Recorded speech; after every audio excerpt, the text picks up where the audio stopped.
remapping. This what it is.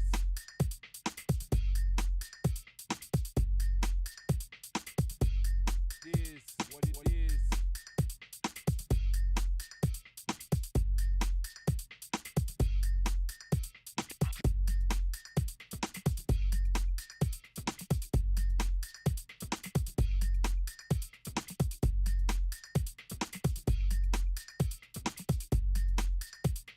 Everybody wanna be a damn MC.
Space people.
And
without any warning. You'll know when it comes. Come.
push it on.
Hello and good evening, everybody. Oh my god, the camera is a bit too much to the left. I know my cat actually dropped on it yesterday. It actually, oh my, I don't know what she had with the camera. It wasn't even on and she was like, get out of here. Anyway, welcome, sirs, and well, let's see what's gonna happen tonight in the third game between DShark and Freritos de la Vega in the CivFR Squadrons Finals. We do have them starting the pick and ban phase. This map, as you have seen on the screen over there, is gonna be played on the tilted axis.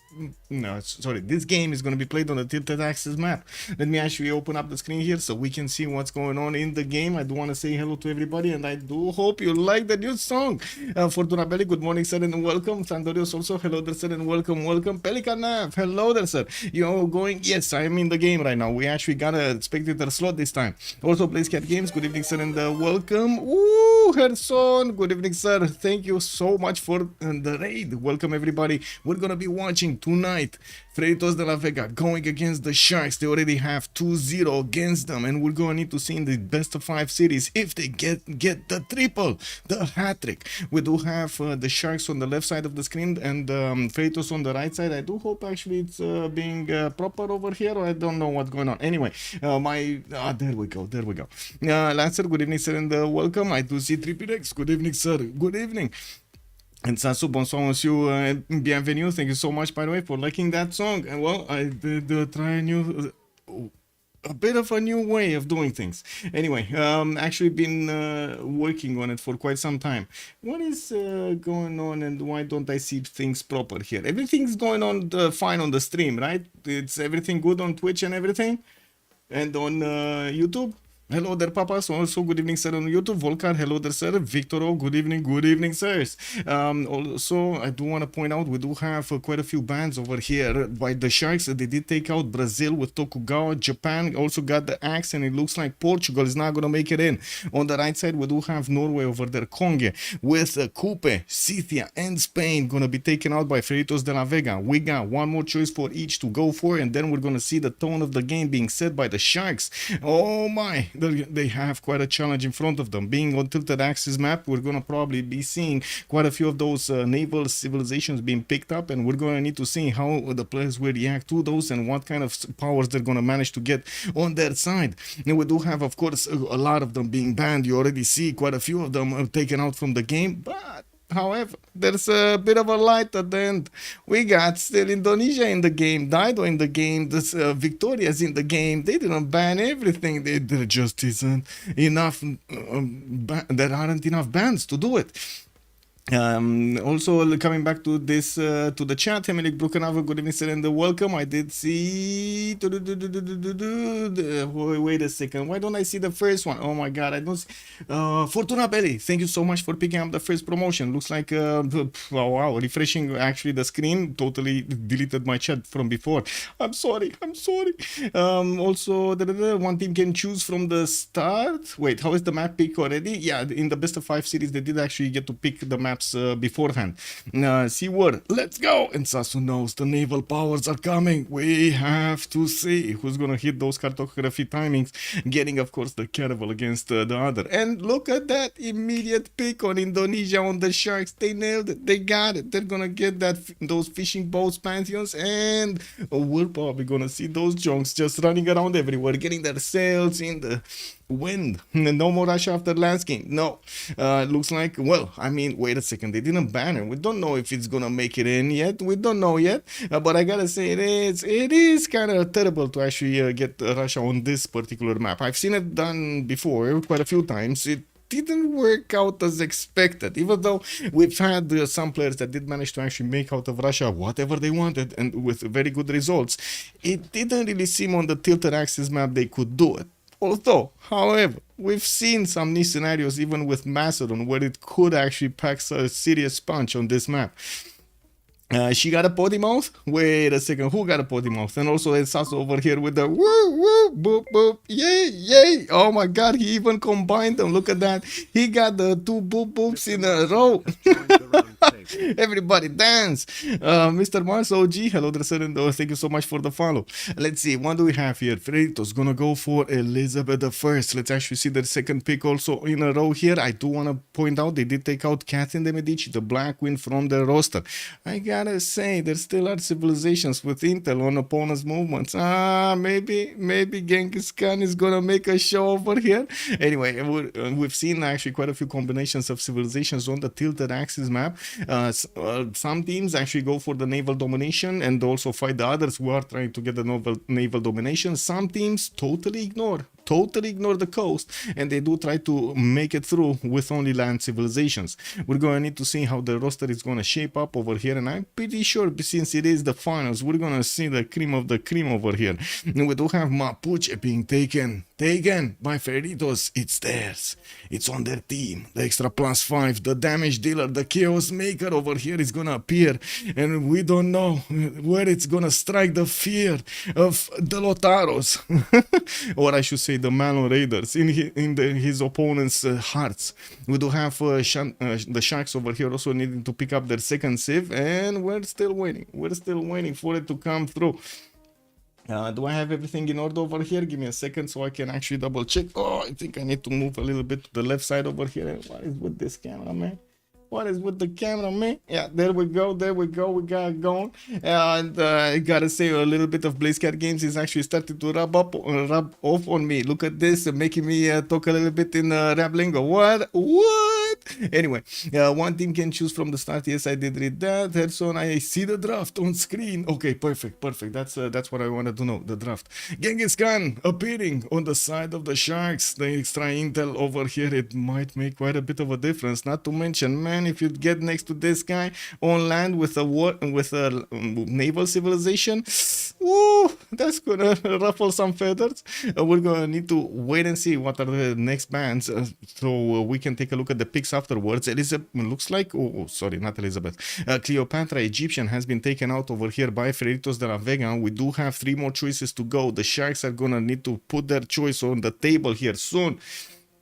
Malons, exactly, and Sasu, exactly. We need to see the Malons just running around everywhere. Let's see how they're gonna take out the civilizations over here. Oops, oh, sorry, their civilizations. Oh my god, I'm getting into the goat mode, guys. I'm getting into the goat mode. Can somebody, by the way, is there a possibility to actually mod some alien civilizations into the game? Just asking for a friend. We got died over here on the side of the Sharks, and let's actually see what Freritos is gonna play with. Come on, you gotta take off those bans. Sounded like less like rap lyrics and more like brain damage. Brain damage. Okay. Well, yeah.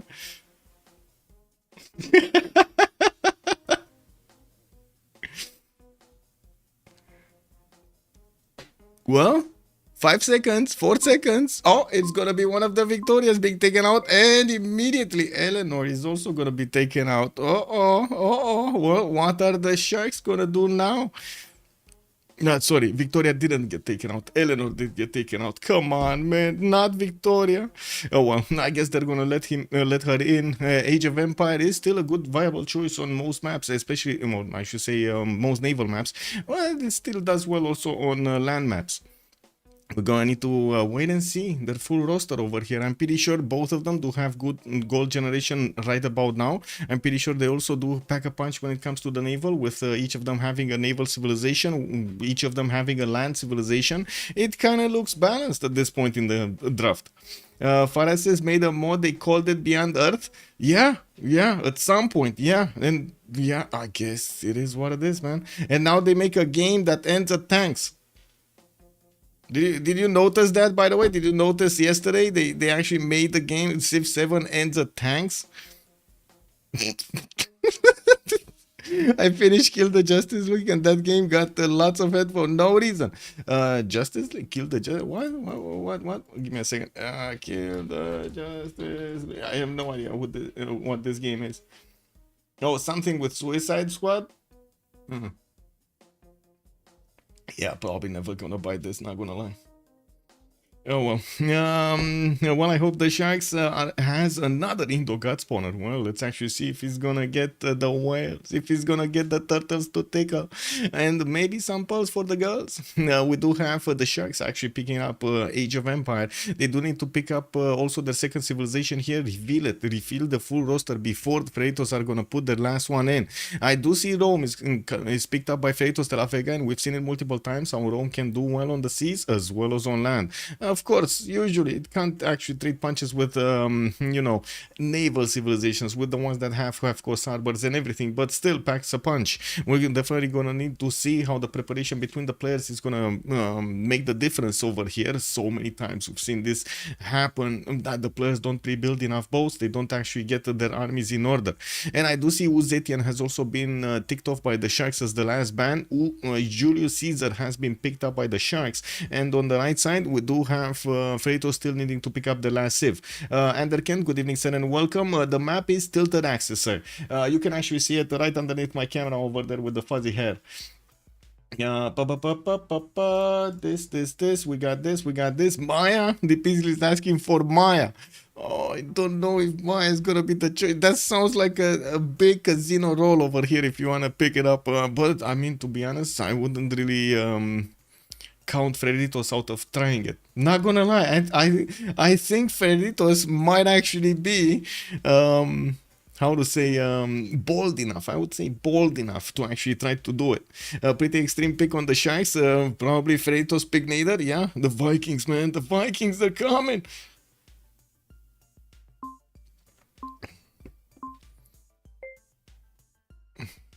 Oh, it's gonna be Aztec. Aztec with its extra damage from each luxury resources luxury resource improved. We're gonna need to wait and see how many continents he's gonna have, and maybe he's gonna get to settle some of those islands to actually get stuff from. Let me actually quickly back out and rejoin the lobby over here. I do want to double check if I'm on borderless window, because oh my god, this game, man, with an update from Nvidia drivers, or I should say the Nvidia experience or something like that, it actually locked in the option of not actually being on borderless window, and it's so annoying that I actually need to tick it on every time. Oh my god, man, I need, oh, wow, why would you put that as a default settings? This will be a short game. It might be, I don't know, we'll see how short it is. Oh, in the meantime, I do want to because we got a little bit of time, I do want to show you the last song I did over here and give you a listen. Give me some grades over here. Let me actually look. I'm gonna close off the music right here and let me actually grade this. Let's grade this. Grade my song. You can only do it once. 1, 2, 3, 4, 5, and we do it like I like it. Meh, and definitely not. Okay, there we go. And I'm gonna put it for 3 minutes because that's how long the song is. And start off this, and then this, and then this, and this. Do you want to actually see it in FL Studio, so you know everything is actually open and you can see that I didn't really use loops in this? We can do it afterwards. It's fine.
I mean, not gonna lie, man, you can make any lyric you want. You just follow the song and poof, it's like magic. It sounds amazing.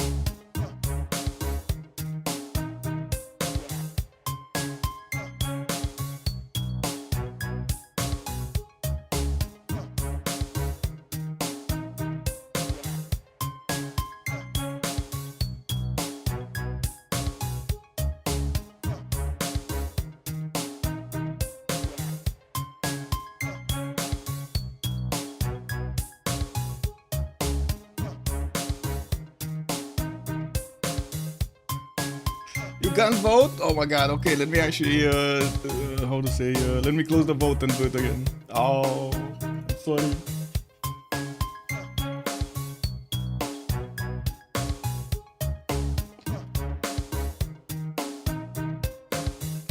1 sec.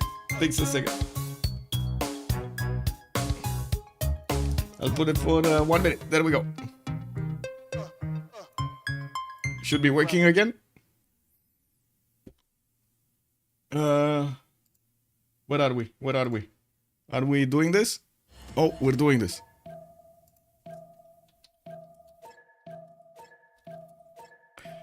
Oh, we're doing this. We're doing this.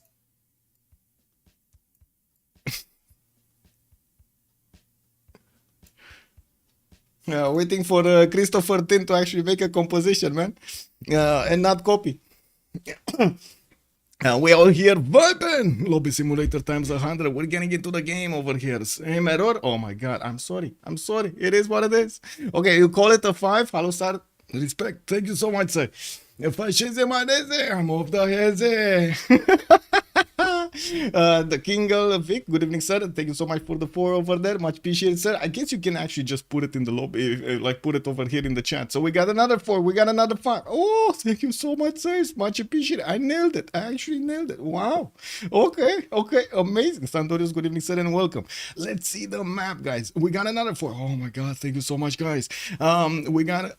We got this map. Let's actually see what do we have. What do we have? We going left or we going right, chat? What do we do? Titties or look at people? Do we look at titties or do we look at people? Chat, save me from this question. What is going? Oh my god, I need to actually totally right. We go right. We go right. Okay. Give me a second so I can pop out the chats over here because I just noticed they are missing and I can't actually see. Mateus Buga, good evening, sir. Michael, is your surname Buga? Yes, sir. That is correct over there. That is my family name. As well as my artist name as well. Someone said, let's look at them. Well, chat said right, undercant. I'm listening to chat. Let's actually take a look at people over here and also listening to the first one that did say something. Let's see, Birmingham. We got Birmingham coming up with people with his 3-2 bananas. This story I just disconnected from the lobby as a spectator. Wait, was it this? Well, it is what it is. Now we do have a scout coming up in 3 turns here from Birmingham, and it looks like he's gonna also have access to turtles. I do see he's gonna have another city with freshwater on the right side, more cities on the coast that he could get to towards the southwest. And oh my god, actually, wait a second. Everybody disconnected? Oh, what is going on? What is going on? Oh my god, man, is this one of those Steam days? I did see some problems with Steam earlier. I don't see them anywhere in the game, by the way. I gotta say, anywhere in the game, guys, it's okay. The game has been tested thoroughly. Okay, the game has been tested thoroughly and it works perfectly. Do not panic. This is a perfect procedure over here. Okay. Let me actually keep refreshing over here the profile so we can get the info going. We got quite a bit of feedback over there. There was quite a bit of a discussion, I gotta say, in the chats for Civ7. Yeah, I did actually need to get some things off my chest over there. Hope I didn't actually get to ruffle some feathers. I'm sorry. Let me actually hoping for the best actually for Civ7 and hoping we're actually gonna see an amazing game.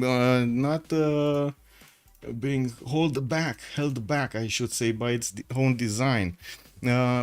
Still nothing. We don't actually see yet the lobby. Let's wait for them. Who will Rising for access to fix the netcode? That's a good question. Who will fix the next netcode? It's just a name. Mine is my Twitch handle. I see.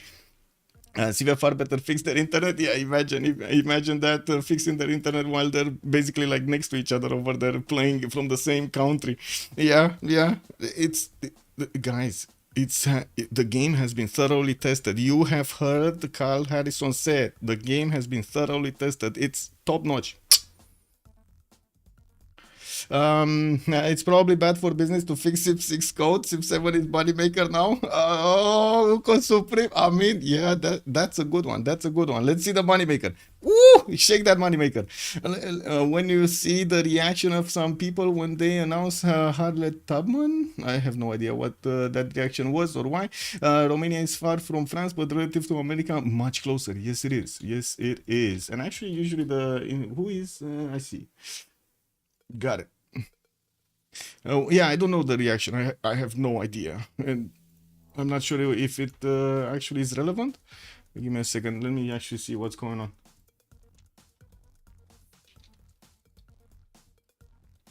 Can they make a lobby? Is this one of those things that you cannot make a lobby anymore? Oh man, it is what it is.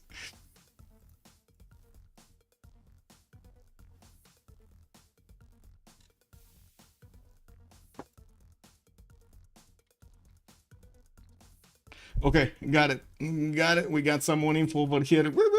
We're getting filled up. We're getting directed where we should go. Let me actually click on the names over here so we get to get in on the right one. Let's see. Him. It's him. We're getting in. We're clicking the join button and we're getting in. No movement penalty over vegetated land. Yeah, and then spies something. Unique unit is the Marines. Yes. Yeah. Wait, what? Did someone with 50% influence? Oh! By the way, did you see, guys? They used a song from the Renaissance era to represent the modern era. This is incredible, Dad. They made it so confusing where the age and the era start that are not really with the reality, not in check with reality. Help the unit through a network of spies. Ooh. Well, we're getting back in. Let's actually see how this goes over here. I do need to actually rejoin really quickly. So I fixed my 0 MS. It should be fine afterwards.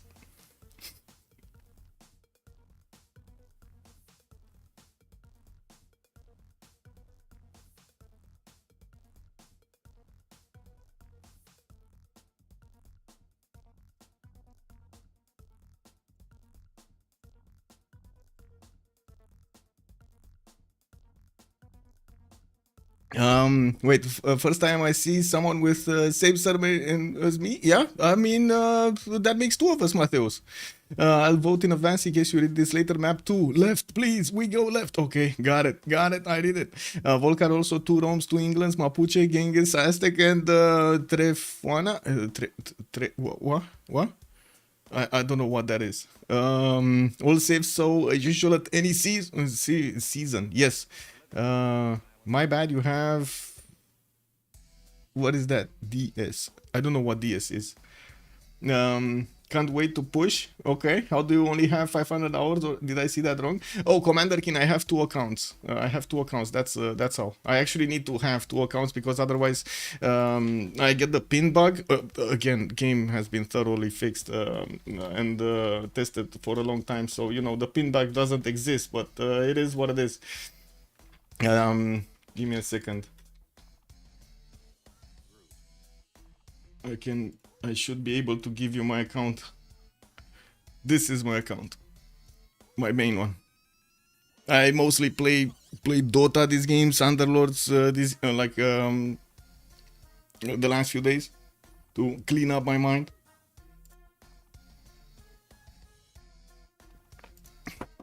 And yes, only on this one I have 10,000 hours.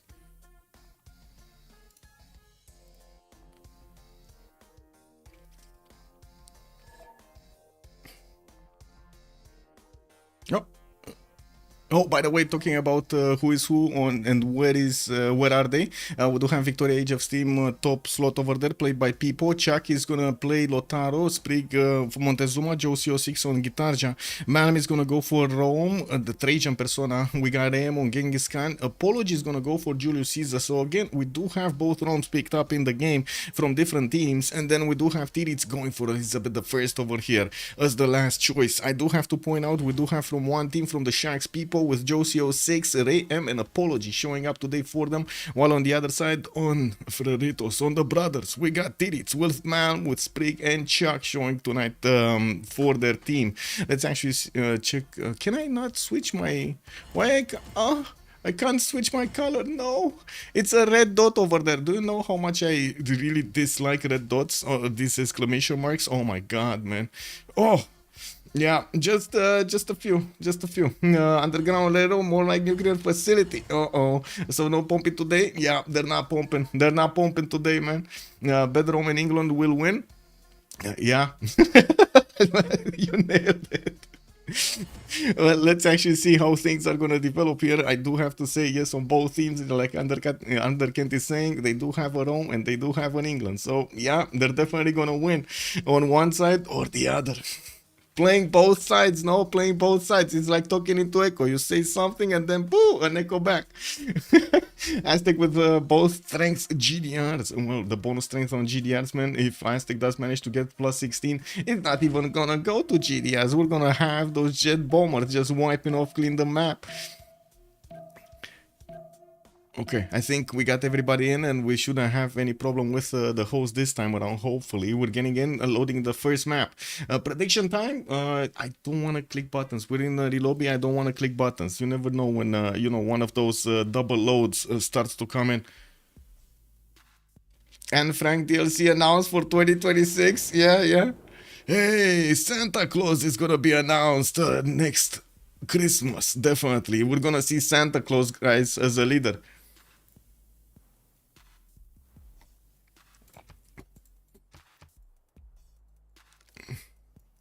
Okay, so we were talking about the right side, right.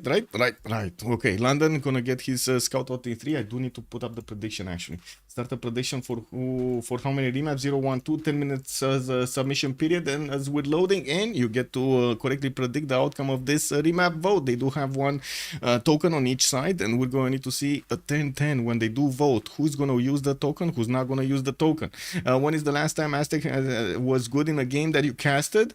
I honestly cannot pinpoint that one, but I'm pretty sure he did well in the last few games. I think it's the first time Gandhi and Pedro aren't in a Civ. Well, Gandhi, to be honest, I don't really see him picked up that much. Oh well, let's take a look at JoeCO6 because we saw Age of Empire over here. JoeCO6 is going to be on the right side and he could set up coastal trade routes with his brother over there. We do have him with an island that he cannot cross, by the way. This is not settable. You cannot climb the cliffs. This is like a meme island. You cannot actually get onto it. Anyway, unless you go through the volcano, and I don't know what's going to happen there. We do have Mahapahi getting his builder out in 5. He does have 2 resources that he can improve quite quickly, getting his celestial navigation boost. Another city that he could settle on the northeast, and I do see south over here is going to give him quite a few cities to go for. A bit unfortunate for him. He's in a corner and he has a really bad boy over here. Rome, Mount coming to the south of him with those legions. We might actually see some legion action going against Indonesia from the beginning of the game. This is one of those terrible scenarios you want to actually avoid, and one of the weirdest thing is, or I should say one of the toughest thing is, Indonesia's not going to get a scout, or he's going to need to buy one, right? Because he's going builder first, so he will delay all of that information acquirement of the land to the south. Because of that, he might not even know Rome is there.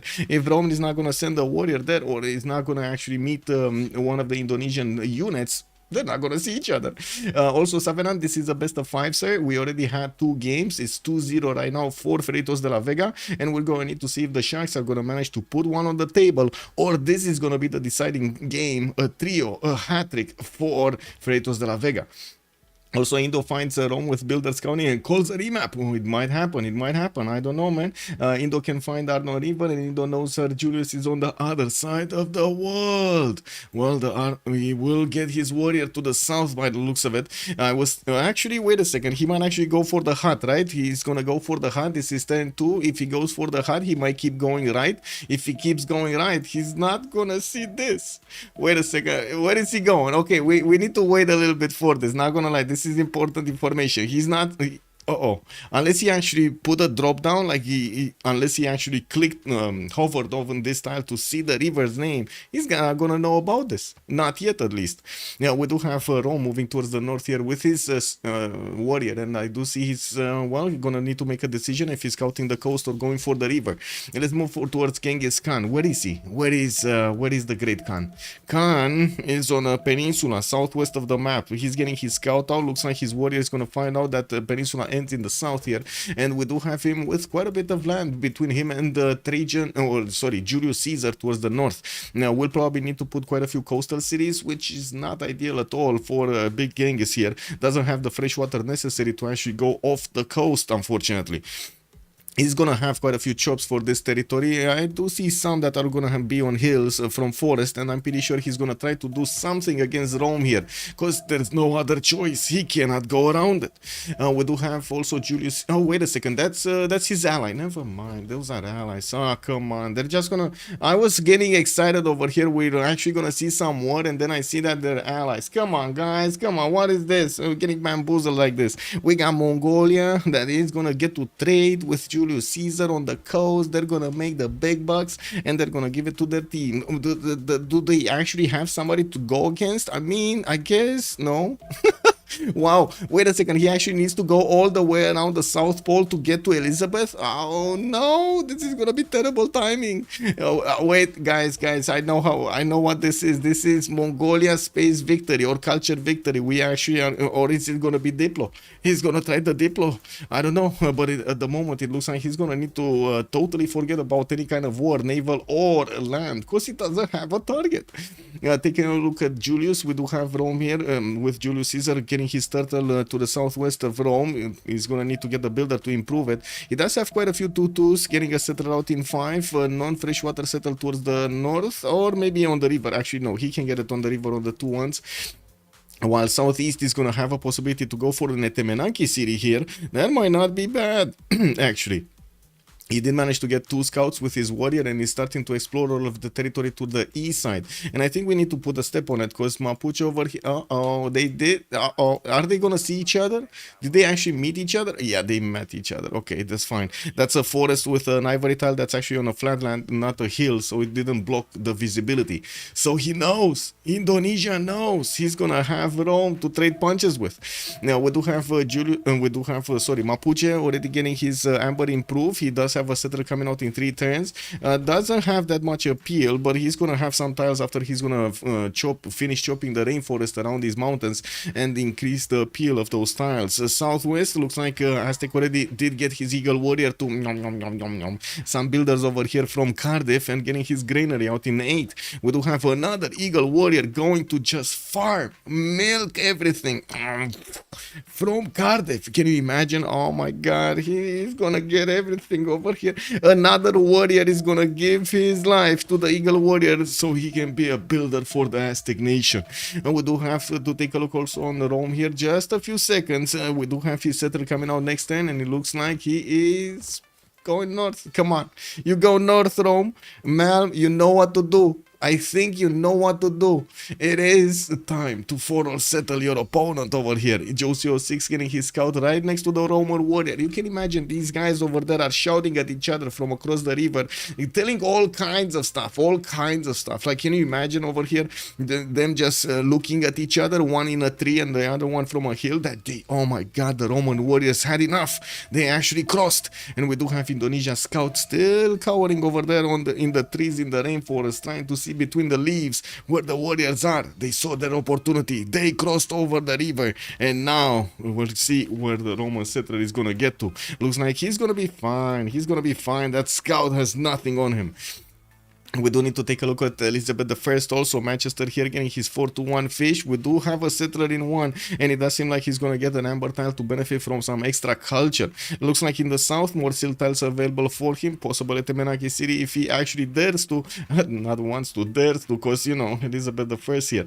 We do have him with a decent amount of coast. North is going to get at least 2 cities on the coast. South, okay, a few of them. Maybe an oil tile so he can actually move boats. I mean, who cares if he actually gets a canal over here. He's gonna need to probably make some coastal trade routes with Aztec. That shouldn't be a problem. Both of them could actually settle towards each other and get those coastal trade routes going. And this kind of concludes our 10 turns over here from the first stage of the game. Let's see if they do want to remap or not. And prediction? Yes, I do need to end predictions. Oh my god. And submissions. There we go. It was cut. There we go. The submissions were stopped. No more choice. It is what it is. Stop the prediction. I did, Closing. I did. Okay, we got the one token being used over here from the Sharks. They're not gonna have any of this. Josie06 was like, I ain't fighting the whole game. What do you mean? I came in to party over here, get my whales done, get the turtles improved, you know, just sail away with the junks. And this guy Rome actually comes in and keeps fighting me with legions. This is not fair. Gonna be a big naval war with Aztec, Lizzie versus Mongolia, probably, and Rome versus Vicky and Indo on this map. Yeah, probably, but they didn't like that Indo was boxed in, and to be honest, it kind of feels fair. They didn't like it, right? What's gonna happen over there is gonna be plus 18, definitely. Indonesia would have, yeah. Definitely plus 18, guys. I cannot say the details. I'm sorry. I cannot say the details. Ecletian also, good evening, sir, and welcome. Old Triangle, hello there, sir, and welcome. Indo will see that tile has fresh water via the settler lands. Yes. Also, Elephant Guy, hello there, sir. So happy to see Julius. Well, let's actually see if the free warriors are gonna amount to anything. And we've seen it happen quite a few times, so maybe this time around it will happen. I gotta say, we had an order, right? I gotta admit, I remember. It was on YouTube. On the YouTube chat, we did have, wait a second, Victor saying, I'll vote in case you read this later. Map 2 left, we're going left. Map 2 is Tirits, we're going left. You see, he actually got to keep the choice over here. If it's not too off topic, what's your Steam recap looking like, or are there any private details? I don't have private details. Steam recap, how do I get to the Steam recap? What is the Steam recap, or how do I get it? I have no idea how to look at it. If you let me know how to look at it, sure. Activity? No. Oh, this is my other one. I don't know. Yeah, okay. We do have Tirits over here to take a look at. Liverpool is gonna get his scout out in 3.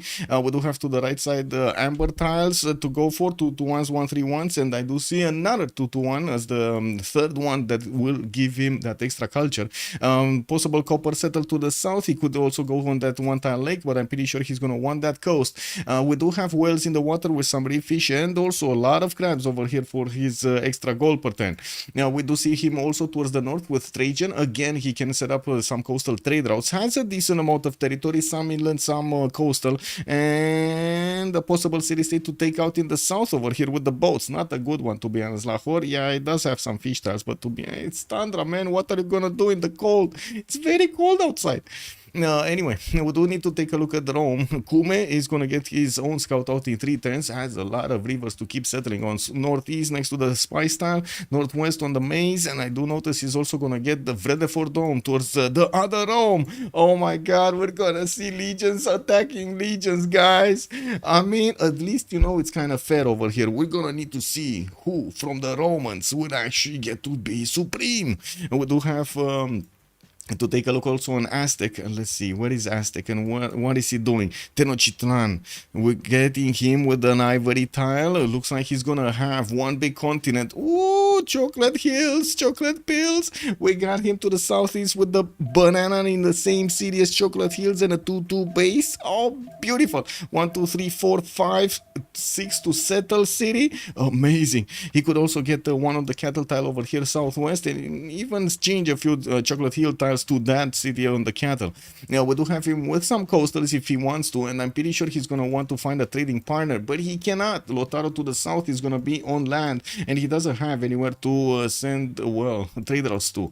Unfortunately for him, he will also have a naval opponent here. London is on an island that is gonna be directly next to his coast, behind the Irish Sea, or I should say across the Irish Sea.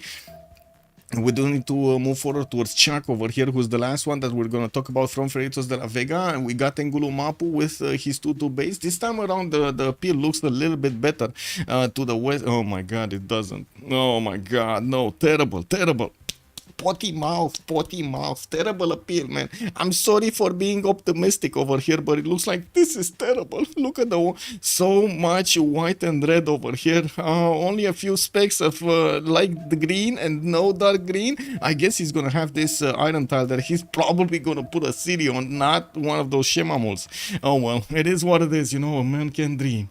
And we do have him getting another scout out in 2 turns, and well, he does have the benefits of a cocoa tile in the capital. Giving him, guess what, the gold, man, the gold. He's selling that cocoa tile to everybody. Now, we do need to take a look also on Julius Caesar. The 2 Romans are actually getting close to each other. We do have 3 to 1, sorry, a scout coming up in 110. That's his third scout from Apology. We do also see a 3 to 1 spy style. His warrior is going to go in between Rome and Elizabeth here, between Trajan and Elizabeth. And we do have him needing to figure out how he's actually going to do this against Malm. We've seen it multiple times that both Malm and Apology were quite aggressive in the games, and I'm pretty sure we're gonna see them forward settle each other here. But to be honest, those are not the best cities that they could grab, right? Or at least, wait, so Rome does have a better city in the south than this one.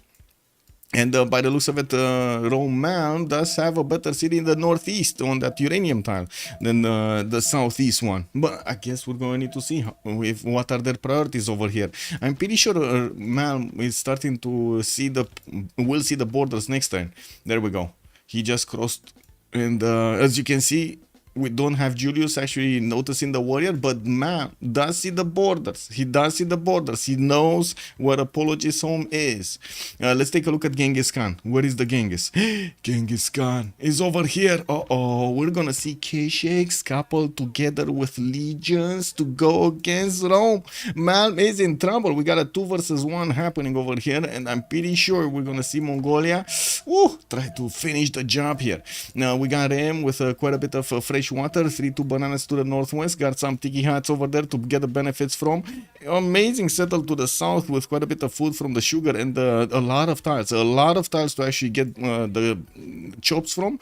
I'm actually quite curious if he's gonna go that far into the south, because that's putting him quite close to his ally over here, Julius. Julius will have quite a bit of lands to settle to the south, to the southeast and east side, so he might not need that settle to the north. Taking a look at Gitarja also, we do have Mahapahit also benefiting from some cocoa tiles, 3-1-1 fish tiles, getting settled out in 3 turns, and religious settlements coming around for him as a pantheon. That is a bit surprising, to be honest, because usually he does pick up God of the Sea over here. Well, I guess he did think he doesn't have that many resources. He didn't go build it first like the other game. Only has these 2 right here. Actually, no. So he has 3 resources in the capital with more to settle to the southeast. So possible cattle settle giving him another 2. We do have west side another 1, but I guess yeah, there aren't that many of these coastal resources available for Joseo 6 to use. He's also gonna be on the same land as Mapuche, and I gotta say Mapuche already with the Eagle Warriors of Aztec are gonna do the boom boom against Nazca and gonna try to grab those builders. It looks like a Sprig over here is very happy to actually get some free builders, and we're gonna see how Mapuche and him are gonna try to attack into Nazca, if they're gonna try to take the city states or just milk it for those builders. Did Indo go city patron? No, she went actually religious settlements. God of the Sea would be okay, but not insane. Yeah, true. Also religious settlements. Yes, religious settlements. People seeming alone looks like a better position for the Sharks. Well, people, to be honest, yeah. He's not really seeming alone. That's the problem, right? He's gonna have some coastal cities over here, coal tile to the northwest to get his fresh water from. I do see southeast gonna get another few cities on the how to say island. But at the same time, look at him. He is so close to Aztec. He's gonna need to do something about Aztec, or Aztec is gonna do something about him. You know what I mean? They're not friends over here. They do know they're kind of opponents. Yeah, Vicky's pawn is okay. They bought people, settler, Kyber. Good evening, sir.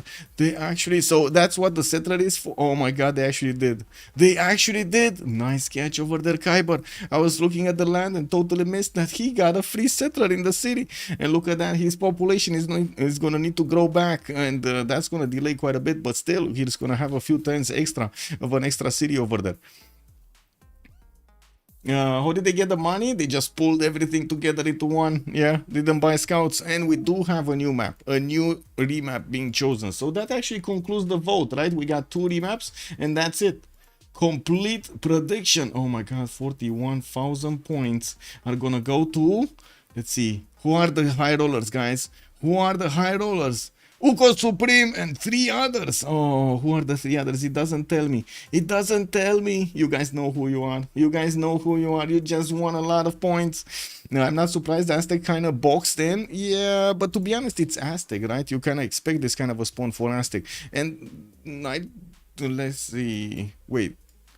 I think they actually remapped for Malm rather than anything else. Malm would have died there. There was no way he could have actually survived Genghis Khan and also Julius at the same time. Julius would have attacked into him, and then if it would have been an even match, we would have just had Genghis Khan just come, swoop in, and you know, do the Hercules, or the Achilles over there with Malm. True, he discovered Caesar and Mongolia. Yeah. Okay. Guys, left or right, we need to know. Investing in the carry. Yes. This tilted map looks cool. 3 massive continents. Well, this time around, we might actually see some more land warfare. And we've seen it in the previous maps, how much it matters for these land civilizations to get to their opponents. You've seen them immediately try to get out of the game when they do see one of those scary nations like Mapuche or Genghis Khan getting next to one of their simmers. Giga chokes between the western and the eastern oceans. Yeah, but chat, you're still not telling me, are we going left or are we going right? You keep telling me like stuff over here, but I need to know. Wait, Neverland is back. It's okay. Games Morning was asking earlier during downtime. Achilles, yes, Achilles. Top left, we go to, well, I mean, we go Tirits over here, not top left. Okay, Elizabeth, we go top right. We got London coming up with Scouting 3, and it looks like he's also going to have some reef next to him, a reef fish also, and not a second one, unfortunately. Oh, Max 77 has joined the round table. Max VR, thank you so much for the follow, sir. Yeah, we do have London also with a decent amount of coast. Satu also benefit from. To the south, he's going to have an opponent. Julius Caesar is going to be quite close to him, but not as close as we've seen before. He's going to have quite a few cities in between, and he's also on the coast. That would expose him to the boats of London. We will need to see how things are going to shape up here, and I do have to mention, we do also have, wait a second, Mapuche over here that might actually do some tickling on Julius Caesar of his own. Yeah, this might actually save Tirits from being taken out entirely. We got also London getting his 2-2 base underneath, Iron Tile in the second ring with a Horse Tile in the third one. He's going to get some salt mines over here in the second ring, and well, we do see he's going to have quite a few cities on islands to the north, with not that many cities on fresh water on the coast. Well, I guess he's the coastal nation, so you know he's gonna get the lighthouses anyway. Moving forward, let's actually see Rome over here. That's gonna be very close to Indonesia with Matterhorn to the left. Oh my god, man, are these gonna be Matterhornian legions? I guess we know where he's gonna settle his second city. Okay, guys, how many of you would settle the Tobacco on Matterhorn as a second city?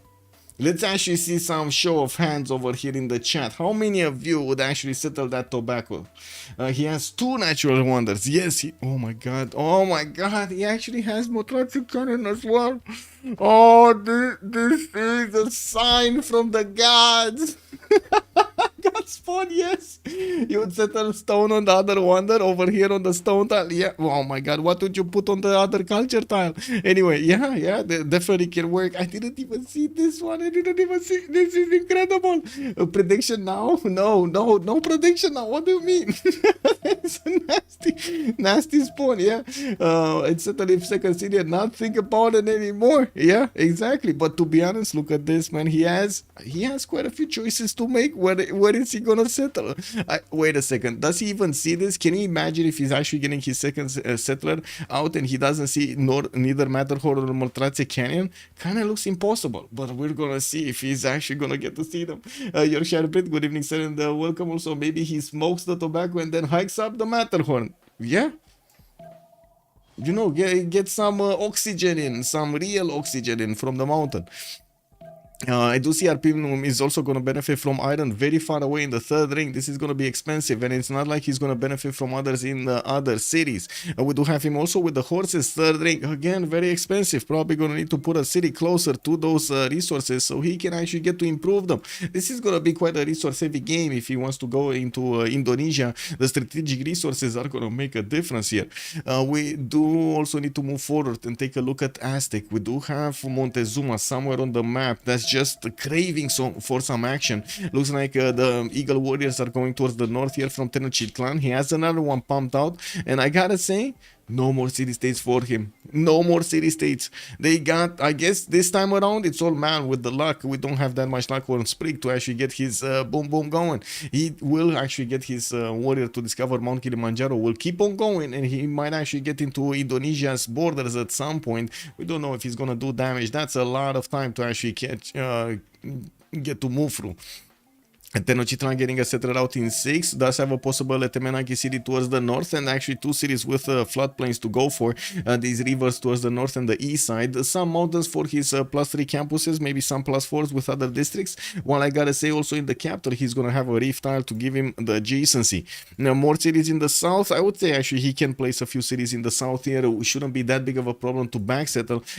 But there is a bit of a problem. As much as he goes to the south, he's gonna get into the adjacency of Mongolia here, into the neighborhood of Genghis Khan, and I'm pretty sure Genghis Khan is not gonna like that at all. We don't have that many hills over here, or I should say rough terrain, for the horses of Mongolia to get slowed down from getting closer to Aztec. This is gonna be terrible for Aztec. We're gonna need to see if he's gonna withstand. Quality Dragon, good evening sir and welcome. Is it? Yes, it is 2-0 for FDLV versus the Sharks, yes. Lux is not very good for Aztec. Will they buy Indo Settler now? That's a good question. Will they buy it? I see well, maybe next turn, next turn, right? It's still keeping the money. No, they're giving money to Apology. They're not buying Settler anymore. They gave money for the Apology Scout. They're not buying the Settler. I think we got our answer on that one. And I do have to point out Karakorum. Oh, that's fine actually. Okay, never mind. Let's see. Sprig, strategic resources, iron close by, horses close by, second ring, both of them. Second city on Niter probably for the freshwater. There's another one, Maystyle to the east on the coast, and I don't see anybody that would actually interact with him coastally, so I don't think he has a problem or a fear to put his city on the coast. Could keep on puddle jumping his cities, actually moving his cities, expanding towards the north, towards Mount Kilimanjaro to get the best yields of the land here, and also get his cities closer to Indonesia. He does have a few one-tile chokes that he will need to defend from, and I do have to say, being coastal will expose him to Indonesia's boats. This is gonna be quite nasty if Indonesia does get to sim over here, but is he gonna get to sim with 2 nations that could come against him? We don't know. We're gonna need to wait and see. Lotaro on the other side of the planet, we do have Ngulumapu sending his scouts towards Rome, and I do see he does have a settler coming up in 2 turns with 4 food rice style to give him that nice and juicy food in there, and we got some 1-3s for him to couple it from, and I don't see his population growing that quickly. We do have him with another cattle settle southeast to get through, and now this time around, now this looks like better appeal. Like, come on, this looks much better than we've seen before. Just look at all of this green. It's green everywhere. And dark green. Amazing. We do have quite a few mountains for him to actually get the Shema Mules next to and his campuses. We're going to need to see how he's going to try to shape all of this terrain for his bonuses. It looks like Chuck also will have some cities to place towards the northwest, towards Julius Caesar Apology, and I do see him picking up a Tiki Hut that just gave him a lot of gold. What is the conga line of Roman units going towards England here? Like, really? Why are there 3 units moving northwest? Is this like an invasion preparation and he doesn't know what to do with them or something? Because, oh my god. Okay, well, there's a first time for everything, guys. We've seen it here. Tilted messes with my expectation for spawn biases. Yeah, also, they probably don't know in how bad position Indo is. Yeah, they don't. Not yet. That's effectively just BBN trying to recreate the Himalayas. Oh. Okay, let's see. On Chuck, we do have his iron in the second ring, horses second ring, also third ring. He's gonna have two tiles that he can improve. Looks like he's gonna go for that cattle setter southeast, and war has just been declared. We don't know exactly between who and who, but we do have a few ones that did manage to actually get to interact with each other. For example, Trajan with Indonesia, and we did see over here Rome with England, or I should say Julius Caesar with Elizabeth I, while in the south of Indonesia, we didn't actually see Sprig finish finding anybody, but he did manage to actually see through Rome's scout where the location of Indonesia settler is, or I should say city is, and his builder, whoa, Rome just got through the land over there, through the rainforest. He did a peekaboo attack on the builder of Indonesia and took it away from him. After he just improved his fish tile, he was going to actually get a turtle home, and no, the scout of Rome said no. The cats were on point, smelled him out, smelled the builder out. I mean, what's this, bro? He actually ate a lot of bananas, and that's it, you know, he got smelled out by the cats. Team labels, we'll put them soon. Also, Indo 3 City Rush Junk for wall shot. Well, let's see. Gitarja is so dead, already called out sunglasses. Good evening, sir. Also, Constantin, welcome, sir. How are you doing? Seems the Sharks have a better position. Freritos de la Vega don't have full free sim, cause Genghis can run into Aztec, Rome into Indo, Jules Irels England, Mapu has to go in Camels into Jules, while Vicky is just free sim. Well, we need to see the action through. Apology over here with Julius Caesar is gonna get the Rome with a settler out in 5. That's his second one, moving towards the north with the first one. He might actually put it on coast there. We do need to see, because again, TDT is towards the north and could actually get caravels towards him if this is gonna go to that particular time. He could go inwards, inland on that slinger, for example, and I do notice he's sending most of his units actually towards Elizabeth to try to create as many problems as possible for TDTs. Now we do also have him with his iron in the first ring. Looks like he's gonna have a turtle tile to improve. Not that many extra yields over here. I mean, sure, he does have some food on the banana, but it's lacking production there. Then I do see he does have both strategic resources in the cattle.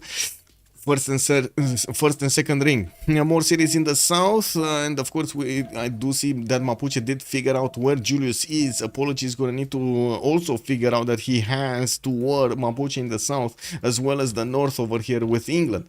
Yeah, well, that's gonna be a problem for Apology, going for his bronze in 5 turns, and well, we're gonna need to see when he's gonna get the information. Ray M on Mongolia, Genghis Khan was seeing him. Oh, I see, he's doing the boom boom on an Aztec scout. That's what he's doing. And of course, that Aztec scout, does he actually have anywhere to go? He doesn't have anywhere to go, right? He's just waiting over here. I guess he could cross the river and try to get out of there.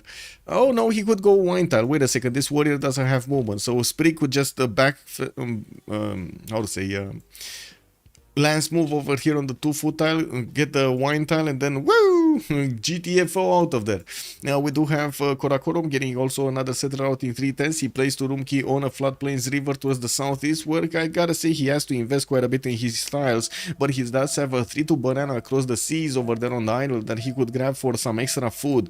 Now a wine tile to get some gold from the beginning, and I do notice he's gonna have his reef fish tile over here next to his capital to place a campus next to, and yeah, there we go. Aztec just got out of there with his scout. He made it out, boys. We're going to need to see if Mongolia can actually hunt him down with his own scouts over here with the cats. There's definitely quite a bit of land towards the north that Mongolia can actually go and settle. Some mountains to also grab the adjacency towards his campuses, and of course we're going to need to see how quickly he can figure out where Aztec lives. We do have Aztec sending those Eagle warriors directly towards Indonesia. There's no unit actually escorting this settler at the moment. We got the units of Indonesia still boxed in. They're looking at the Roman scout. They're trying to figure out what is he doing over there towards the north, smelling the fish in the water. But then, well, let's actually see what the Eagle Warriors are gonna do getting closer. We do have, oh my god. Oh my god, I called it. Okay, guys in chat. Do you think he found Motlatse Canyon? Oh, I think he did because he has a scout here. Unless he actually went all the way around, which could be a possibility. Can you imagine if he... No, he's going back. Okay, never mind. Yeah, he did get it on the left side. He did get Ostia with a holy side, man, on Matterhorn. A +3 holy side on Matterhorn on that uranium tile. Oh my god, that's gonna be some mutant stuff over there. I don't know if this is good, guys, for their health. That's gonna be some mutant priest over here. Can you imagine mutant priests? That might be a problem. The Sharks will try to IRL brothers into naval civs. Seems legit. Let's see. The scout has no move because of zone control. Not yet. Yeah. Well, it did manage to make the move. What is better than a wonder than 2 wonders? Exactly, Rafifi. And I do want to see his visibility over here. So yeah, he did figure out where Motlace is, but still chose to go Ostia second city to the left side on that tobacco, grab that extra faith and also the culture from that tile. Not that much culture. I gotta say, at the beginning of the game, too much culture is a bit bad. We do have Malm getting his third city out. Could go main tile, could go also Motlace cannon on the 2-2-1-1 stone tile. And we do have Indonesia over here with the scouts. Oh my god, I actually need to change my... Man, this is incredible, having a leather chair with so many weird sounds. It is what it is. The holy GDRs, yes, Roman priest getting holy visions that are just radiation points. Yeah. Oh well, I guess it is what it is, right? The scouts are gonna need, the priests are gonna need to figure out a way to live. Now let's actually see. Indonesia did get an escort for his scout, and we do see the Eagle Warriors of Aztec just slowly creeping up on Mahapa head. We're definitely gonna need to see if they're gonna manage to surprise attack Indonesia here. Looking at also Indonesia, we do have him with God of the Sea as a pantheon, and to be honest, he has less resources than he had the last time and still picked God of the Sea. This is confusing. We got him with a fish tile here, with another fish tile here in Ternate, a turtle tile in the third ring for Mahapahit, and that's about it. I guess he will have the crab right in the lake, and yeah, well, that's where it stops. We got him with the iron in the second ring, and also horses in the second ring, going for a 2-1 base here on the right side, unless he actually moves forward on the stone. And to be honest, at the moment, except the Eagle Warriors that are coming towards him, there isn't that much danger here. We do have Rome putting a scout on his campus to slow him down from building it, but in the meantime, of course, Indonesia trying to get his monuments for the extra culture going. I'd also see Trajan Mount going for bronze working right after he opened up with Holy Side. Is this gonna be Crusade? Wait a second, guys. Is this gonna be Crusade? He has to place that +7 or +8 next to the Wonder. Wait, what? So, first of all, this is a +6 campus, by the way, from Indonesia that he did manage to put down between the two reef face tiles, and of course the two rainforest tiles and the water tiles around it. Makes sense. He doesn't have long-term pro. Indo bro is moving units randomly. Vatsaschlange, good evening, sir, and welcome. Yeah. Very short-term pantheon choice on the God of the Sea. Yeah, it kind of looks like it, and it also seems like Aztec did not manage to actually get undiscovered here. Indonesia did manage to get a warrior from Mahapahit and will try to nail that scout from Rome. I do have to say, Aztec's Eagle Warrior is coming very close to Badung, and he's and the Indonesian scouts. He might get some builders for free over here. We do also have another warrior from Indonesia trying to get back as quickly as possible, while Indonesia has an open scout. Let's say we'll see next time if the Eagle Warrior will get the opportunity to actually smash into it and create a builder. We do need to take a look at Age of Empire also. In the meantime, we do have him to the western side of the coast from Genghis Khan. He's going to get the trade routes going in between them, and I do have to point out he's also going to have, by the way, possibility to try to defend over here against Aztec. We do have Aztec that is going to be on the same side with Age of Empire in Indonesia and also Mongolia. I gotta say, Aztec might look like it's in trouble, especially the capital city, and possibly when Aztec is gonna get, with Age of Empire is gonna get his battleships also, so Chicalco is gonna be in trouble. We might actually have a big problem over there for Aztec. This is not gonna be an easy game for Sprig. We got Bradford also benefiting from 1-3 tiles, 3-1-1 fish tiles to couple the extra food from, and we do have Sheffield placed in the south with some non-freshwater city on the coast. We do see Turtle there for him to improve to get an extra resource. And I do notice he's gonna get a 3-1 base over here in the north on that cheap tile. That is relatively close to the Pantanal, but come on, nobody's gonna buy a third ring tile of the Pantanal. Let's be serious about this. That's a lot of gold investment and you don't get that much of a return. We're probably gonna see another city being placed over there, and I'm pretty sure England is gonna try to get Ancestral Hall and settle as many cities as he can on this island. We do have him with one big continent, of course, the purple one, and we're gonna need to keep a lookout what's going on here. And he did get the builder. He got the builder. Look at Aztec, man. He's so happy right now. Look at that Eagle Warrior grinning. He's so happy. 3-charge builder made out of an Indonesian scout. There is also a bit of a problem here. Rome is gonna lose his scout on Mahapahit's campus, and it looks like that campus is gonna go through. It's gonna give Indonesia a lot of science. We're gonna need to see if this science is gonna make the difference. And also, what will Rome do? Is he gonna get Crusade? Chad didn't answer me. Is this gonna be Crusade? Also, Quality Dragon and remaps. We had 2 remaps. This is the game right now. This is actually the game. And to be honest, I do need to put up the prediction for who will win, and I do need to put up the team labels also. The Sharks on one side, we got FDLV on the other, and 15 minutes as a submission period. Let me actually put the team labels also. And I'm sorry because I was late on this. We do have, wait a second, FDLV is gonna be left, right? Yeah, FDLV on the left side, and on the right side we do have the Sharks. DShark. There we go. The Shark. Okay, give me a second. 1, 2. There we go. Prof. Cyborgius has joined the round table. Prof. Cyborgius, thank you so much for the follow. Your name reminds me of a movie that I have never managed to find again after I saw it when I was young. There was a movie with cyborgs in a school environment, and it's not Terminator. Yeah, it is what it is. I'm at a loss. I tried to find it. I tried to actually watch a lot of trailers and stuff. I couldn't find it. I don't know. Maybe you know. Anyway, looks like Holy Cypher project's finishing up for Rome next turn. We do have him getting an encampment ring project out from Arpinum 3, while Antium did get settled on the 213 over here, so he gets that massive extra culture boost. 5 science for Malm with a 15 culture, already 23 points of production. And I do have to say Josie 06 right now is 6, 7, and 25 next to him. Malm is gonna have a few builders to also start improving stuff, and I'm pretty sure he does want to get his general as quickly as possible, while Aztec is still playing around with his food over here in the Indonesian territory. It does seem like Indonesia is gonna get that campus really quickly in 2 turns. Gonna also plug in Moksha in the capital city so he can get some extra culture from his citizens.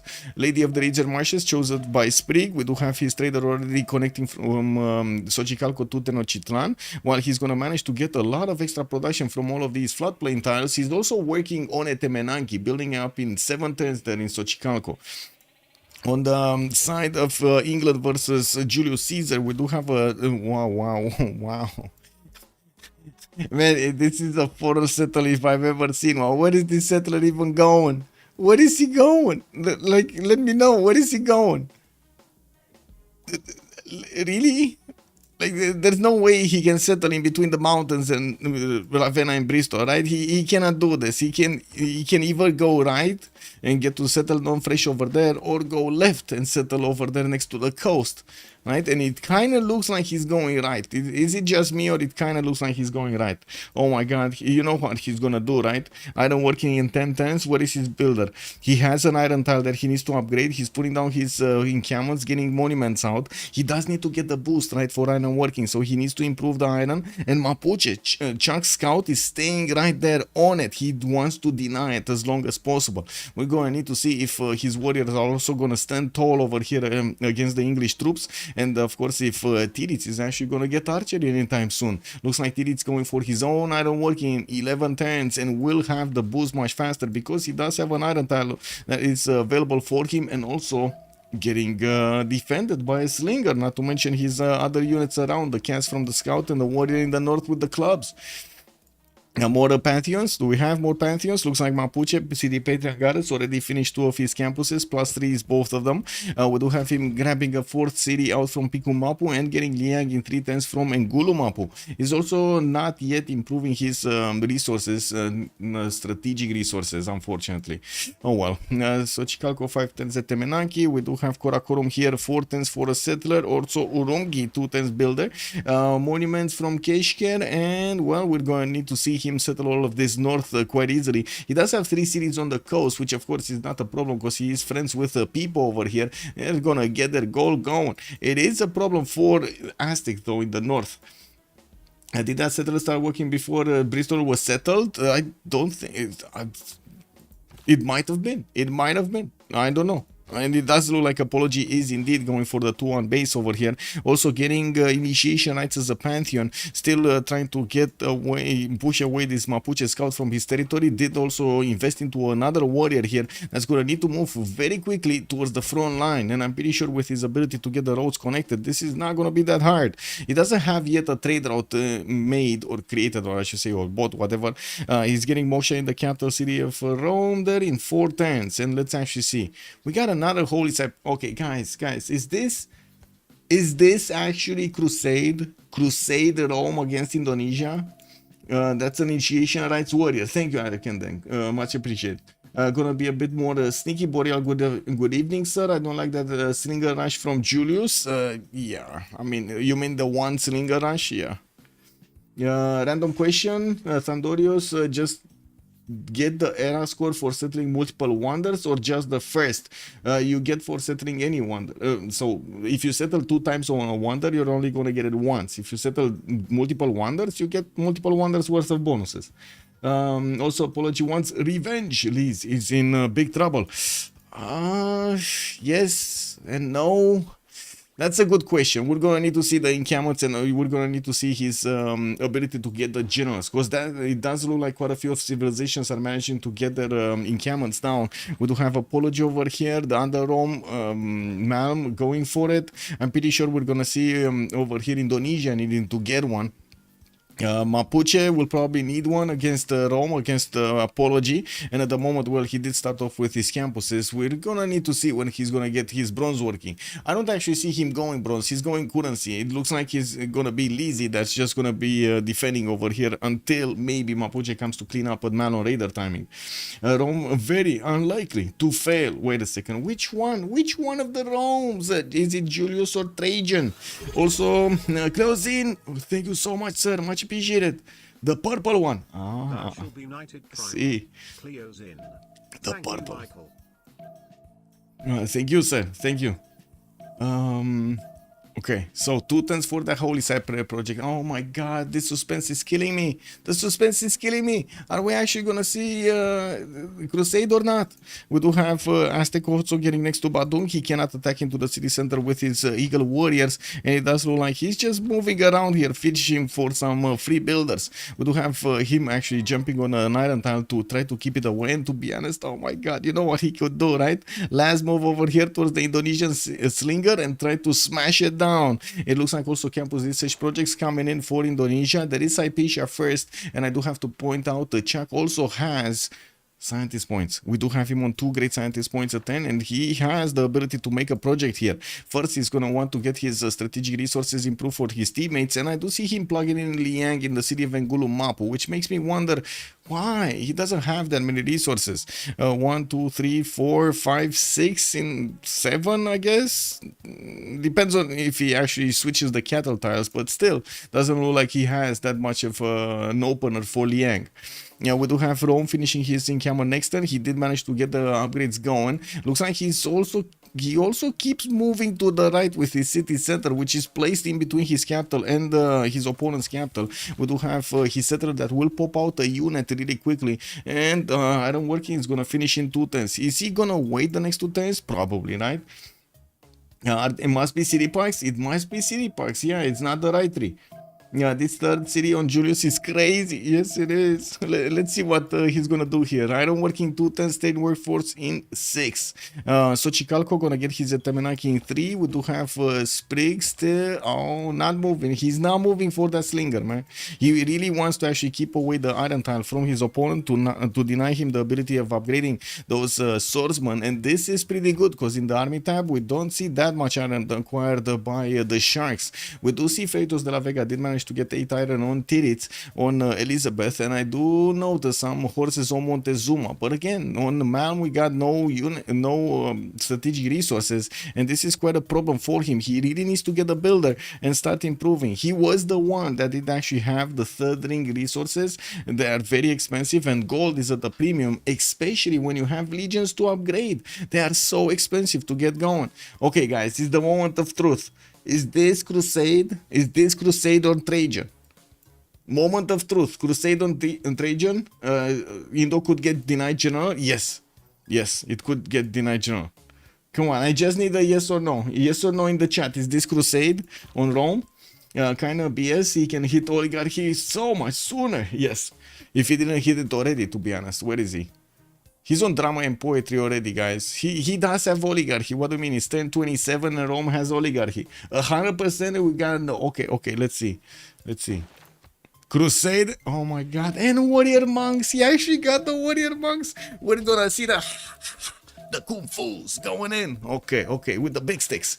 Let's actually see if Malm is going to manage to be successful with these. To be honest, they're not that. I mean, he does manage to make what, 25 faith a turn? That's not bad, actually. 25 faith a turn at this point. How is he making 25 faith a turn? Is that a project? No, it can't be a project. Oh my god, man. Oh, I see how it's possible. He got a +8 holy side. Oh my god, we got a Jackie Chance. Luis FK, good evening, sir. And yes, exactly, we got a Jackie Chance coming in. I was about to say Zen meditation. Oh my god, man. BBG actually made warrior monks dangerous. Yes, they are very dangerous. Nuclear warrior monks. Oh my god, man. Yeah, the nuclear warrior monks, you gotta be careful about them. You don't know the mutant stuff that's gonna happen over here. I'm pretty sure Malm's warrior monks will have big muscles, 3 arms and everything. Good evening, Zadap. Hello there, sir, and welcome. Also, this strategy is good if you get 2 faith wonders and a +8 holy side. Yeah. Yeah. Well, we got some archers upgraded here, and it looks like Aztec is gonna just plant his Eagle Warrior on the encampment of Badung, trying to deny him from actually getting it done, which is gonna be massively important to give Trajan the time to get his own general. We do have already Trajan quite close to getting his general. It looks like also England, Elizabeth is 1 project away. Julius Caesar is also 1 project away. 2 turns from finishing it. He just put down Mediolando, but I gotta point out his opponent already has the swordsman upgrade on his units, and it does seem like Rome just wants to poke him even with the slinger. Man, no fear on Apology Slinger. Did you see that guy? He just went in on the horse and got that rock directly in the swordsman's face. He couldn't actually do much, the swordsman did have armor and stuff like that, put a shield up, but then, oh my god, he got so annoyed. We're gonna need to see if Tirits is actually gonna move away from his iron tile to teach this slinger some lessons over here. Good manners. Alpine training upgrade, yes, on the legions. But I mean, to be honest, we're legions, man. He does have his general, he has crusade. We're probably gonna be seeing warrior monks, not gonna lie. How much is a warrior monk to buy, by the way, with faith? Because I'm pretty sure he's gonna need to buy them, right? He's not gonna go monumentati, he's just gonna go normal. Vicky is an encampment, so no iron generation. Lizzie does have extra iron, yes. And Vicky, no, I'm pretty sure he's not actually gonna go bronze working over here. We're gonna need to see the others actually get their iron up. And I do see Tirits already got his, but nobody else from his team got his. On this side, Apology got his, and nobody else. Oh my god, not even Oh, there is okay. Indonesia is gonna get his iron tile. Okay, at least Indonesia is gonna get his iron tile. General here, Trung Track appearing, Ostia getting shrines. Come on, let's see the warrior monks. Doesn't he need to get the barracks in and stuff like that? I think he does, no? Anyway, Indo has just to not full die using the power of the high campus adjacency. Yeah, the big power. Tirits is looking strong. Yes, indeed. Yes, indeed.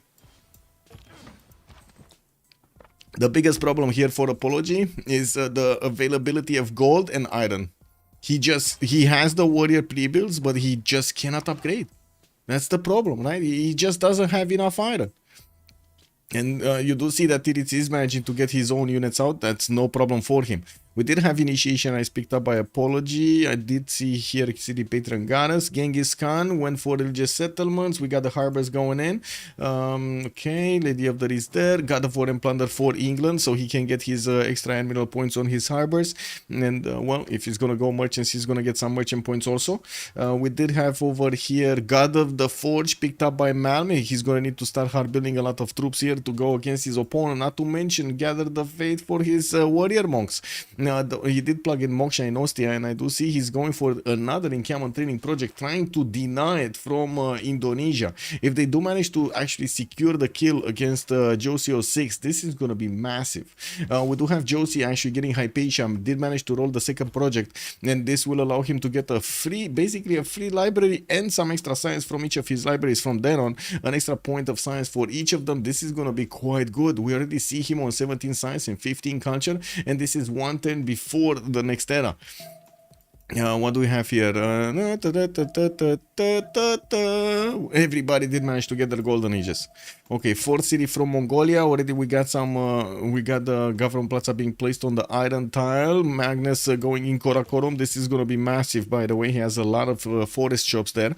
And I do see Moksha did get plugged in Urumqi, not Liang. Interesting. So he can actually get some defense on the floodplains. Did he just chop a legion from another city that he shouldn't have chopped? Oh my god, he got it from Ravenna. Instead of upgrading one on the front line, he actually got it to move slowly. Oh well, it is what it is. A government plaza from Rome, also Moksha getting in there. Okay, let's talk about their choices. We do have Elizabeth I here getting his tiles improved in the water, getting more builders out, and did manage to upgrade a few of his swordsmen. Does have another warrior to upgrade here, another 2 warriors to upgrade, and a few archers sprinkled in for some extra juicy damage. We do have Tiris choosing, not choosing. What is he choosing and not choosing? Because at the moment I don't see his golden age option. He didn't choose anything. He's probably thinking, debating, what is he gonna take over here. Drums of War is gonna be his choice. Okay, got it. Irrigation coming up next turn. Political philosophy in 2.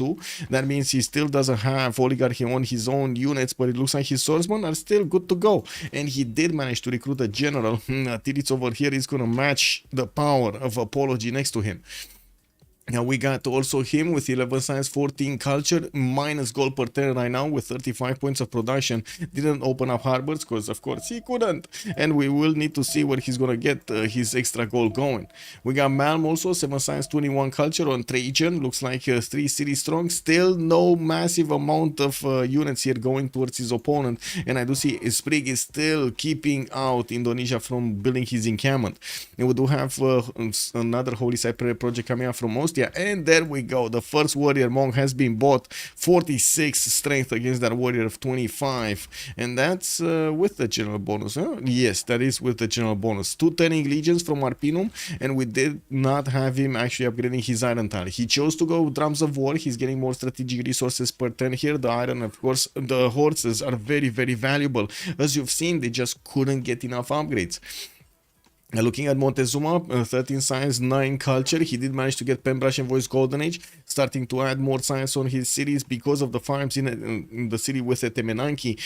We don't see yet Liang plugged in, but he still has very, very, very good tiles to use. Also has some galleys from Indonesia starting to look at his city center. While I do see England is sending those free galleys that he got from his harbors towards Aztecs borders. We will probably need to see Tenochtitlan be busy defending his coast over here from the boats of his opponents.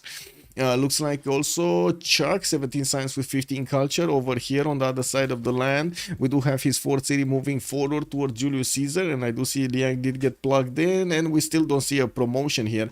We do have multiple builders coming around, which will need to start chopping and putting down some Shemamus, which by the way do have good places like this one, all of them, quite a few of them over here also in Ngulumapu. Quite a few of them could actually give him the extra culture from the Shemamus unique improvement. That's going to be extremely valuable.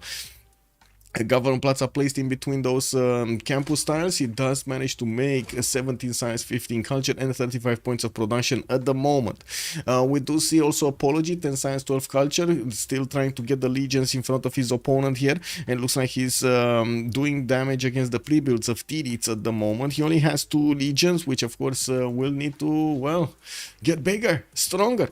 We do have Apology with 8 iron. He only needs 5, right? I'm pretty sure he only needs 5 to upgrade one of his legions. Yeah, 5.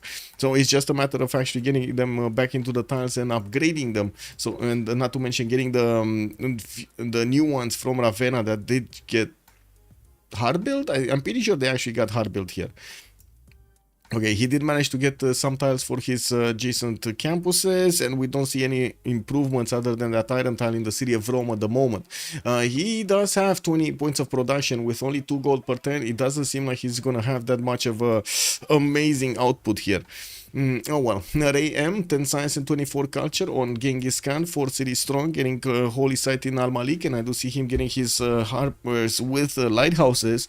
Government Plaza placed in a way that he doesn't actually get any bonuses, but he will get some bonuses for a campus there in the second city of Keshker, or the third city of Keshker towards the northwest. Okay, and he does have 44 points of production. Actually, he's the most productive one in the game with 4 cities and traders going around and harbors and lighthouses. Josio 6. We got him on 25 science and 23 culture, 3 cities strong, needing to defend against warrior monks that are coming close and fast from the cities of Ostia. At the moment, could only upgrade warrior monks, could only get some archers to defend from the warrior monks, and we're gonna need to see if these are gonna be successful. There is a way for that warrior monk to actually get directly on the holy site tile, and you can see for yourself the archer just doesn't do enough damage against the warrior monk to take it down. Now we do have also Aztec with one of his eagle warriors just waiting here for the chance of creating another builder. Now we do see new warrior monks being bought to another holy site project. I guess he just wants more faith. He wants more faith. He's barely on 29 faith a turn, getting some legions out, also moving them on the way towards his opponent. I do also want to mention, since he does have Ostia directly on Matterhorn, he's gonna have the ability of actually moving these much easier. There is also the possibility of, oh, there we go. Wait a second. Holy site prep. When you make holy site prep projects, if I remember correctly, you also boost the pressure of that religion into your neighbors, right? You do that, right? We don't see it this often, but it looks like he's converting the city of Badung in 3 turns with those projects. So Badung is gonna get converted. Yes, it looks like it's getting converted. There's no way it's not gonna get converted unless it gets more population here. Indo, no time to make a religion. Yeah, and I do see we're going to need to also take a look at the government plaza here on the Farpinum when it's going to get a specializing building of choice. The moment Indonesia is going for his Warlord's throne, he definitely knows that he's going to need to build a lot of an army here. And well, we do have Rome moving in. Looks like those warrior monks are getting hit. They will have the opportunity to take out the warrior pre-build from the north, the one that's yellow HP here. Looks like the warrior just got... Oh, I'm so... What happened, bro? What happened over there? Warrior monk just got in, one shot one of the archers. Oh my god. Okay, well, I guess there will be some damage being done, and I'm pretty sure the warrior monk is just gonna get a promotion. Yeah, some insane warrior monk play over here coming up from Malm. By the way, check out his stream, twitch.tv/Malm. He's doing it live. Looks like the question is whether Indo can get shipbuilding and send the settler away in time. Well, that might actually be the question. With 29 science, it shouldn't be a problem though. Well, let's actually take a look at people also. 12 science, 27 culture, 410 ancestral hall, and looks like he's getting his lighthouses up. We'll need to connect those trade routes towards the capital city with Magnus bonus of extra food and extra production. We do have shrines in Leeds, and he did manage to get that holy site, only a +1. You know, it is what it is. You gotta do what you gotta do. Moksha in the second city with builders coming around, has quite a few tiles to improve. Already got his turtles and his marble and his cocoa. improve for some amenities. Not bad. Gonna get another marble tile there to give away, and he does have extra cocoa to also give away. All of this island is his. There will be no contest over here for him to actually get cities, and we're probably gonna see him take over the Aztec capital at some point in the game with caravels and frigates. If this is actually gonna take out Aztec altogether, that's a question that we're gonna need to answer a little bit later in the game. Let's take a look at the wars here. We got the legions of Rome getting counterattack. It looks like Julius Caesar is going to need to finish off the Titian swordsman. There are quite a few more upgraded, and I do see a lot of archers are also coming around here. And slowly Apology is making headway into his opponent, and boom! One of the swordsmen of England just got taken down. These are expensive, very expensive right now. We got more legions from Apology moving towards the north. They're trying to break the line of defense here, and we're going to need to see if these are actually gonna get what they're looking for. Ravenna is gonna try out for a fourth settler, getting Pingala in, also building Warlord's Throne in 3 turns from Hattusa, while he's just chopping legions with more legions. It's very easy, right? This is how you do it. This is the proper Roman way. You get a legion, you put it into a forest, you chop another legion. That's the Roman way.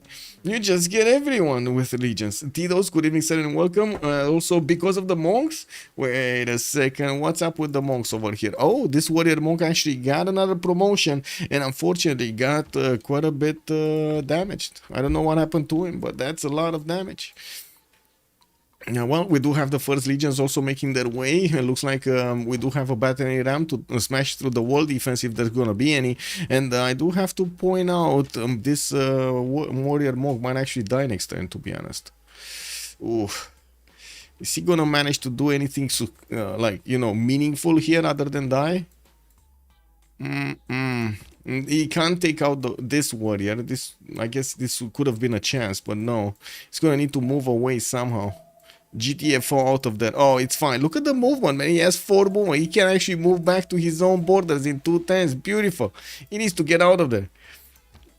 Rome's second warrior monk does seem like he has a promotion here. Gonna need to get into the archer line, and boom, another archer goes down, while Indonesia just got another one coming out of his cities. He did manage to plug in his swordsman into the city of Bandung. That's not gonna stop the legion or the warrior monk. Look at them go. They do a lot of damage to that city center. We do have Malm also keeps getting the bonuses from Matterhorn on these legions to move them towards Badung, while it does seem like he's gonna prepare to chop some more of these forests on the way there. Now we do have some archers also coming around from Ostia and Arpinum, and soon he's gonna have another warrior monk. He just needs to keep buying them. You didn't answer, by the way. You didn't answer. How much is a warrior monk? Isn't it like 70 or something? Isn't it like something ridiculous? 3 versus 4 just lose to Diplo. Doesn't matter if you take Aztec capital. Yeah, but I guess you can slow down the Diplo if you do have another win condition that you can get to. He converted the city too. Yeah, he did, and that's extra +5 from the Crusade belief coming up on these units here. That's one of the reasons these warriors are so strong. It's going to end up a 3 versus 3. Yeah, I guess, to be honest, it does look like Lizzie does have a problem here. Oh, that's a legion down. That's a legion down. Is there any counterattack? Roman archers are actually out on a party over here. Only 3 of these swordsmen are available, and I do see a lot of legions. But never mind, another one got taken down. Uh-oh.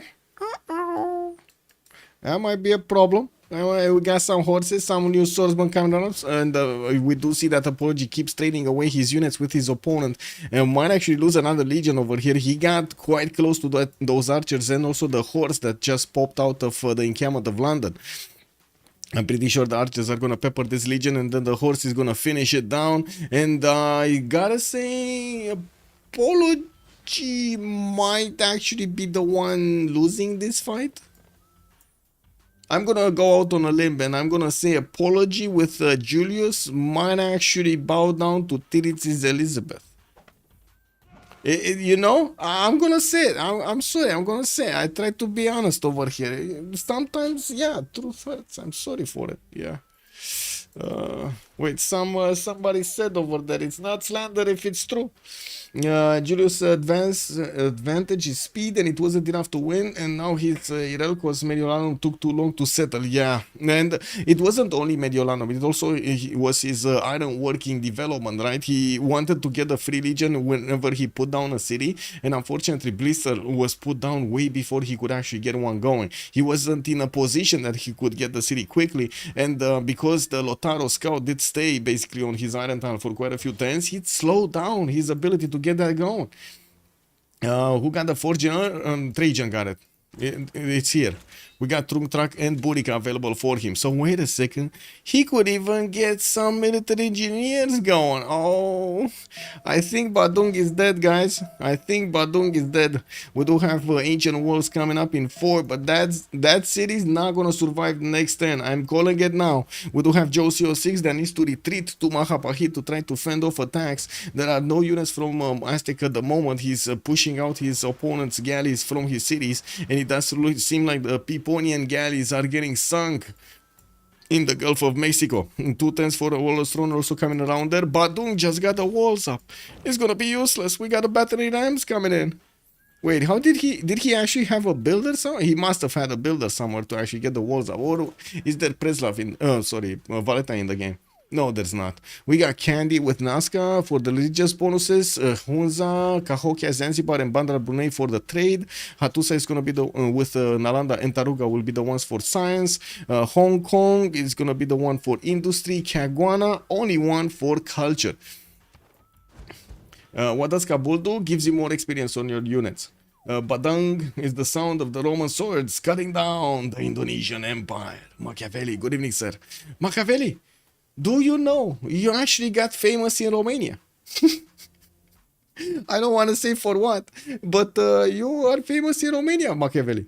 Yeah, someone with your name right now is speaking out against televisions, and there's quite a bit of drama around it. Like a lot of hard words being used over there. Anyway, 39 CB swordsman on Indonesia. Didn't see them so early. Crossbowman. I was like, what is he talking about? Oh, there we go. Okay, crossbowman. Are these even gonna help? Because look at the damage against the legions, especially with Crusade in this border of Badung. They just don't care. And we do have another conversion here in the capital city of Mahapahit in 10. While we do see Rome just lost one of his warrior monks. Was that a warrior? I think that was a warrior monk. Anyway, I mean, that swordsman looks like it's gonna die. Not gonna lie. Yeah, it just died. We got a legion getting a promo there. We got another legion coming in, and he's gonna there we go. He's gonna get another brother in Badung South. Both of them are gonna get next to that city center. There is a legion that could attack into it, and of course he's gonna wait for the battery ram to get close, buying more warrior monks, deploying more legions. While I do see Tirits did actually stabilize his defense, push back quite a bit the Apologian legions from his south, from Julius Caesar. Yeah, I do see in his opponent's cities Meriolano, we do have Victor establishing in 2 turns with a legion coming up in 3, and Ravenna building. Oh my god, look at all of these legions coming up from Ravenna and Rome. We do have the same thing happening on Tirits, getting more swordsmen out to try to fend this off and put a big line of units here. Rome went Moksha to get the free promos. Yes it did. It's amazing.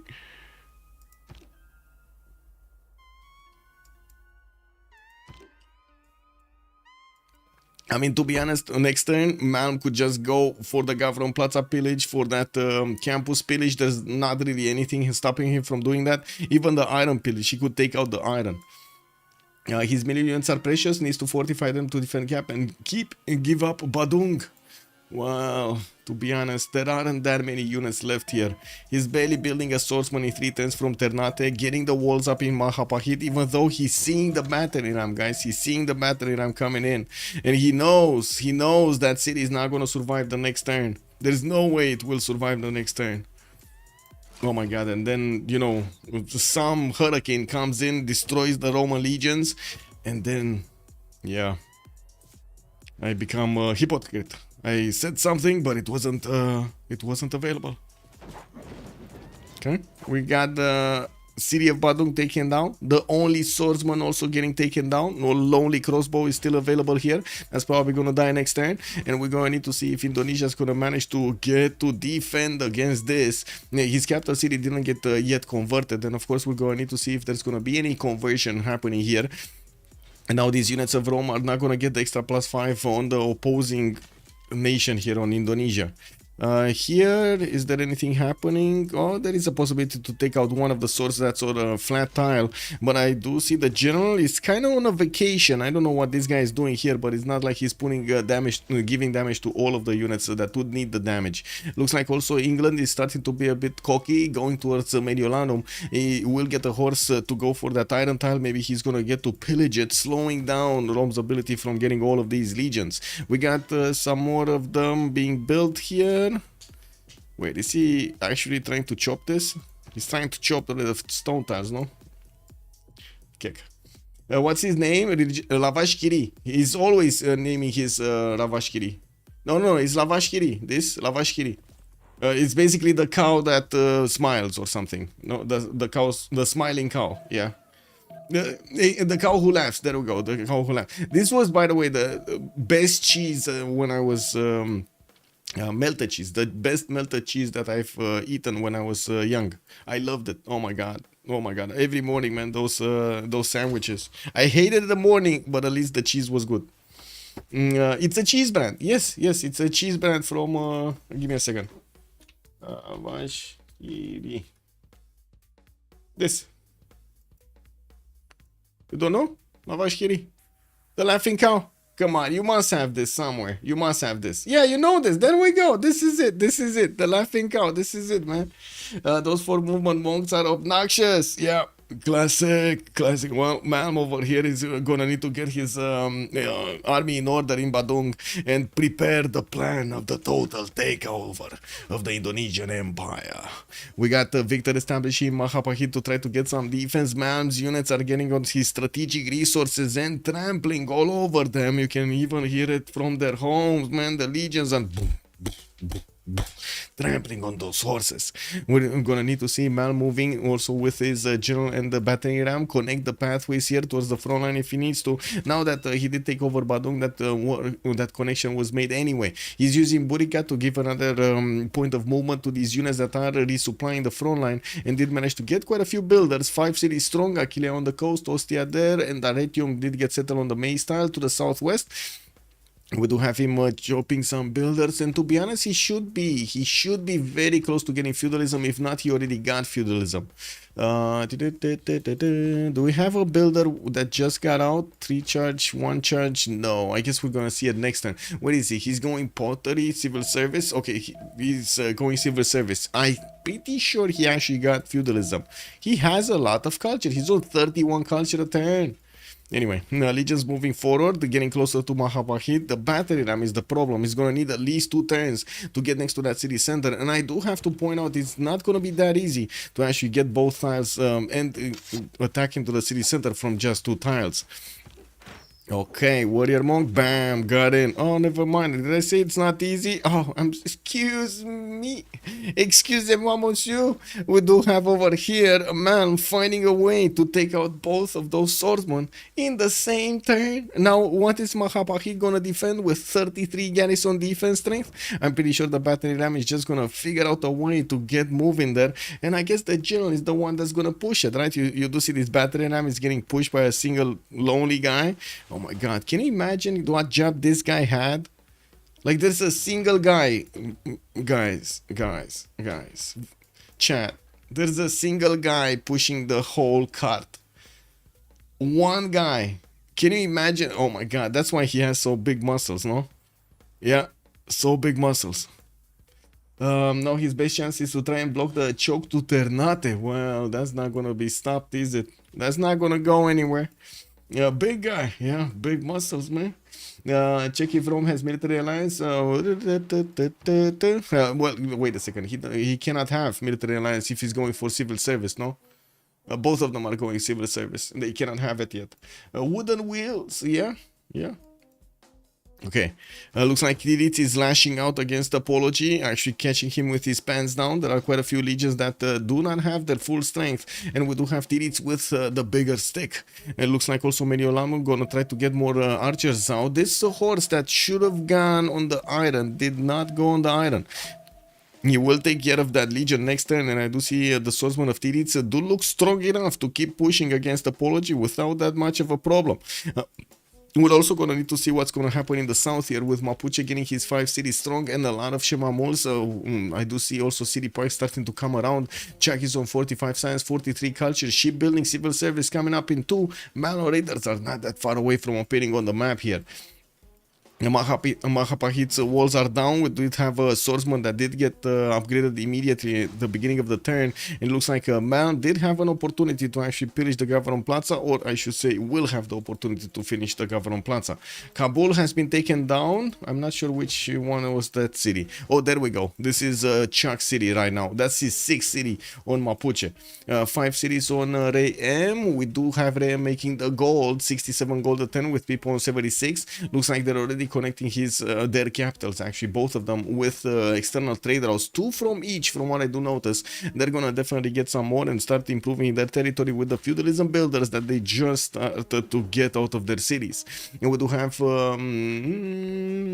what is it, Ram still 14 science and 31 culture, while people is on 21 and 37. They're still not up there, right? Montezuma 38 and 20. Montezuma actually with that Pembrasian voice still getting boats and getting pressured by England. He doesn't have a harbor, and this is gonna be a problem if he doesn't have a harbor, because admirals, ding ding, you know, admirals, what is he gonna do? Constantine, I think we're gonna have a very long game. There's no sense for Sharks to CC when they're already losing 0-1, so they'll play. Yeah, they're probably gonna play until they cannot play anymore, basically. Indo plan probably to find a CS to kill. Well, he's trying to take out Nazca with a single boat. That's a 25 defense strength city on the coast here, getting another galley to try to finish the job. And there is a chance that Nazca is actually gonna get the walls up, just, you know, randomly.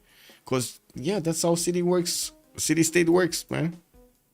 City-state work, actually. Work. There we go.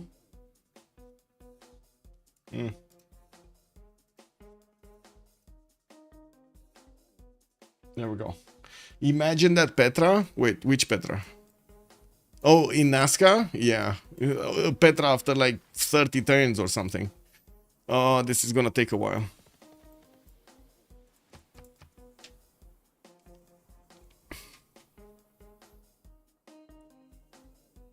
If it's over 15 CS, you kind of need to spot to slam from at least. Yeah, you can only kill from 1 if it's like under.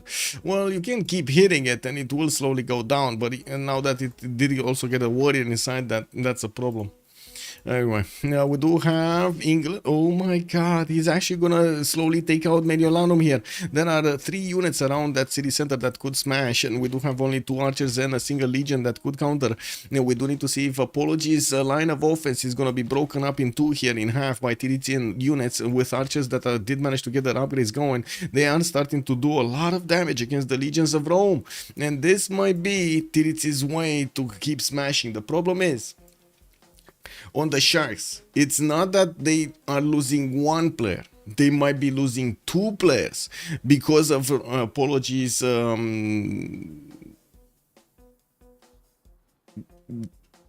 game plan status. I would say status over here. This is a problem. This is a big problem for the Sharks. They have 2 players that are getting pushed back quite hard. One of them is about to die, and the other one... Uh-oh. You see what's going on here. You do see what's going on here. This is quite a bit of a mess. Yeah, Mapuche kind of looks like he's going to be the cleanup crew. Yeah, it kind of looks like it. I do have to say England here does look like he's gonna get he's gonna get defended on these tiles, but there are quite a few units from Rome that are gonna die defending this, and this is probably exactly what Tirits wanted, to put as much pressure as possible on Rome. There we go. 2 legions got taken out, only 1 swordsman got taken out from Tirits' side. So these are very good numbers for him to actually keep trading away into Rome's units. Now we do have him also trying to put some offense on Apology's city of Puteoli, but is starting to see those legions actually getting the wall defense. There was no wall defense, or I should say there was no one line of units defense in Mediolandum. Now, with more units coming around from Bristol and London, he does have a faster resupply line than we do see Apology having, and of course we do see new legions and catapults coming around also from Apology. That's kind of early for catapults since I mean, his cities are getting attacked, and he's not attacking his opponent's cities. Anyway, and we got Diplo Quarter in Texcoco, next to that Mount Kilimanjaro. That's going to be quite close to Indonesia, but who cares? We do have Rome moving around the lake over here in Majapahit, trying to get to Ternate, and I do see a swordsman there from Indonesia is trying to stop this from happening. Has no chance. The Indonesia, oh my god, man. That legion is 60 strength on the offense. Guys, 60 strength on the offense. Now, still Majapahit is not converted, only 4 turns away from getting, oh, never mind, the laughing cow is here. He's gonna get to convert Majapahit next turn, no problem. Quadrims coming out from that city center, Nazca is still alive, and we don't have yet a city, a safety city for Josio 6 to get his party going. Man, this guy wants a vacation and Rome just doesn't let him get it. Yeah, the missionary comes in.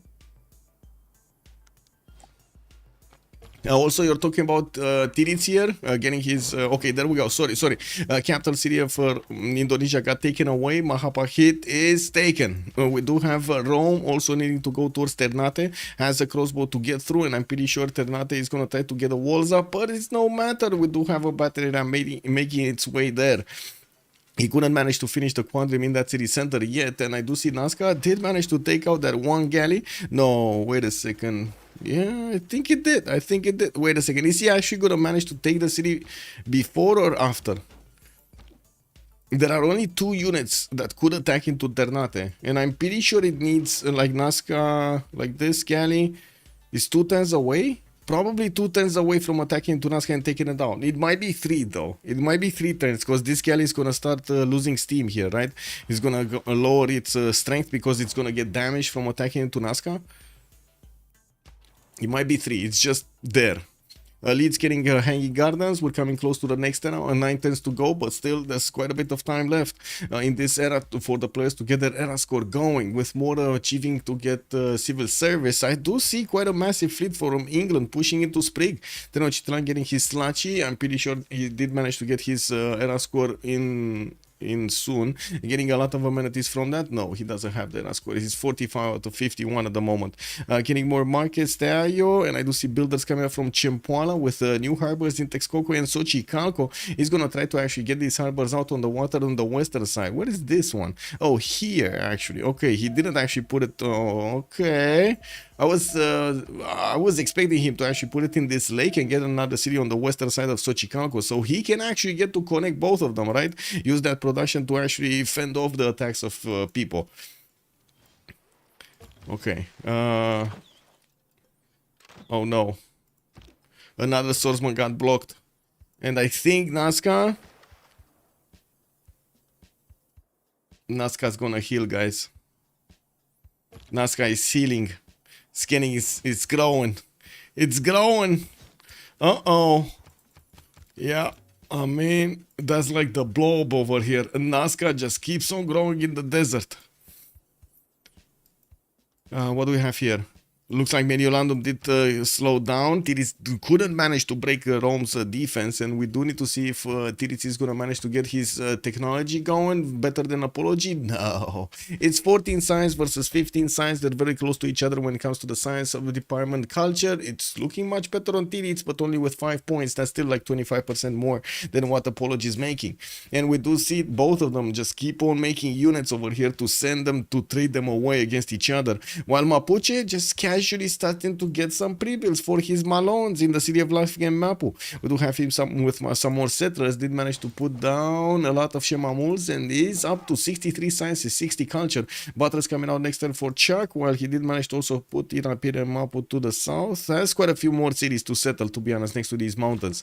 And wait a second, are these actually Malon Raiders pre-builds? Because to be honest, they don't really look like anything here. There are just 4 units without a general. He doesn't have any in camo to try to at least get a general for them. And it looks like he's just happy, just, you know, waiting for this. Like, you know, allowing Rome to just derail himself basically into Tirits. But Tirits is also getting derailed. Gonna be a 1 versus 4 for Vicky. Yeah. I mean, this is gonna be tough, guys. Gonna be very tough. Let's see Nazca. Nazca. Ooh, it didn't repair that much. But it's still, yeah, it's still gonna need at least 2 more turns, right? And we do have the Legions of Rome getting close up. There is a warrior monk attack against Ternate that could be done.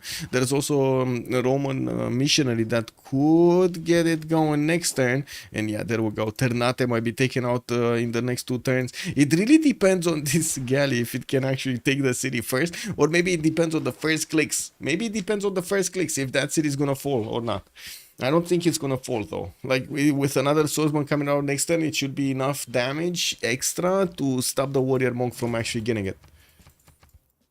Not to mention the heal and so on popping off. So it looks like we might actually see the survival of the Indonesians in the desert. Oh my god, they got sent into the desert, guys. The 1 tile of grass over there, or I should say plains, is to the southwest of Nazca. And there are some elephants, you gotta give it that. There are some elephants, you know. At least that over there. Ancient Wars coming up, Mahapa Heat, a bit surprising because, you know, I was expecting him to actually get a builder or something over here to keep improving his styles. We did have that city converting, and I do see Ternate is still not converted. It all depends on that missionary. Since it only has a bit of population, I'm pretty sure from 1 missionary pop, it's gonna get that going. England Tirits, masonry, we got apology going for machinery, did manage to get a few archers of his own out, some did get promotions as level 2s here. Mongolia, let's see, we got pyramids coming out from Keshker, level 2, quite a few builders coming out, also Rem moving cities on the coast. Okay, he's going east somewhere, and we do have him with already 2, 4, 6, 8 cities. Gonna go for his 9th. While he did manage to get some on the islands, we're going to need to see what's gonna happen in the Yellow Sea here. He also, Mongolia did manage to get 38 science with 37 culture, while people is on 54 and 44. Now, definitely Chuck does have the bigger stats here, and Sprig is not that far away with 54 and 36. Now the question is, are both of them actually going for cartography? Because that's the biggest problem. Sprig might actually need a lot of boats, and he's not being allowed to build the boats. You see how people is actually pushing him as hard as he can to keep away Aztec from actually putting more galleys in this water, in these seas. Yeah, there we go. Nazca has been taken out. We do have Rome over here needing to get his shipbuilding to actually sail away those units to take the city of Nazca. There are cliffs all over the place, so he needs to actually get around here and disembark on the desert hill or on the flat hill, on the flat tile on the left side. Did I just say a flat hill? Wait, is there a possibility to see a flat hill? Also, Croquette, good evening, sir, and welcome. One time I escaped and built a Petra for the fun. Dying is, yeah, sometimes, you know, you gotta do what you gotta do. What Gav Plaza building did Mongolia go for? He went for Ancestral Hall, probably. Yeah, Ancestral Hall. Indo will live for a while. Rome doesn't really have much naval infrastructure. No, he doesn't. And he's going for currency with Divine Right. Man does also have 17 science with 38 culture, 55 points of production. Cannot get boats on the left side, and that's going to be a problem. We're going to need to see if Indonesia is also going to buy some with his faith. He can just spend 60 faith for a boat without any issues. I do see England versus Julius Caesar, just you know, making a line between each other. We did have stone circles that we didn't talk about on Elizabeth I here, getting some extra production points from these stone tiles. I gotta say, he only improved 1 though. Ooh, did it? You gotta get that promoted. Oh, it doesn't have a promotion. It doesn't have a promotion. Never mind. Tirits actually moved it back quite quickly, getting his swordsman out and repositioning those that are low HP to get the promotions on them, building new ones and sending them on the front line. While in the south, we still have 4 units here from Mapuche, just chilling next to Lafke Mapu.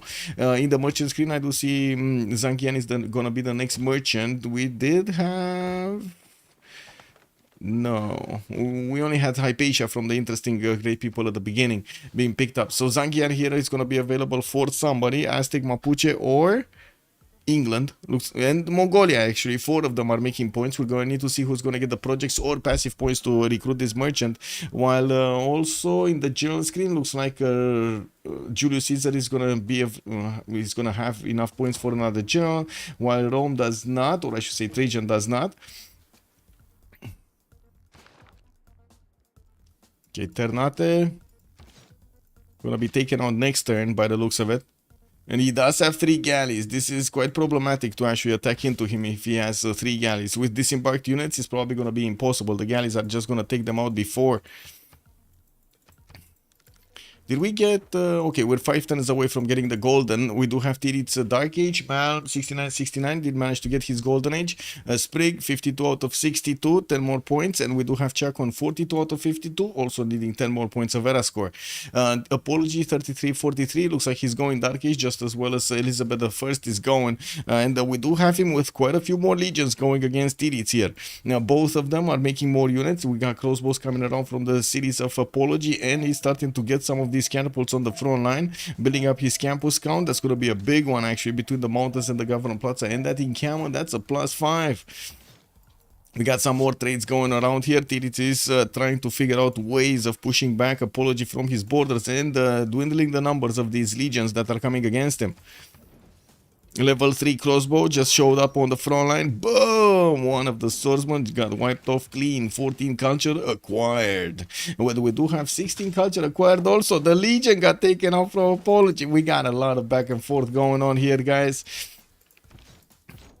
Okay, left side looks like that city of the what was it, Ternate or something, did get taken out. That was the third core city of Indonesia, while Nazca of course is over here on the western side. Looks like Malm is not aware that there was a city state that was taken out, but anyway, he did manage to basically slow down his opponent to a crawl here. Josie 06 is down to 6 science and 3 culture, while I gotta say Apology and Tirits are not doing much better. We do have Rome with no fear of the west to get bonked, and I'm pretty sure he's gonna be fine just sending more cities and slowly going to build up his fleet. He does have some commercials coming around, doesn't have harbors, but will have the option to get some harbors in the cities he's placing on the coast on the east. Trying to get Hanging Gardens, that's never gonna finish. Hanging Gardens was being built here in 7 turns, and maybe some others are actually trying to build it. Pyramids getting out into from Keshker. I was thinking he already got those, but he didn't. Okay, never mind. We got another settler from Lafke Mapu that looks to be moving towards the Roman capital from Mapuche, and I do see commercial hubs coming around here. Chuck is on 42 out of 52. Okay, and on the other side, I do have to say on the Sharks, not a single player did get into the normal age yet. Not a single player. They didn't get their bonuses yet for era score. Mapuche can save Lizzie. Yeah, it's almost a 3 versus 3. Wait, why do you call it an almost 3 versus 3? Because it's almost a 4 versus 3, no? Or a 3 versus 2, basically. What you're saying. 3 versus 2, I think it is, no? Because we got, like on one side, we got 2 players that are basically Irel, Apology and Josie 06. While on the side of Freritos, we got Malm, Sprig and Chuck that are quite relevant to the game. Like, they're making the gold, the production, they're getting the science and the culture, no? Indo lives, Rome raised Ternate, means he's not going to try to invest in naval. I mean, he could invest from Mahapa. He has a few chops in there also. Shouldn't be that big of a problem to actually get some boats out against Nazca. Oh, wait a second. How did this happen? What the? Weren't there a lot of boats here? Sprig actually got away? He got away? Look at this, guys. Sprig somehow got back his style in Tenochtitlan, and now he's gonna have the ability to build boats and galleys and get caravels. Well, let's actually see if Sprig is gonna get it. We do have cartography coming out next turn, and Mercenary is also coming out next turn. It's only gonna have 2 galleys worth of upgrades here, and it's definitely not enough. We do have some catapults also coming out from Tenochtitlan that are gonna try to get a defense against any boat coming against them. Sending a catapult also to the other harbor from Xochicalco, trying to build a Stonehenge to get that religion and get the bonuses. Also, we'll have access to one of those +4 campuses over here in Xochicalco. Mapuche Malons are coming around. Only 4 though. He's not getting more. I do have to agree there aren't that many times that he could attack from, but usually it's still better to build at least like 7-8 pre-builds over here to have them. I guess he's going to be looking to chop a few of them. Still has quite a few chops available in the capital and other cities. And we do have builders with feudalism coming around from him. He's puddle jumping his Liang everywhere to get the city parks for that extra culture. And I do see him keeping on settling the south. 4 is enough? Yeah, wow, it's just Julius. Man, what do you mean it's just Julius? Sandro Games, good evening, sir. Second place in the 2 versus 2s, yeah?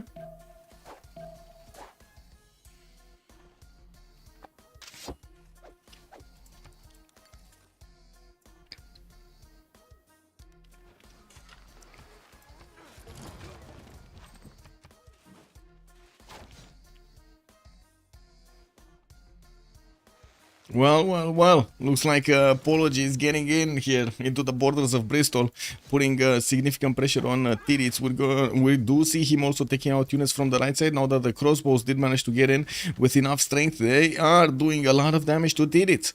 Tirits is in trouble. We do have him getting his shipbuilding out in 2, mercenaries coming up in 5, more of these swordsmen, and I gotta say he probably needs his men at times as quick as possible. Not to mention he does need the support help of Chuck to attack into Rome and basically take away the ability of Apology to keep reinforcing that north front line with new units, so Elizabeth units can actually catch up on this.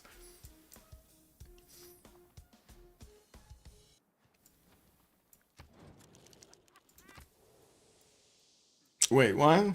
Trinda rage quit this morning? Whoa, rage quit? What? What? Oh well. I guess sometimes hubris is too big. Rome has the pants down in the back line? Yeah, well, looks like there's nothing here. I'm not even sure if he has underpants here. Do you think he has underpants in Rome's capital? I don't think he has underpants.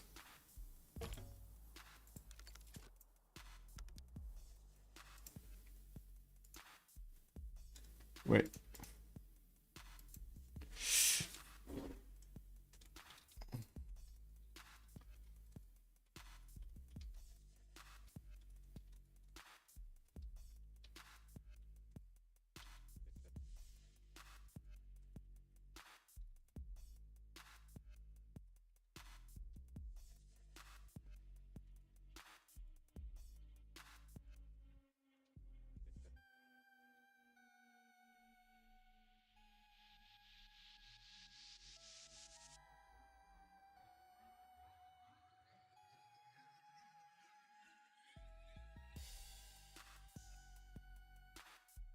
Just give me a second.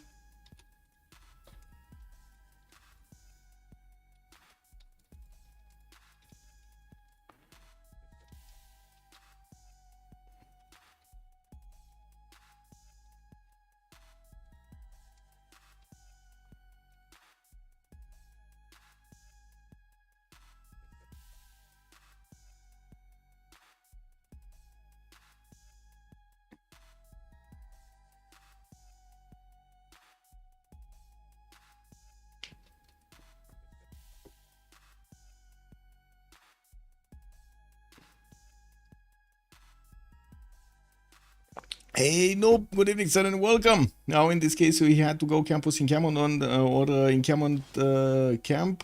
To be honest, and spam archers and swords to block the chokes. Not ideal for Indo. No, not at all.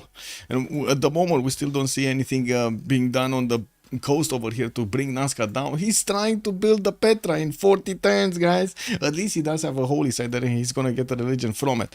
In the era squad, it does look like Rome did manage to get it. Montezuma is 3 points away. Chuck did manage to also secure his golden age, getting his units quite close to the Roman capital and might actually bonk that capital in the next 2 or 3 turns.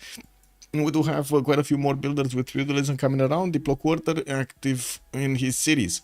Ray M, 48 out of 48, he got his golden age. Pipo also 1 point out with England. He does manage to get quite a bit of a fleet over here in between Manchester, Bradford and Plymouth, while we do see also Sheffield working for his galleys. Now we do have Aztec also trying to get out as many boats as possible. He is 1 turn away from cartography, and well, he moved away from it so he could get some more pre-builds. This is very good for him. We do also need to see Aztec damage. He does have only +2 luxury attack bonus against his opponent, and I'm pretty sure he doesn't have an admiral because he didn't have harbors to get the admiral from. He did manage to make a harbor here in Texcoco. He didn't make enough of those projects to actually get his admiral points down, and that actually, unfortunately, well, denies him the ability to get an extra +5. Now we do have also Islam here for England. That's Victoria. Zen meditation with Defender of the Faith. Hinduism for Mongolia, Jesuit education and stewardship. For the campus is getting the science, commercial is getting the gold, while Eastern Orthodoxy on Aztec is going to give him the extra faith from the world wonders and some holy waters for the healing. This is going to be quite good on the city of Tenochtitlan, if only he would have the religion in the city. Okay, we do have some more catapults coming out from Badung, and well, at the moment, man doesn't know. He doesn't know anything about Nazca. They just don't know this. Oh well. Let's see what's happening here. Bristol about to go down. Tiritz is getting pushed massively. While we do have the Malo Raiders with 6 movement, they're gonna grab the tiles. Oh my god, they could attack into Rome directly. Guys, this one, 6 movement guy, can actually attack into Rome directly. And we got another one that's just gonna grab the stone tile or the tile behind. And we're gonna need to see if Rome is gonna get to survive the next 2 turns. 9 City Mongol Sim. So open up harbors, went into campuses, got his Government Plaza, Temple of Artemis in Urumqi, Ancestral Hall also, and I do see him chopping everything and improving as many hills as he possibly can.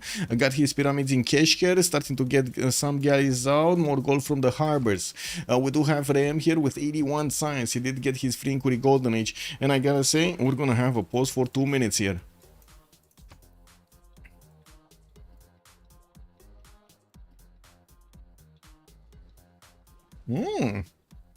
Galley coming out from Spring. Yeah, there is a possibility for him to just get 2 or 3 caravels and just take out Indonesia, right? They're gonna get there much faster than England can actually get there. Where is England at, by the way? Cartography next turn. So it looks like we're gonna have him upgrade. Okay. Give me a second so I can finish this. We got preserves. Recon. Historia.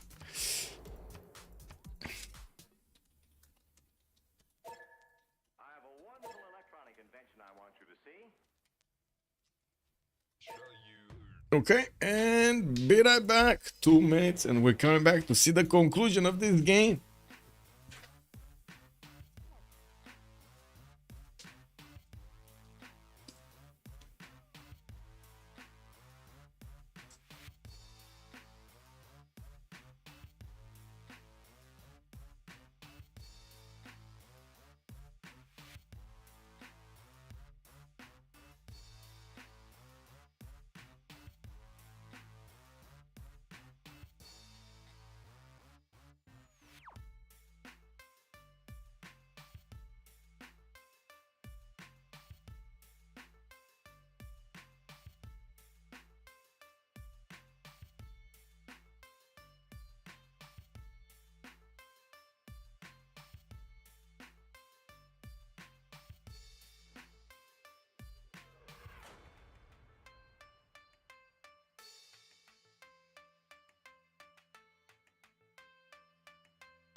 Well. Didn't see that coming. Should Shark go on Golpa, etc. for Indo to swim? Well, they are trying to get... Oh, wait a second. We'll see. We'll see what happens now. We'll see what happens now. Give me a second. Harbor's 100%. Okay, light caps getting plus. Oh my god. Malons. Malons. Lotaro also getting the Diplo points. We got Malons taking over the capital of Rome. Going for Ravenna right about now. And we do have him with the possibility to pillage a few tiles in between. Now, this attack of Rome does look like for Julius Caesar, it might be over going against Tirits. Now, we do have some resupplies over here for the English troops, and we're going to need to see if any of his cities are going to go down. Rome does have trebuchets, which do deal a lot of damage to these units. We did get golden ages. Trajan, Pembrasian Voice, 2, 4, 6, 8, 9 cities. Man here did manage to get 29 science with 64 culture. Still has those warrior monks deployed everywhere, getting his baths out, and did manage to well, retreat his generals, putting down more settlers. While he's putting down commercials to get a goal for his teammates, he's probably going to be funding the fleet of Montezuma to go against his opponent. And we got also Sprig here with 103 production, 60 science, 22 culture. He did manage to get quite a bit of a fleet in Tenochtitlan and chose normal age. He couldn't get his golden. That's a problem. Harbor shipping projects coming out from 2 of his cities to try to get Francis Drake, which is 455 points. He does need, what, 5 projects to probably get this? That's a long way. He only has 2 harbors and only 1 of them has a lighthouse, so only 3 points are getting acquired here. Well, in the meantime, we do see him building boats, while his opponent is upgrading cannibals. We're gonna see them bonk each other soon, and the question is, can he actually get 1, 2 or 3 cannibals to Nazca to take out his opponent? Because this is gonna be massive. I gotta say, strategically, this is probably the best move that he can get. Upgrade a few boats, send them to Nazca and finish off that guy. Who got normal? Yeah, Sprig got normal.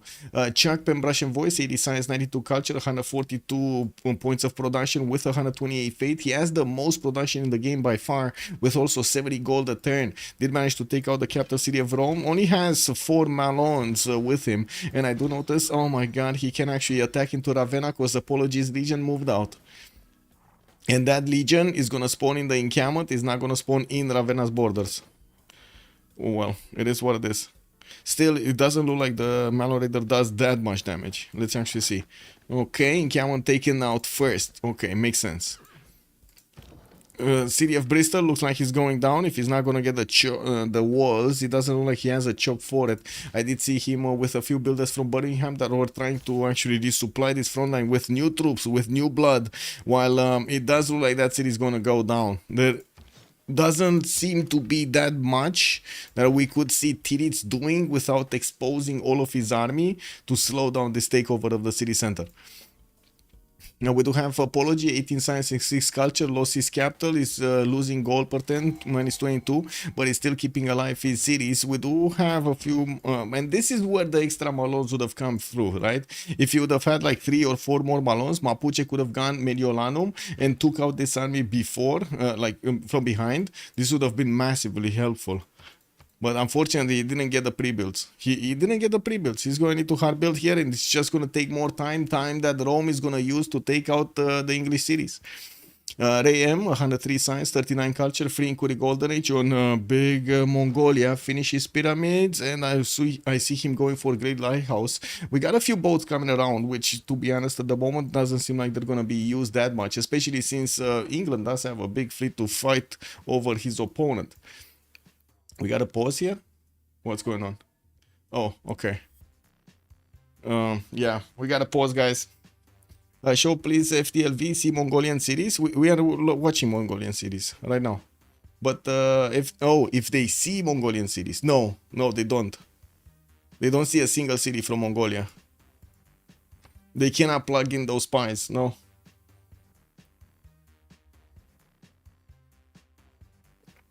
Yeah, plus 12 Mongolia is gonna be a pain if they manage to get it working, right? That's the catch. If they manage to get it working, because they can't get to Mapuche. Mapuche is not coast. They can't get here.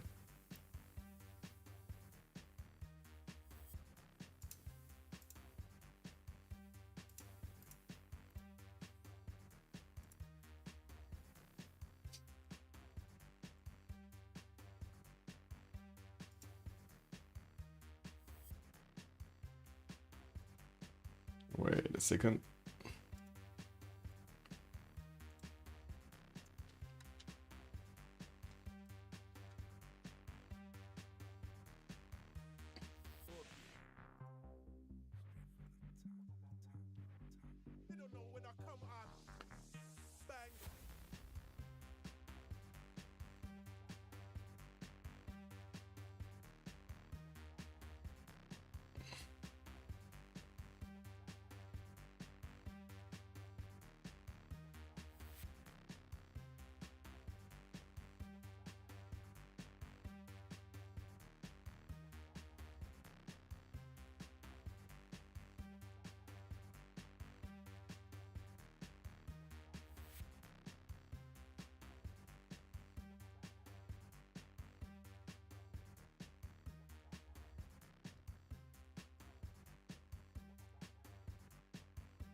Okay, we got on pause. We got on pause. Let's see if, yeah, Bristol is going down. There's no way Apology is going to defend this. We did have England trying to get into the back line to try to attack into those crossbows with a horse, but that's not going to go well. It doesn't seem like he's going to manage to deal enough damage to the crossbow to take it out, and the counter attack is going to be deadly. There we go. Horse down, Bristol down. Now we do have Mapuche with a problem. He cannot actually push into Ravenna right now with the legions managing to keep that city center and the tile next to it intact. And with only one single man raider available to go towards Mediolanum, Rome is stabilizing. Mapuche is managing to get the pillages off of his campuses. And we do have Apology over here. Well, just having problems all over the place. Let me put my chats in order so I can check out what's going on. Painter Q, hello there, sir. Good evening, sir. Also, this is the best of 5 board Navori. Good evening, sir. We already have 2-0 ahead for Freritos de la Vega, and the Sharks are going to need to get back into the game. Taruga, by the way, is going to be a safety settle for Tiritz. He's getting out of there, and he's going to try to take out that city center, which is trying to build the ancient walls. To be honest, this is a problem. Anyway, also, Sharks need to find an escape for Julius. Yes, well, he captured Rome, so now he's coast. Yes, true. That would be a very good liberation, right? 100 points, easy peasy for him. Yeah, to defend. We got industrial zones left in Mapu, builders camera Puen, and I do see entertainment complex in Puen Mapu also. A lot of these Shemamos did get placed. The city parks, this is one of the strategies I've seen first built by Ben, I believe, Ben but better. And the fact is, of course, these city parks do give extra appeal around them. And you do see how he did manage to get so much culture with this method. 154 points of production, 88 science, and 95 for Chuck here in his Pembrush and Voice Goldenish, getting his foreign ministry in 2 turns and still keeps on building his markets. He isn't making as much gold as Rem or people, but still that's a decent amount of gold on his side. We do have caravels from Aztec meeting the caravels of people on the coast here next to Tenochtitlan. Has quite a few catapults also deployed there to help him out, and I gotta say he still didn't get, oh wait a second, people did manage to get a caravel to defend Nazca here. Boats coming up from Malm, getting built in Mahabahit. He is in the tech side buttress next turn, and of course he did manage to get his cartography booster. Chuck is also going to get cartography. We might actually see him try to get some boats. Surprising. He's getting trebuchets out from Rome, and I'm pretty sure he's going to try to bonk the city of Ravenna with the trebuchets. He does have 2 spots that he could keep on attacking against that city's defense and could take it out. It does seem like also we're out of legions. Wait a second. Where are the legions? We got all down to a single legion, guys. That's one single legion next to Bristol. Bristol got liberated here back. And I do see Moksha is re-establishing in 3 turns. While, yeah, Rome does have a lot of units to attack into it. And this region does have movement to actually attack against Bristol again. We might see the horses just retake the city again. And that last legion is just gonna die. Malon Raiders appearing to the south of Mediolanum is putting these legions on their toes here, and they're going to try to build up a defense to slow down the Malon Raider from actually getting into his borders. Hatusa does have a trader that's moving there, and that might be actually get pillaged to give him some gold. And from what I do notice, Chuck is trying to get across. He's trying to actually get around the legions, guys. He's putting his boats in the water. The Malons are getting to swim. Okay, what do we have here? Still no attacks. By the way, one of them does have an admiral, the other one doesn't have an admiral. I do see he's still getting harbor shipping projects, and we do have him halfway there, 76 out of 155 points to get Francis Drake, while also England, Age of Empire, is trying to get there. We do have square rigging importance for people, exploration E3, so he can get his press gangs card, and I do see a few more campuses coming around. Looks like he's also getting invaded by Aztec warriors levied from Candy that are getting into his borders to try to pillage some of his tiles. We're going to need to see if that's going to be fruitful or not. And I gotta say, Aztec does seem strong enough to withstand the initial damage here. We're going to need to see what's going to happen when those frigates come out. And there's a decent amount of science here on Sprig. Okay, that caravel. We got him moving. Sprig is gonna need to be very quick on the buttons here. Very quick on the buttons. Neither of these caravels do have promotions, and he wasn't fast enough. That's 2 galleys that he lost in the trades against his opponent here, against people. He could have taken out so much, but he didn't. Oh well. That's another galley taken down. And that kind of seems to be his fleet right there. It does seem like the extra damage on the caravels of England here gave him that advantage that he much needed. This one cannot move, right? It's zone? Yeah, it's zonked. It's zoned. Zone of controlled. Okay. Malm, 3 galleys, 4 galleys, and well, we do have only a galley here from Nazca. I'm pretty sure Joe CO6 is not gonna have the ability to get his cartography technology, and Malm is on 6 turns away from actually getting cartography. He's building more markets, and I do see him getting more builders. Still in Pembrokeshire voice, he's not getting the extra science adjacency from his commercials, and well, we're going to see if he's actually gonna manage to get all of these campuses with those extra libraries. Bristol got retaken. We do have Tiris retreating to the city of London, still working. Oh my god, man. Oh my god, look at the timing of this one. Also, Inoue, good evening, sir. Wait, Buga means flower in Hungarian? Nice, nice. Where is the cat? What is her name? Athena. The cat name is Athena. And the cat is actually sleeping on my... what's it called? Footrest? I guess. I have like a chair without a back that I use for my feet, like underneath the desk, basically. And she's sitting over there. She actually took away my ability from resting my feet. One city challenge, turn 39. Yeah, Painter, yes. Walls. He's gonna get the walls, man. This is unbelievable. And there's a single galley available here for Tiris to bonk into that city center. This is just sad. This is just sad for Tiris. Yeah, Lizzie's escape is not happening. He's trying to get the settler out in 410s. London does seem like it's gonna... Well, he's seen better days. Mapuche's Mallow Raider did manage to get around these crossbows. And, well, we might actually see him try to bonk into that last Legion of Apology here to slow it down from taking over London.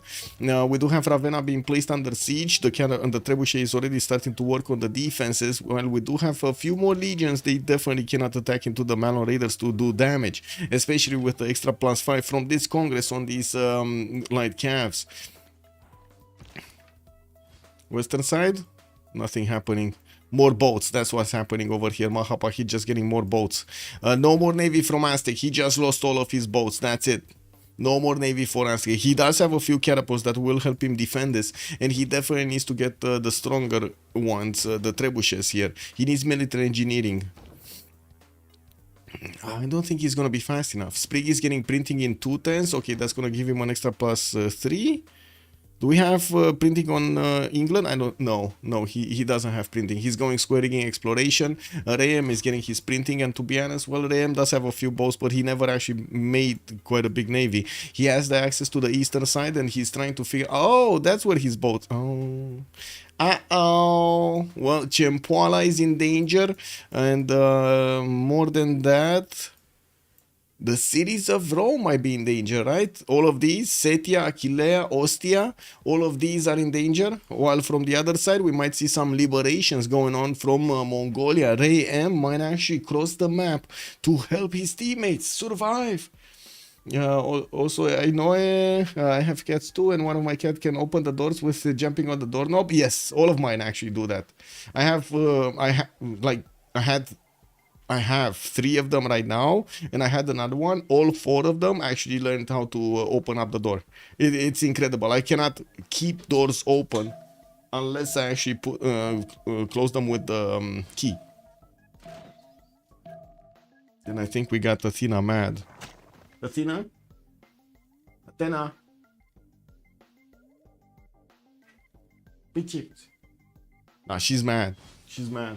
She gave me that look with the meh. You know that look with the meh?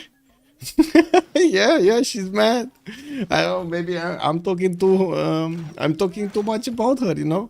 It is what it is. London did manage to get the settler out. We do have walls coming up in 2, and it looks like the Mallow Raider also got shaved off the map here with the crossbows managing to deal the damage. London is going to manage to get a city out on one of these islands here. He just needs a few turns to get out of there. There is a problem though.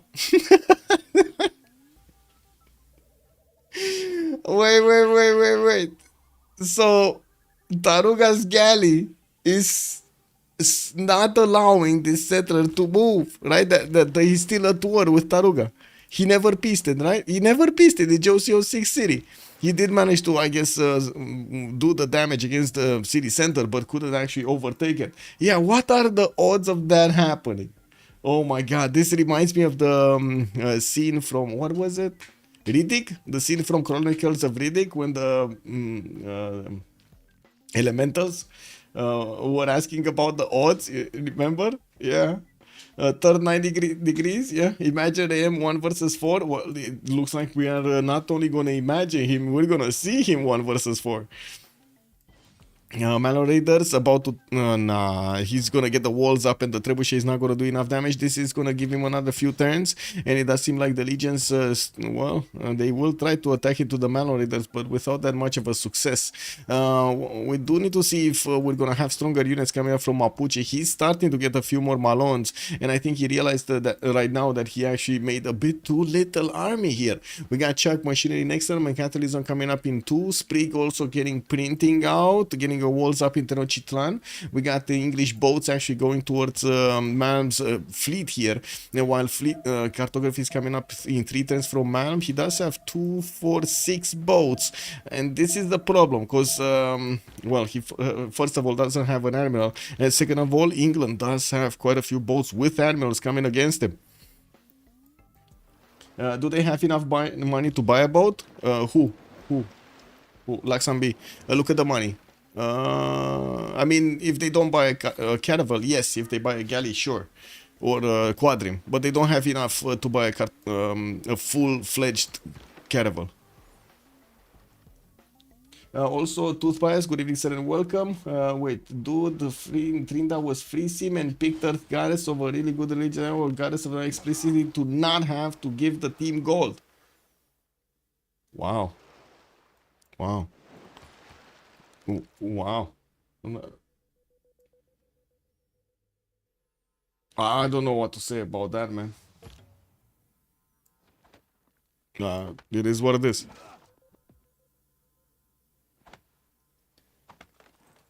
We got Foreign Ministry coming up in 4 turns here from Arpinum.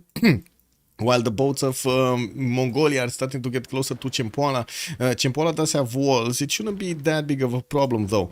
And let's actually see how much Mongolia has... can we see it, actually? He has +6 intel at the moment against Rome. And he's getting a spy in Xochicalco, so he will probably have +12 over here on Chempoala. Man evangelized, did he go tithe? Let's go. Let's see. No. Wait, no he didn't. Or at least he didn't pick anything right now. He didn't pick anything right now. 800 military Mongol. Yeah, look at the fleet. 2, 4, 6, 7 of those caravels. We got some more moving to the east side over here, trying to figure out if he can get to the cities of Mapuche, which are not on the coast. Only the capital city here, of a former capital of Rome, is on the coast, which, to be honest, is not going to matter that much in the next few turns. We do have Mapuche that is cleaning up house. Oh no, wait a second. We got London getting... Oh my god. Wait a second, we might actually see both cities dying at the same time. Can you imagine both cities dying from Tirits at the same time? Oh my god. Oh my god, the Sharks are making a comeback, guys. What are they gonna do? It's all up to Chuck. It's all up to Chuck, right? There is no other way. Chuck and Malm is still gonna struggle to actually get all of his boats out in order. He's putting them back in Mahapa. He's starting to get privateers out, while Pipo is gonna get to bonk a few of these galleys.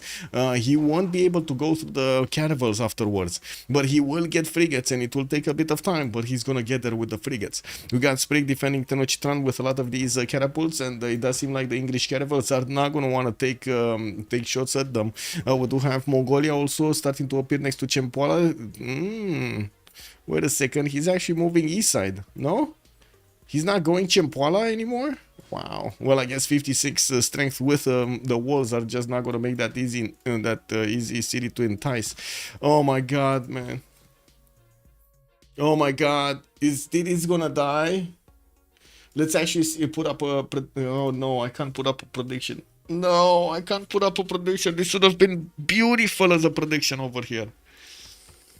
London is so low. London is so. This is gonna be such a hard game to actually get back on. Yes, Chuck is managing to take Ravenna. Yes, he's probably gonna deal the damage against all of Rome cities over here. Can he actually take him out fully? I don't think so. I don't think so. It's just gonna happen again, right? Rome is gonna get a city on the coast and not gonna care. We got some. Wait. We got Rome. We got Malmian warrior monks coming in to finish the party here. Bob was saying also bought the tiles. Wait, which tiles? Who bought what? Who bought what? Oh, these. Oh God, Bob, this is perfect. This is, man, this is insult to injury. Look what he's doing. He's not even letting apology. Oh, sorry. He's not even letting Titties get out of that apology. Beautiful, just beautiful. Beautiful. Is Caesar just clutching? Yeah, he is. Well, good evening, sir, and welcome. All because of the city state. Exactly. It's all because of the city state over here, Taruga, that got one boat. It was one galley that changed the whole history of this nation. And there we go. We got Athena. What are you doing, miss? And that's one player out of there. 4 versus 3 situation. I do have to say the first Diplo points did get acquired by Chuck. And I also gotta say, it's not like Aztec can do anything here. Wait, do they have gold? So they're kind of lacking gold. Malm is gonna be attacked by Mongolia at some point. His coastal cities are gonna be taken out here. 1, 2, 3. Battleships can actually attack his capital, Arpinum. Mahapahit can be retaken for another 100 Diplo points. And also he can retake the city of Rome back from Mapuche. And Mapuche could not manage to smash through Ravenna. Oh, wait a second. He does have the ability to take it out with Mano Raider. He just probably doesn't want to yet. Also, as Ansko, good evening, sir, and welcome. They cannot resurrect players unless it's in the same turn. It's kind of tricky after they die. Yeah.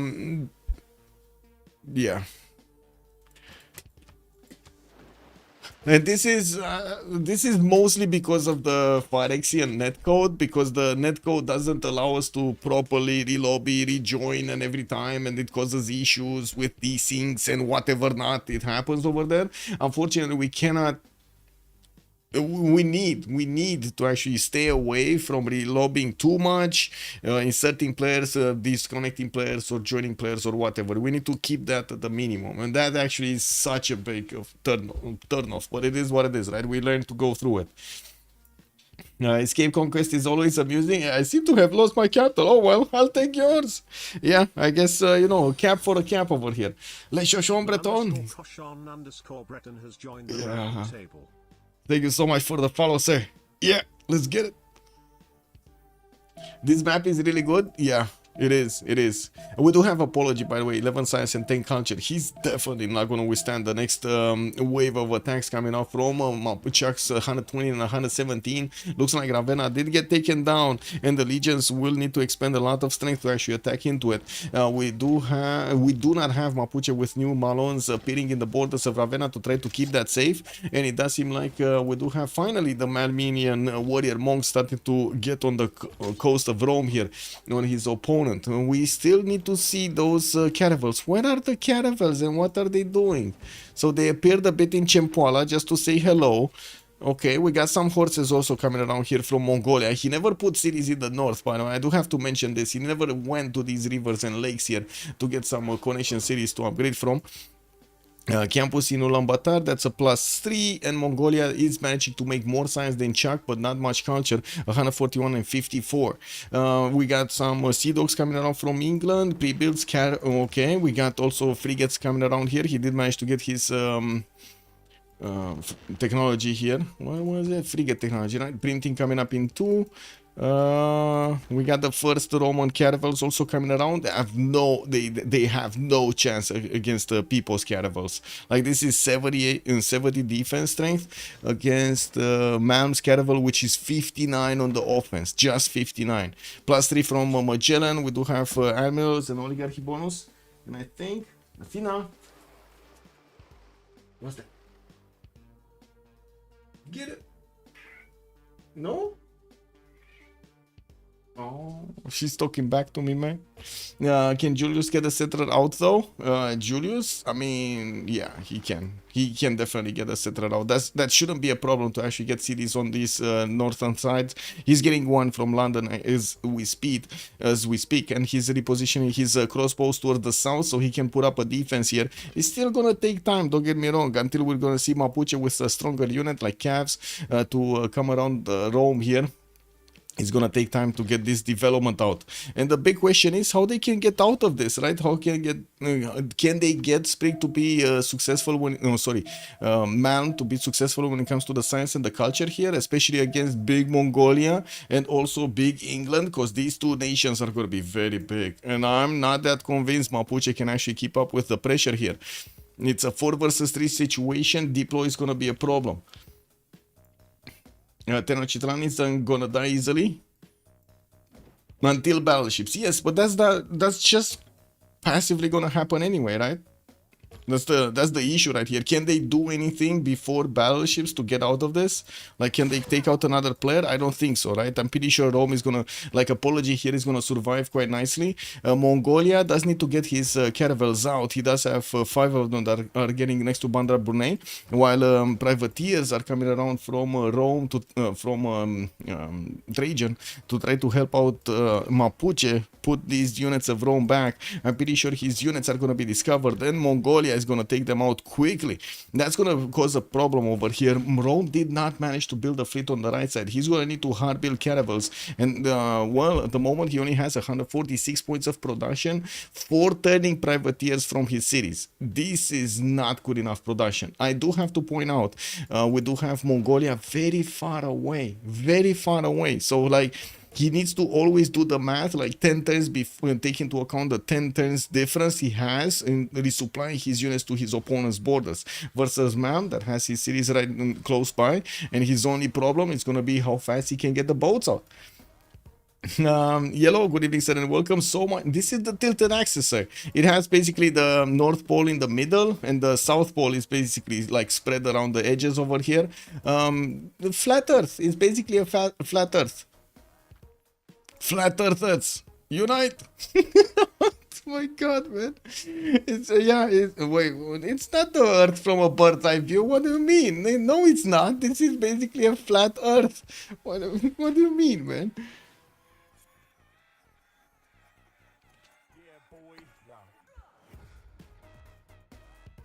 Yeah, flat Earth confirmed, exactly.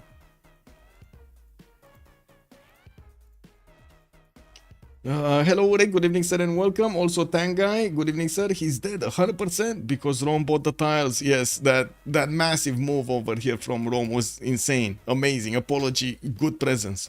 Very good one.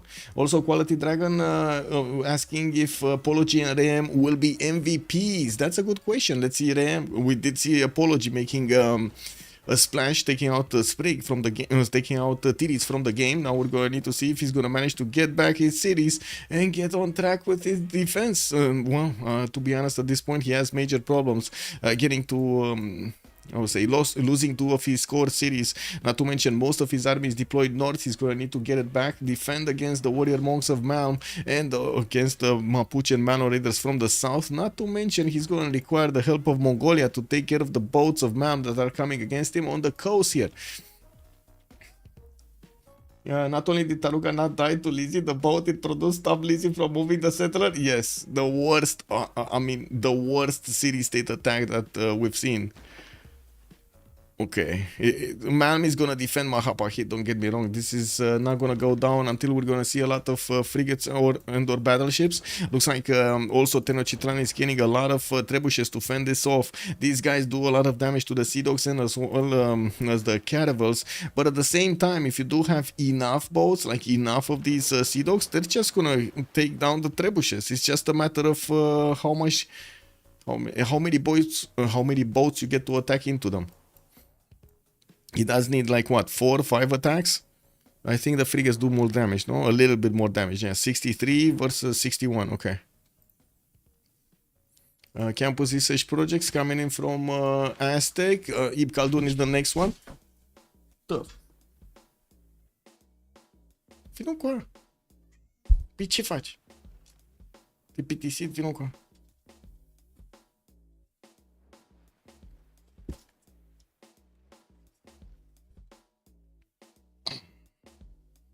He's bored. Hai, uite-te și tu la meci. Nu? I guess she actually, how to say, how do you call it? Stai mă. She got to wake up on the wrong side of the pillow. Did you? Did you wake up on the wrong side of the pillow? Yes, you did. Yes, you did. Oh my god, it is what it is. She's starting to actually search for stuff to have fun with. Destroy, basically. It is what it is. Only England on writers? Yes, only England on writers. It's the only one that actually got theater squares. I wonder how they saw England, maybe with a CS. England doesn't have an animal for them. Aztec has Intel on England. Aztec does have Intel on England. Yes, it does have Intel on England. And England does have Magellan. So at least on these boats, it's kind of okay-ish. We did have a Sido getting smashed there. It looks like a Trebuchet did manage to get the promotion. And more of them are getting upgraded. Now, this is the time. This is the perfect moment to actually attack into the Trebuchets because they cannot do anything. They cannot promote. They cannot move. They cannot do anything. Shoot. They cannot do anything. He can attack into this one. Will he do it though? So he can two-shot a Trebuchet and take out and do a lot of damage to another one. Will he do it though? Is he gonna start the cleanup maneuver procedure? We do have Chuck on 266 production, much more than anybody else in the game, getting his campus research projects also, working for that Ip Khaldun, fighting off Aztec over there in Mongolia. Mongolia on the coast, to the west side of former Rome. We do have getting his caravels towards the north to stop man from actually disembarking all of these units. And I do see some of his caravels are trying to figure out what's going on in the northern side. He doesn't know how Rome does have his coast here. And we do have the caravels about to breach the fog of war, and he does see the first borders from the city of Setia. That's only 45 defense, and of course the caravels are going to pack quite a bit of a punch. They also have Himerius with them, but he's a bit late. Looks like the extra movement on those caravels of one is slowing. It's not allowing him to actually connect with the admiral properly. Rayem's caravels did manage to actually take out Rome's caravels from this coast. That's good, and now he can actually focus all of his efforts towards Aquilea and Setia. A single caravel from a man is actually defending the one-tile choke that he has between Aquilea and Ostia, and I do notice he doesn't have a connection here, but he's getting one. Canals are coming out from Mahapahit, and not to mention privateers are coming out from that city center to help him do some damage against Pipo. Now Pipo is attacking into the trebuchets, taking out actually he couldn't take out. He couldn't even take out one. Both of them actually got out of there. Wow. And it looks like also Mongolia just lost one of his caravels next to Chempoala. Because, yeah, he put it in the, how to say, into the attack range of these trebuchets and the walls. That's unfortunate. We do have Mapuche taking back Ravenna. And it looks like Rome... apology here is repositioning to defend Mediolandum and Bristol. While we do have a few more units from Mapuche, they went to pillage the sides of tiles of Hattusa, and he's getting a massive wave of campuses here. You gotta remember, Chuck here did get his Pembrasian voice, so he's getting culture from his districts and not science. He already has 152 science. That is massive, taking into account that Rayem is in a free inquiry and he's getting all of that adjacency from his harbors and commercials into his science also. That's a massive advantage here for Chuck.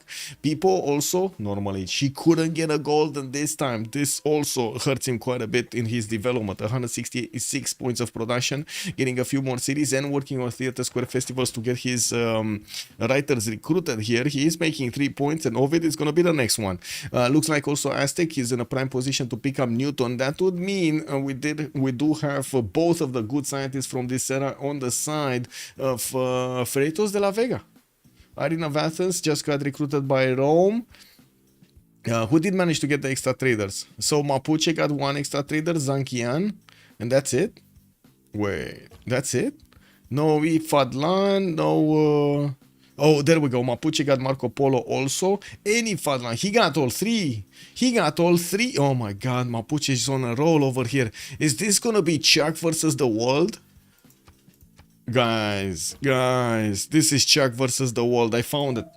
Freritos is Omega winning. Is this gonna be another 3 versus 4 Omega winning? Also, Michael Rome pillaging Apology City with yes, he is, or at least he's trying to pillage with the warrior monks. I don't think he did manage to pillage it with the warrior monks. Yeah, he got in there, but he never actually did manage to take that city. And I do see Seria is about to go down. That city is not getting walls. Aquila is going to be next on the coast here. And it does seem like Malm's ability to get boats out on this coast is going to be significantly reduced. I do have to say Malm is only 62 science and 91 culture. Yeah, he's going to have a big problem. Especially without that much production on these cities to actually get cartography caravels out in good enough time. Or private, or whatever unit, privateers, whatever he wants. This is... big problem. Big problemus maximus, you know? Yeah, how funny if someone else who would build Petra? Oh my god. Wait, he moved away to walls. He's getting walls up in 2. And we do have the fleet of England actually getting very close to Malm City of Majapahit, the former city of Indonesia here. Are we gonna see the frigates coming out soon? No, the frigates are still fighting off the Aztec trebuchets. Oh well. I guess, yeah, it is what it is. Mongolia, shipyards coming in, more production. We got AM on 201. He's still very far away from Chuck's ability to get the production going on 316. But I'm pretty sure he's on the way to get there. It's not like Chuck actually had to build a big army like Mongolia did with so many caravels coming around in the pre-builds. England here also getting his industrial zones down. Did manage to get quite an interesting setup here with his aqueducts in floodplains. Maybe he's gonna get... no, he's not actually. This one is not dammable. Is that the correct word? Is dammable a correct word? Isn't that a bit sus as a word?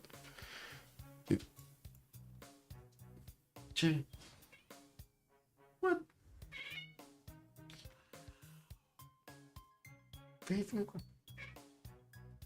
One second. Cat wants me to play with her. Like, she wants me to throw stuff so she can actually run through, how to say, through the house. But you can imagine I cannot do that right now. So yeah, she's, it is what it is. Dam is a word, but not for the discount. Okay, okay. Okay, we do have... I was talking about the dam, right? I was talking about a tile being able to build a dam. That's why I called it immobile. Anyway, you heard her now? Yeah, she's here. It is what it is. Aquila is going to try to get the walls up, but we do have 3 of these caravels actually getting close to it. We're going to also see a Padana being built in the city of Arpinum, while I do see a few caravels are starting to reposition from Majapahit to try to take up defense on the right side. We're definitely going to need to see Reem actually getting a few frigates out from his cities, and that's a bit of a question mark. He doesn't have yet frigates, and I do see he does have... Wait a second, he does have 1 frigate and an ironclad. Both of those are going towards the north, and we're going to need to see if he's going to get to build a few more. Gold per 10 does look a little bit better now. On Freritos de la Vega, we got 86 and 114 on Malm, while Sprig is only making 3 gold. On the other side, Apology is -3, not a problem. We do have Rem on 234 gold, and also Pipo on 127, because they did manage to get those coastal trade routes between them. Oh my god, this is beautiful. We might actually... Wait a second, we might actually see a 4th game here. We might see a 4th game. The Sharks might actually bring this back. Tiris died. Yes, Tiris did die. Also, if the LV only had Lizzie for naval save and she got taken down. Yeah. The Mongolian has to raise. No way to keep this. Yeah, he raised. He did raise it. Yeah. I do see Aquila did manage to get a caravel in there. Was that a buy? Did he actually buy a caravel in there? Because I don't think he got it from Ostia. Or was that the one that we saw next to Ostia? Oh, never mind. It's the one that was on the oil tile or somewhere over there. Okay. Well, I guess we'll see if the Mongolian units will have enough damage to attack into that city center, especially with the Grand Admiral next to them. We do have crabs and fish tiles. No, another crab tile that he could get the heals back. That should be fine to get the health back on these caravels. While he does have a promotion on this, he doesn't have one on this, but it's fine. He's very close to a promotion anyway. I think 3 boats will take it. Yeah, if he attacks with all 3 boats, yes. Yes. We do need to see if Malm is gonna get to counterattack here. He's too tense to actually get in there. Okay. 2 attacks. Counterattack. He cannot take out the caravel. He cannot take out the caravel. And if Ram is going to be fast on the buttons, although I gotta say, Mount does have quite a good first move.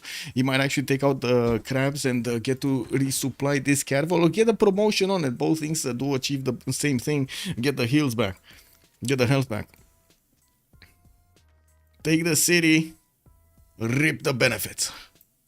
Man, looks like he's gonna lose quite a bit of science here and gold, not to mention adjacency towards his industrial zones. Still building Apadana in Arpino 3 turns and trying to get his campuses out. Industrial zones in other cities with a perfect setup here between his baths. On the western side, he did manage to get a few catapults to help him defend against the English push.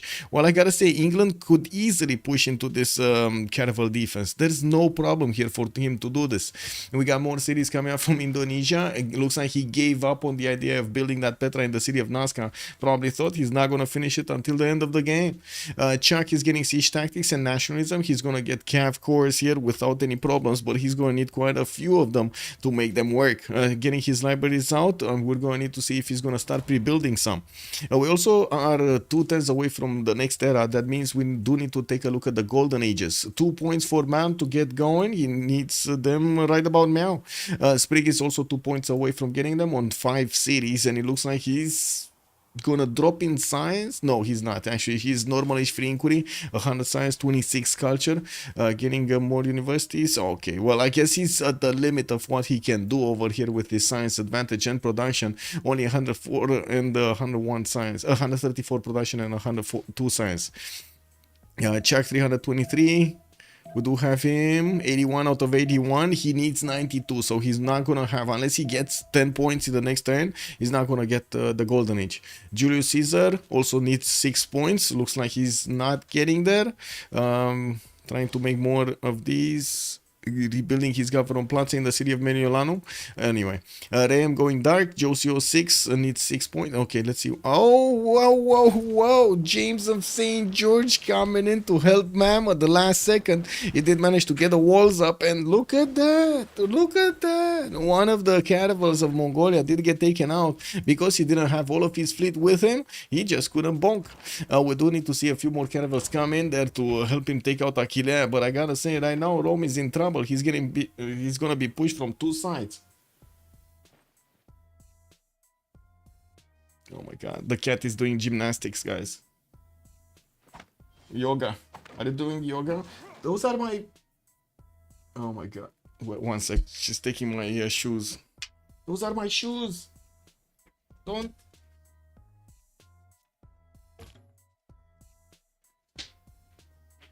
Take this. Take this.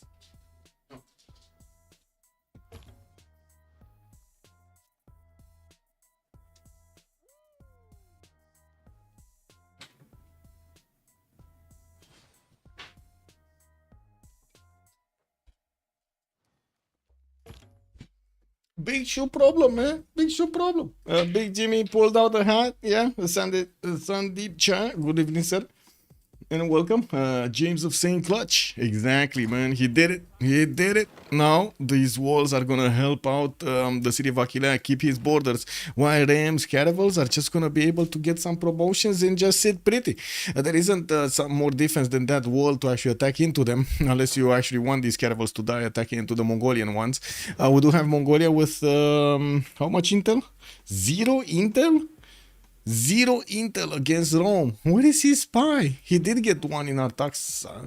Wait a second. Oh, city of Hami got discovered. Rome actually did manage to plug in one of the... Oh my god, that's terrible. That is terrible. There goes the Mongolian plus 12. Oh well, it is what it is. It does seem like also Pipo is managing to clean up house on the trebuchets next to Tenochtitlan and will work for that capital. It doesn't seem like they're gonna be able to actually get a domination over here. And look at the storm in the middle of the lands of Aztec. Unbelievable. The storm coming in, yeah. Even the storm is coming in.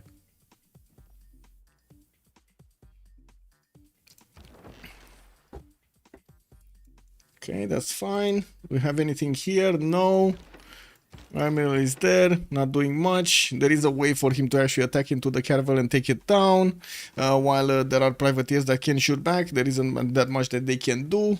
And it looks like we do have another caravel coming in. Where's the frigate? That's what I want to know. Where is the first frigate?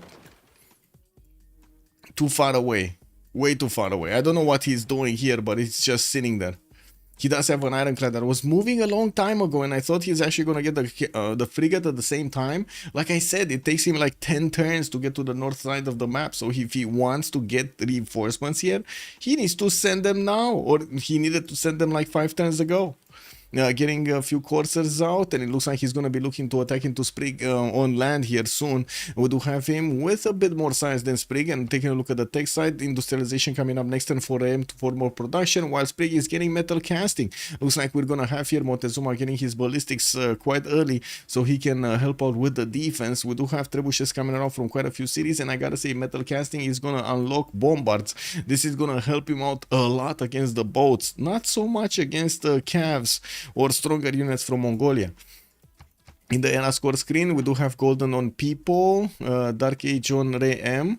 Okay, golden age on man, by the way. While I gotta say, Ram over here could actually plug in his +5 card from a dark age and do more damage against Rome.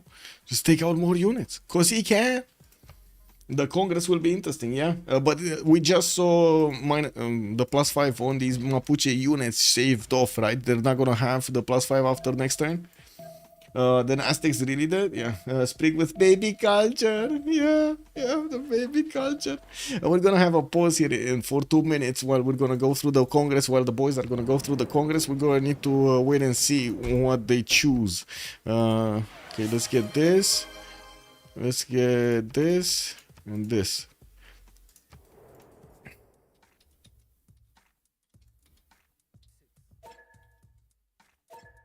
Whoa, anonymous gifter, thank you so much for the gifts. We got Sandro Games getting the gifts, and we do have also a red war card. Thank you so much, sir. Much appreciated.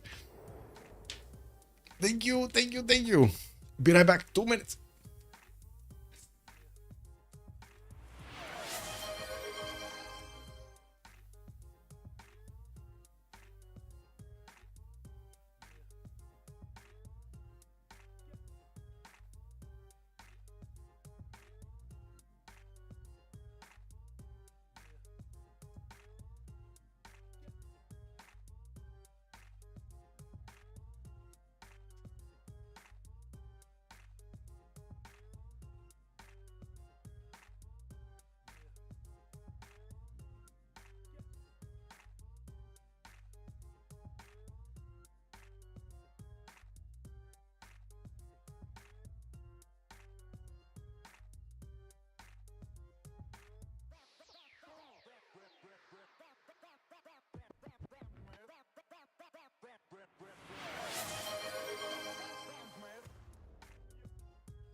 Okay, what's going on? What's going on?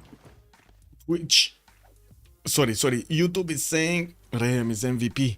Well, let's see if he's gonna get MVP over here. He did manage to bonk against new units from Malman. It looks like his caravels just keep on going, getting promotions. He definitely needs to get that frigate going. Is he moving? He's actually moving back the ironclad. Where's the frigate? The frigate is not moving. Oh no. That one frigate, that's his chance to go through the walls, is now moving. Getting quite a few of these coursers and starting to move them towards the north. He does have horses that could also get the upgrades. Looks like People is trying to use the guerrilla tactics over here to attack into Tenochtitlan last second and then move away. He does have a frigate armada with a frigate fleet next to them because of the admirals. And it looks like the walls in Tenochtitlan are going to be shaved off anyway. Yeah, there are quite a few trebuchets that can attack back, and I'm pretty sure Sprig is just waiting there with the buttons ready so he can counter. Well, at least try to counter. In the north, doesn't look like People is pushing through Rome's defenses, but he should, to be honest. We do not have him with ranged units. Taking a look at the World Congress, we did have Hinduism getting the +10, religion, spice, siphon funds to functions higher, and 2 diplo points for People. Now People is starting to get his diplo on the table here. He's 6 out of 20. Let's see, what did he get for 6 out of 20? Did he get Mahabodhi Temple? No, he does have a holy site here in Leeds, but he never built Mahabodhi Temple. So, and he's trying to build Kilva from Bradford. Wait a second, he actually didn't. Interesting. So he can get 11 points, 12 points with Statue of Liberty. So he's 6 points, right? Mahabodhi Temple is going to give him another 2, so he's going to be 8. Statue of Liberty, he's going to get him another 3, that's going to be 11. And then we're going to have Potala Palace that could give him to 12. So that means he might be only 2 congresses away from getting this win. And it's not like they will die anytime soon, right? Indonesia is just going to get a little bit bigger. And we do have Rome that's going to get a little bit smaller. That's a problem. That is quite a problem. Still doesn't seem that city of Aquila is going to go down anytime soon. We do have also Apology trying to get some more settlers out to get away from his mainland. Mapuche did upgrade into camps, and these guys are going to keep away these legions from actually taking back Ravenna, but still, he doesn't have enough units to actually take out entirely the cities of Rome. He's trying to actually get all of his sim up, build Colosseum in Puermapu. He's getting his factories up with new universities for the extra science. And I do have to point out over here, Chuck is 236 science and 392 points of production. Is he going to manage to get the win though? I doubt it though. This is going to be quite a challenge for him to get more than his opponents when it comes to the diplo. If they cannot manage to equal out the player count here, it's gonna be a serious advantage for the Sharks to actually get all of those votes in the Congress, getting themselves the points necessary for the diplo victory. 2 turns intelligence agency in Mediolanum. We do have the settlers. Lugdunum already got settled outside. It's fine. City-state control. We do have People keeping 1, Malm keeping another, and Josio 6 keeping a second one in the science screen for his team. While I gotta say they don't have that much science. They're starting to catch up. People is 155. Rem is also 161. Slowly but surely they're catching up. We do have more of these knights coming around from Mongolia. Very slowly built, by the way. 4 turns to get knight out. Wait a second. He doesn't have maneuver. He does. Oh my god, that is so bad. 300 points of production here. Okay, this is a much better city, right? Karakorum getting to 110 them. Okay, now that's good production. Also Terracotta Army coming up in 4 turns. He's gonna get to roll 1 point of promotions on each of his built units when Terracotta Army is gonna finish. That's gonna be quite important to get the promotions on these boats. This is gonna help him out quite a bit. Are we gonna see the last move first moves, or is he done with it? The guerrilla tactics. This is so, by the way, this is so annoying. The guerrilla tactics is in the last move, first move out of there. Shift enter is just so annoying. I've played against it so many times. It's criminal. It's just purely criminal to play against it. So many bombards upgrading over here for Sprig to keep up the defense in Tenochtitlan. These can actually pack a serious punch against the frigates and the caravels of England, no problem. And of course we do see a few of them did manage to get the cord up. I guess he did manage to get the general there. Space VK, good evening. I don't last move if you don't first move. Yeah, kick W, man. Good evening, Genghis-san. Good evening, sir, and welcome. Also, for deploy is not a matter of if it's when, if they have one player up, unless Julius dies. Yes, and that's the big question, right? Will Julius actually die here? Because I do see Apologies making quite a few settlers and establishing cities on the islands there. While I do notice also Mongolia did lose another one of his caravels from here, from the attack on Aquilea. This one, it died. Spectacularly, it died. It's at the bottom of that crab tile. I mean, I guess, you know, there's some good out of this. That's gonna make for a home for the crabs, right? The caravel is gonna be home for crabs. Oh well. Malm, Science, 7861. We do have universities coming out from quite a few cities, getting commercials out and connecting his economy with Aztec here. While we still don't see actually England doing anything here, I do see also Josie has problems of getting his science and culture up. Well, still on 8 science and 10 culture. He has been like this for the last 20 turns. This is quite a problem. Take side, barely getting apprenticeship. And wow, he got a farm, guys. Okay, now I gotta ask, why would you build a farm when you could get fish with God of the Sea? Why? As in, maybe he has too many builder charges, no? Oh well. Simple, why would he buy a tile where he's Irel? What do you mean? He cannot, he can be not Irel. Have to make sure you wash your vegetables before you eat them. That's true. I cannot say no to that. Yes. Yeah, do you think there will be a game 4? Wait, yeah, it's 3 versus 4 and Sasu. Yeah, it kind of looks like we might actually have game 4 over here. It's, I guess, all about Chuck in this game. And it is kind of the Sharks game to lose right now. It is kind of the Sharks game to. There are still quite a few possibilities for the Sharks to lose this. We're going to need to see if that's gonna happen or not. Do we have Mongolia building more fleet? No, nothing. He's just getting more of these coursers and upgraded in Al Malik with trebuchets. Wow, the trebuchet is gonna take a million years to actually get to Aztec cities. He's so much better off of building frigates here. And camels from Kokekota.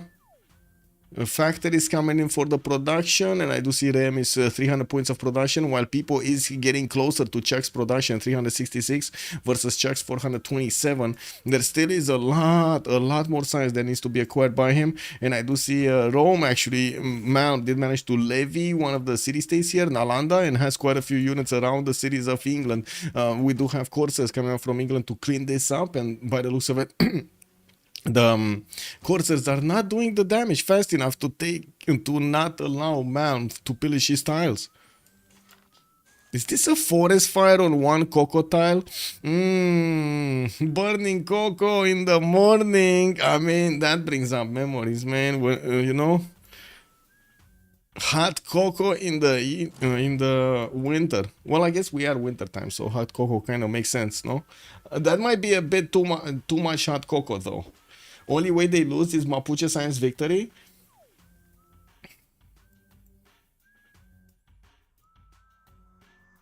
That begs the question if Mapuche Science victory is going to come faster than 1 Congress and 3/4 in 17 turns. That's the question right now. Can Mapuche get this science victory before 37 turns? What is it? 37 turns, right? It's 20 turns a pop or 20 turns a session. So 37 turns. Do you think he can? That would be 107, 107. I don't think he can get it. It's very unlikely he can get it. And I'm talking about, like, okay, in the scenario that the Sharks can actually pull off the World Congresses, they don't even need full ones. And of course, they do need all of the buildings, though. They do need all of the buildings. As in, People really needs to start building those, getting another holy site to build the Mahabodhi, getting a lot more culture to actually try to get his civil engineering so he can discover, he can start building the Statue of Liberty. He needs to get his Potala Palace. Could build one from Manchester here next to the mountains. Shouldn't be a problem. Or Mapuche eliminates a player to defend the Diplo. Yeah, that could be a thing also. Bandar Brunei just got taken out. That's a bit more gold shaved off here from the Freritos. And I gotta say, only Malm is managing to make gold from the Freritos. He's on 173. And I do see Sprig is on 6, while Chuck is on 8. This is a problem. I guess Malm is gonna try to get as much gold as possible with his reformed coinage. But he's getting pressured by Mongolia. And we're gonna see a few more boats with a frigate appear on his border. The frigate still is going to have a bit more than a problem actually to attack into the 150 strength fortification walls in Aquilea. That's going to be slow. That's going to be very slow. He needs a lot more frigates and he's not getting them. Not a single frigate is being built here. And there's also quite a chance that we might actually see Mongolia go through Sprig with just sheer amount of units here. There is a chance, a slim chance, but there is a chance. He does still have +6 intel on Aztec. And to be honest, Aztec doesn't have units. He doesn't have strong units. He only has like bombards and crossbows. You can imagine Cavs or cuirassiers here from Mongolia should be able to take care of those. WildView_RXT has joined the round table. WildView, good evening sir and welcome. Also, I don't understand why only on turn 107. CG, I was, yeah, he needs to get the Diplo points. So we're right now, okay, let's do the math, right? We're 6 out of 20 for Victoria Age of Empire. That is without statue, without Mahabodhi, without Potala Palace. Statue, Mahabodhi Temple and Potala Palace would give him 6 points. So he would be on 12. If you would get those, you would be on 12 points. That would mean he requires 8 more points for the Diplo victory. And in the case that he could actually get all of the wonders built and also manage to win the congresses fully, he would get them in 2 congresses. And there is a significant chance, that's why we were talking about this, since this is a 4 versus 3, there's a significant chance that the Sharks will bank up on more Diplo favor. But to be honest, oh, look at Freritos, man, look at Freritos having this. Oh my god, Morpheus, good evening. Retained his knighthood for 5 months. Thank you so much for the tier 1, much appreciated, sir. With much pleasure, CG. Also, what's up, Worldview? Hello there, sir. Let's see, what do we have here? We got England still doing damage. Okay, we got the bombards that are getting smashed by the frigates, but it does seem like right now Sprig does have this defense in the bag with a 75 garrison defense strength city with a victor established there, and the frigate fleets having problems of attacking properly into these cities. That's a major slowdown. We do have England people, astronomy, civil engineering in 3. By the way, he's gonna have Statue of Liberty to be built in one of his cities, and he already has Bradford with coal power plant started off. His full production is there. He's gonna get that really quickly. 70 points of production. I do see he did recruit Leonardo da Vinci, and he will get more culture from that. And we do have Isodor for him. Does he still have Isodor somewhere? No, Leonardo da Vinci is here. I do have to point out he did get, no, he's trying to get mausoleum in the city of Manchester. He didn't get it yet. He's three turns away from finishing it, and I'm pretty sure nobody else is building it because I didn't see it. Forbidden City getting built here in Mapuche's territory. I do see Filippo is working on it. We do have Dimitri Mendeleev on Chuck for the extra production towards research labs, while we do have a few more Cavs coming around from his cities. It looks like even the Cavs do have problems attacking into the legions, man. This is incredible. These legions, bro, these legions are incredible. Incredible. I don't know how he could have actually defended them at the beginning if even the Cavs have problems attacking into them. What is this? Incredible. Okay, Rome did manage to push back his opponent, Mongolia, from his borders. Looks like he took care of those Mongolian units. Nah, they're moving on the right side here. And by the looks of it, we do have Rome with a bit more fleet here, getting more quadrims out from his cities, while Mahapahit didn't actually build more. We do have harbors coming around from him for the gold. We still have Malm needing to get to over 100 signs, 94 and 64, while he's getting the gold for his teammates. He did manage to get 231 points of production. More knights, more units coming out from Mongolia. Mongolia is metal casting 1 turn, nationalism in 5, and of course the moment he doesn't have the upgrade button on these coursers to get the cav upgrade from military science. While I do see a few more shipyards coming in, it does seem like Ray M is gonna get his 315 points of production going. He's actually starting to move north with his ironclad in between the chokes of the Ionian Sea to try to get into Rome's borders again. We're going to need to see if he's going to be successful to push through with his frigate this time. I'm pretty sure, I'm convinced he would need at least 3 frigates to actually bonk against the city of Aquileia, because they need to keep on moving around. The walls are going to hurt them quite a bit, and while we do have also some privateers here that might actually take them down. Walls going up in Ravenna. Does seem like Rome is putting the massive defense to the south of Mediolanum.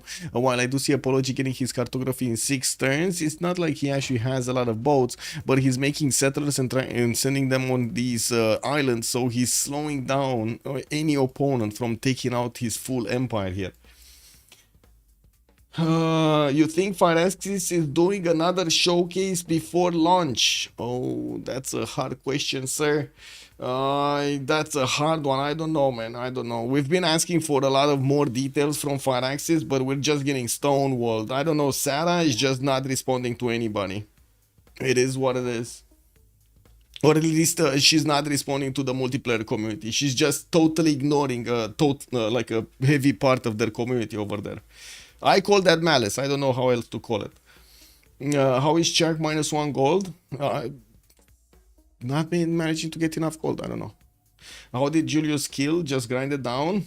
Yes. He basically just grinded down his opponent. He kept on trading Elizabeth. At some point, there was no way for Elizabeth to just defend herself.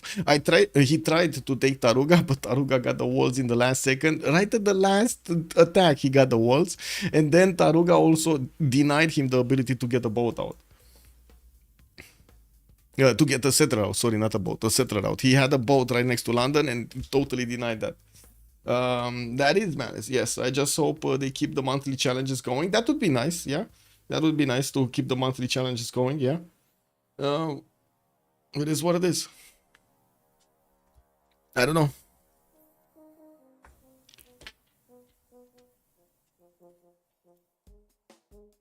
Be right back also for the 5 minutes.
Ta-da-dum-dum. You're stoked for Civ7? Yeah.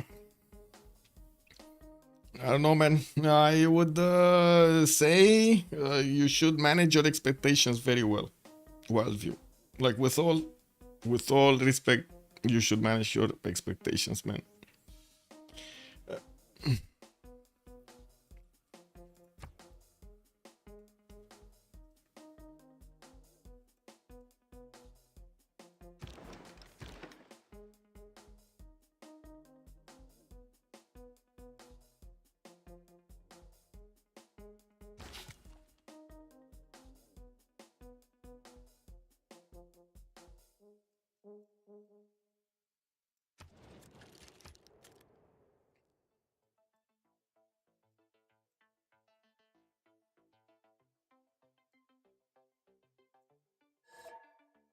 Okay, we got the team pluses, and we're gonna see the unpause immediately.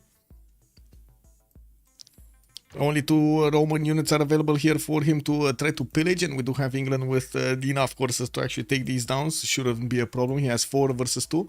While I do see Mongolia just kept on adding units towards the north of Al Malik. We're going to need to see him upgrading them if he actually wants to go against his opponent. Ballistics coming up in 3, nationalism in 4. We're going to have Cuirassier Corps here going against his opponent, but not enough of them. He's getting Terracotta Army next turn to upgrade his units. Still 4 turning knights. That's definitely a problem. He would need to get quite a few more cities if he actually wants pre-builds for the Cuirassiers.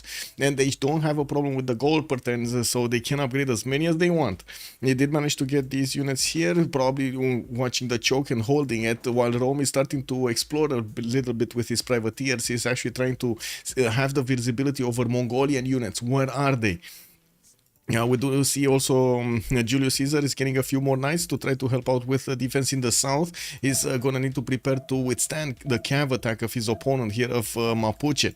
We do have Mapuche getting quite a few cavs out, and I do see him also working on factories, getting caravels on the right side with a few quadrims from the city of Kabul. He's gonna try to take out the cities of Rome here, of Julius Caesar. We got 1, 2, 3 on the coast with Bristol and Mediolandum on the land. While we do see Apologies getting 2 more settlers, we're gonna need to follow these up, and maybe we will see them getting into a safe spot here, but they do need to be very close to Mongolia so he can actually defend them. While England was pushing into Aztec's capital in Tenochtitlan, doesn't seem like he did manage to punch through. The amazing amount of bombards here, the sheer numbers of bombards did help the city of Tenochtitlan to survive, not to mention its placement, right? Because he is 1 tile inland, it allows the bombards to actually get closer to these English frigate armadas and not allow them to actually attack into the city center properly.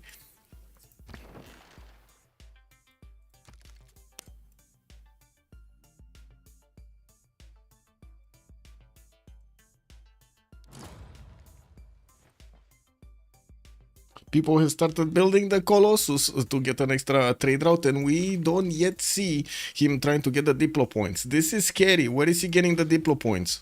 When is he getting the Diplo points? Aqueduct here. Okay.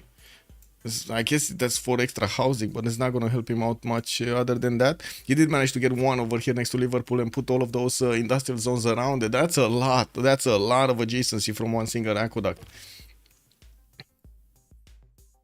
Oh man, where is he? He was very close. Okay, next turn is civil engineering, so maybe he can actually start up that Statue of Liberty. That would be the most important wonder, but I gotta say he really needs another holy site so he can build his Mahabodhi temple. He has 1 in Leeds, right, but he has no forest around it, and he could get 1 in Hull in 2 turns. I do see that city is gonna grow in 2 turns to get the 7th population, get the 3rd district.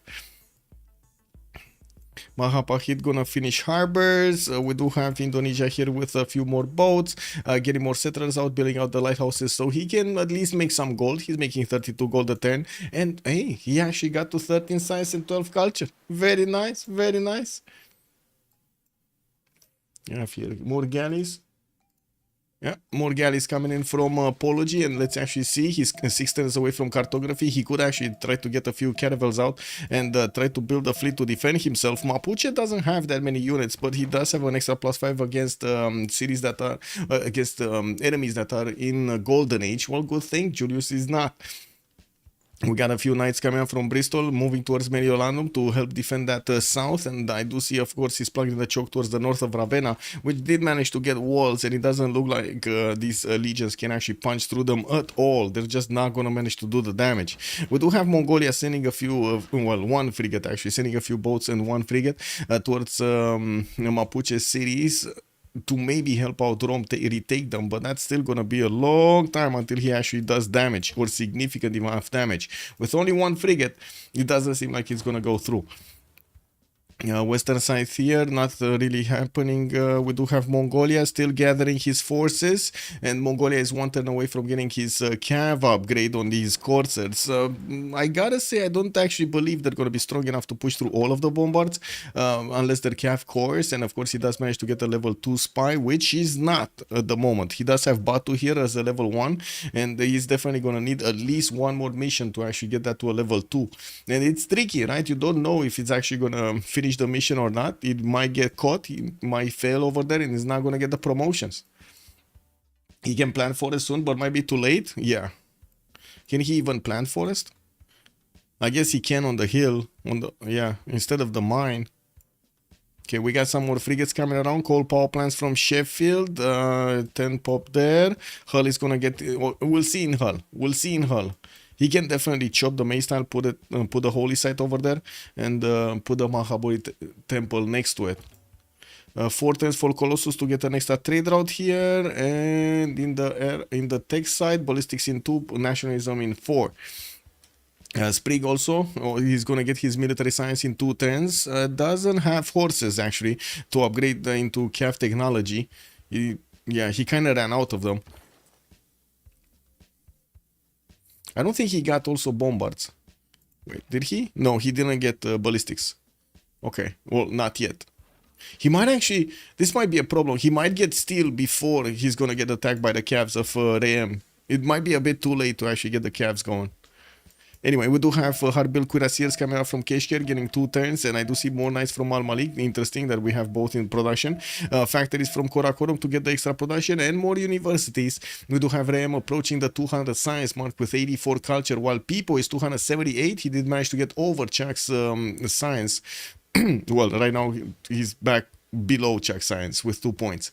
Now, we do have him also needing to put on his side another 100 something production to actually catch up to Chuck's production. Of course, Colosseum here managing to give Chuck so much extra happiness. We do have +6, +3s in quite a few cities, allowing him to increase his science and his culture, and I guess most of his yields there.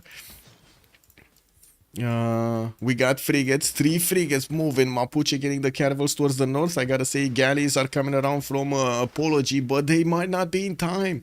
We do have the caravels here still needing 3 turns. Okay, that's exactly the amount of time that Julius Caesar needs to get these boats out.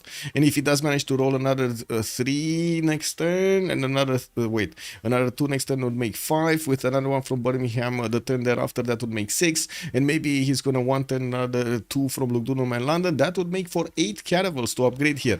This would be a strong enough fleet to push back Chuck and also get the tile from Kabul.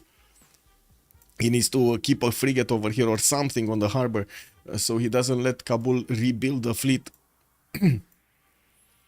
And that's gonna be, I gotta say, this effort from Chuck to actually get the boats out to try to kill off some of the Roman cities is gonna slow him down from actually getting a military out to face off Apology on land here.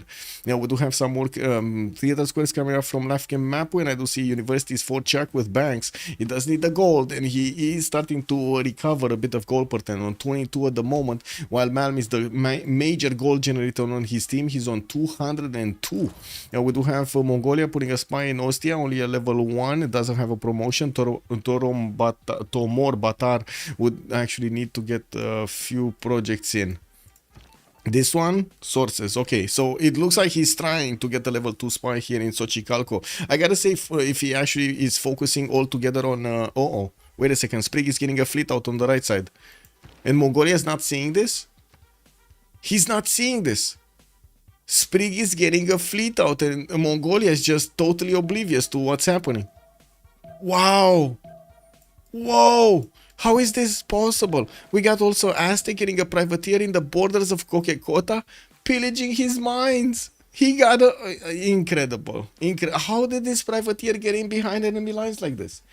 When is the next game gonna be? We don't know, Uko Supreme. We don't know. They actually, I would say they scheduled one game at a time. They never actually released the full game schedule. And to be honest, I hope it's gonna be tomorrow because we got the Go tournament on Saturday and on Sunday. So we're not gonna see that. We're not gonna see this game, right? Unless it's gonna be like during the day or something.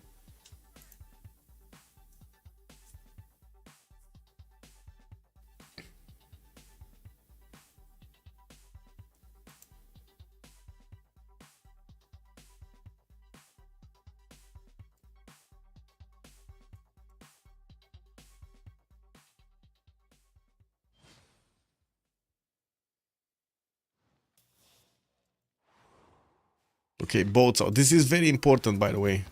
If Rome is managing to defend this, is Mapuche actually gonna try to take out Taruga first? Taruga is trying to build the medieval walls. Does have a bombardier that if he actually stays in the city center is gonna do a lot of damage to these frigates on return. And we do also only have a single caravel here.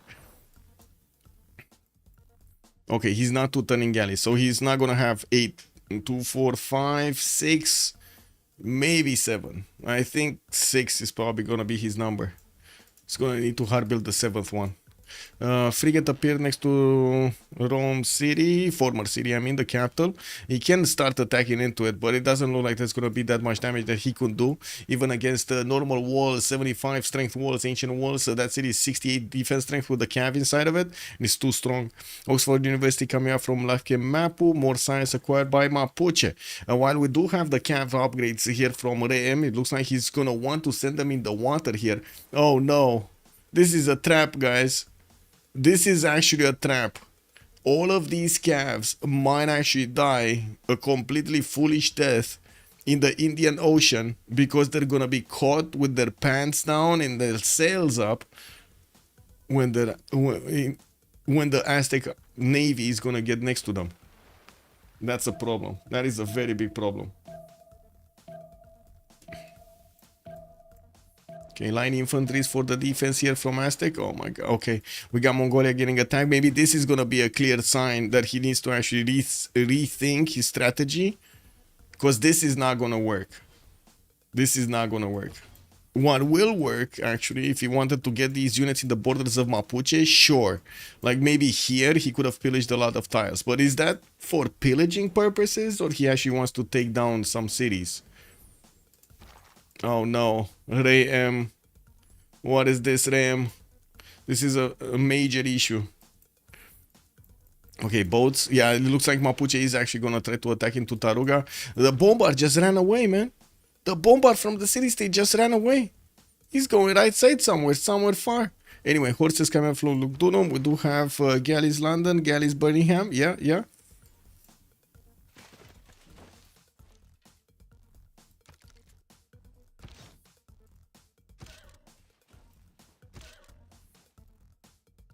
Okay, Rome still trying to push a little bit. Mapuche is not getting enough units, but he's trying to build a few more calves just to withstand Rome's counterattack. I should say Julius Caesar counterattack. We do have 9 more turns until the World Congress. Man did get to 140 signs, getting more industrial zone projects, and I do see him actually defending Mahapa hit quite nicely. We still didn't have another attack against Tenochtitlan, and I do see less boats from England that are deployed here. We'll probably see England getting battleships, and that's gonna be a game changer. We got 2, 4, 6, 7 with 8, 9 coming around from his cities. Colossus being finished next turn, and wow, 4 industrial zones killed off at the same time. People dropped like 100 points of production because of all of that. We did have like factories and coal power plants from 4 of these districts just wiped off clean. Incredible. We do have Czech also jumping up to 659 points of production. Ray M 390 on the side of Mongolia, getting more spies out, and I do see still working on cuirassiers. We're probably going to be seeing him try to get to tanks so he can attack into Sprig. Didn't manage to get an engineer here. Oh, no, never mind. There is an engineer. Okay, 2 engineers. This is what I'm waiting for, to see the roads being built, the railroads actually being built towards Aztec, so he can actually bonk that opponent. It does look like also Rem is going to try to defend against the Aztec privateers from the north and the caravels in the choke point, defend his calves from actually getting taken out. He's trying to actually put them on the east, so he's sending them to Mapuche. There aren't that many units here from Mapuche in the main cities that he could actually get, and if those units get into his borders, that's definitely gonna be a lot of pillages coming around. We do need to see the gold being given to Apology so he can upgrade his boats. He does have mercenaries, and he just got cartography. We just need him to actually plug in the card, which he did, and get these boats in a safe place. 235 gold that is just going to be invested over here in those caravels to try to save the city of Taruga from fully being taken down. Oh my god, this is massive, by the way. This is so massive. It's gonna need quite a few turns to actually repair everything here. Like at least 3 turns in 4 cities. While he's trying to get more industrial zones, he's trying to build spies, and still no statue. I guess they don't care that much about the Diplo victory, I don't know. Or maybe people didn't decide on the Diplo victory yet. I don't know. That's how it feels to me.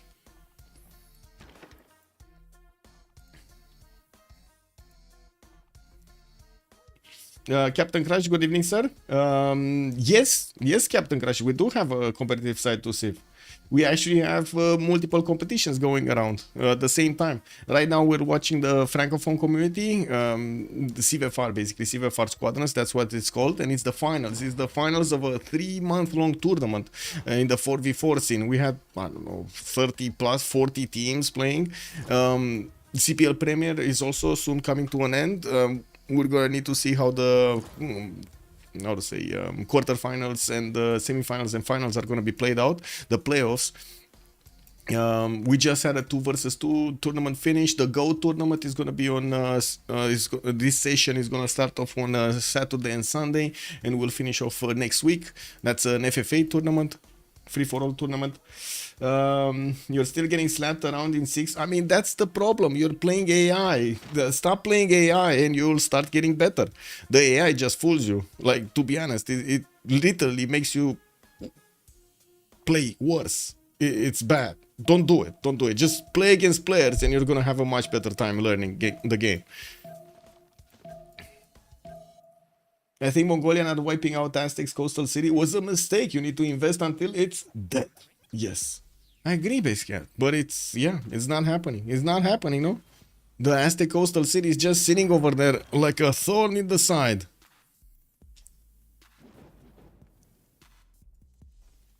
Okay, encampment training projects coming out from a few cities from Aztec. He's trying to get another one of these generals, and taking a look at the gray people, he's gonna need at least 3 projects. Nothing important on the scientist merchant screen. Does look like it's gonna be Adam Smith, the next one for a governor title, and Ada Lovelace on the engineer side. We do have the battleship starting to be upgraded in people's territory, in English territory, while he's still rebuilding his production capabilities here, getting his factories up. Looks like he's building a university in Liverpool. We do have more spies coming around, and so many battleships. He has 2, 4, 6, 8, 10 battleships, 11 battleships upgraded. Of course, some of them are actually fleets or armadas, and all of them are going or actually, wait a second, all of them are gonna go? I think all of them, right? They need to go here, take out the capital city of Sprig, take out Xochicalco, take out Texcoco, and then move towards Mahapahit, and through Mahapahit, he could actually take out everything from Rome, right? He could take out Badung, Ostia, Arpidum, Achillea. All of these cities are 3 tiles away from the coast, so they can be attacked by the battleships. Yeah, my internet connection isn't good enough to play with others. I'm so sorry, Captain Crunch. I can only say, can you get a better internet? It would be awesome, by the way. Awesome game. Or yeah, just watch a YouTube or 2 about it. Yeah. Deity is basically that, just cheating. I don't know how, to be honest. I don't know why the devs made it cheat, but it's cheating. It's not more. It's not smarter, you know. It's just cheating. Wow. I guess it's like getting ads on something, you know. Cheating. Yeah, I beat Yeti just spamming hoplites. Yeah, I know. It's stupid. It is what it is. Rule Valley coming up in Gulumapu in 8 turns. We do have also a great library being built in Inapire Mapu, while the army of Mongolia is still sailing away towards the borders of his opponent over here of Mapuche. He's gonna take quite a few turns to get there. The next World Congress session is in 7 turns. We got the flip of the era in 6, and we do have Apology actually managing to slow down a bit Mapuche from actually getting enough units towards him, while we do see Mapuche is gonna be hit hard by Apology's units. We're going to need to see if Taruga is actually going to survive or not. That city is going to lose the walls, but it is 73 strength, and it doesn't seem like the frigates are strong enough right now.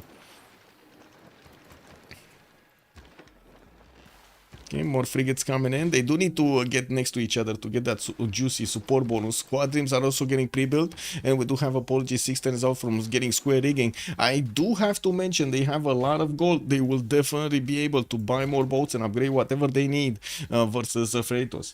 Also, let's see. Once a year I play True Star Location Huge Earth with 12 people, and I always lose but learn really much every time. Zadap, there we go, sir. There we go. It's awesome to actually play against players, but for some reason I do have to say I'm not sure why that Phyrexis is basically betraying a serious amount of their community that have invested so much time, effort, passion into their game and not even responding to our questions. I mean, I understand you don't make the game being multiplayer, but man, respond to questions. That's just, I don't know, normal human being stuff, you know, like it's common sense. TS also Natro, good evening sir and welcome. It's traditional in the Civ series, Emperor and higher they get more bonuses and cheat. It's been like that. I mean, Little Tiger, that's basically them saying we cannot do better. We cannot do better, right? We cannot do AI, guys. I'm sorry. Sometimes you can spawn 3 times from someone, especially if you're in Europe. I mean, if you don't get those nations close to each other, yeah. Yeah, it's not balanced. We play random leaders and just deal with it. Yeah, basically. It is what it is. That's what we did in the community. But then a lot of, we've created a lot of mods, and a lot of the balancing issues are actually done by the players. Not to mention, we fixed so many bugs in the game because of all of the mods we did. Well, we did. I didn't do them myself. We did have like a lot of talented modders in the community that helped out, gave their time, their effort, their resources to actually make this happen. It's incredible to see. And it's one of the most beautiful things I have seen in a community in a long time. And that is exactly what Phyrexis is betraying. I cannot understand it. Now, if anybody can explain it to me, and stop with the bullshit with economic terms, because that's just bullshit. I don't know who sold you this, but that's just bullshit. Europe is tiny in TSL Earth, like France and England are 2 tiles apart. Yes. In Civ3 they claim that if they did the AI would be too good, but no one honestly believed that excuse. I mean, if a full AI, okay, let me, I guess if you do get a full large AI, like a proper AI, not whatever they call us in, this is not artificial intelligence, this is just a robot. It's not doing anything other than if then else, basically. It's not going to be able to do reasoning. It's not going to be able to make strategies or tactics against you, a coordinated effort, orchestrated effort to actually get his empire to overwhelm you. If they would manage to do that, yes, sure, that would be a challenge. But they never did. And I don't think they will. If you use a deep learning model, yeah, exactly. I don't think even a deep learning model it could be good at Civ, to be honest. We could feed it a lot of saves. You can imagine, like in a few weeks, we get like thousands of saves from the communities. Yeah. If there's even 3 European Civs, you have no space. Yeah, I mean, what? It's Germany with France and Rome, and that's it. That's it. That's the Roman continent. It's so tiny. I don't think they ever represented properly the Earth. And instead of actually making the game be able to have bigger maps to properly represent the Earth, they went smaller, man. Oh my god. Oh my god, man.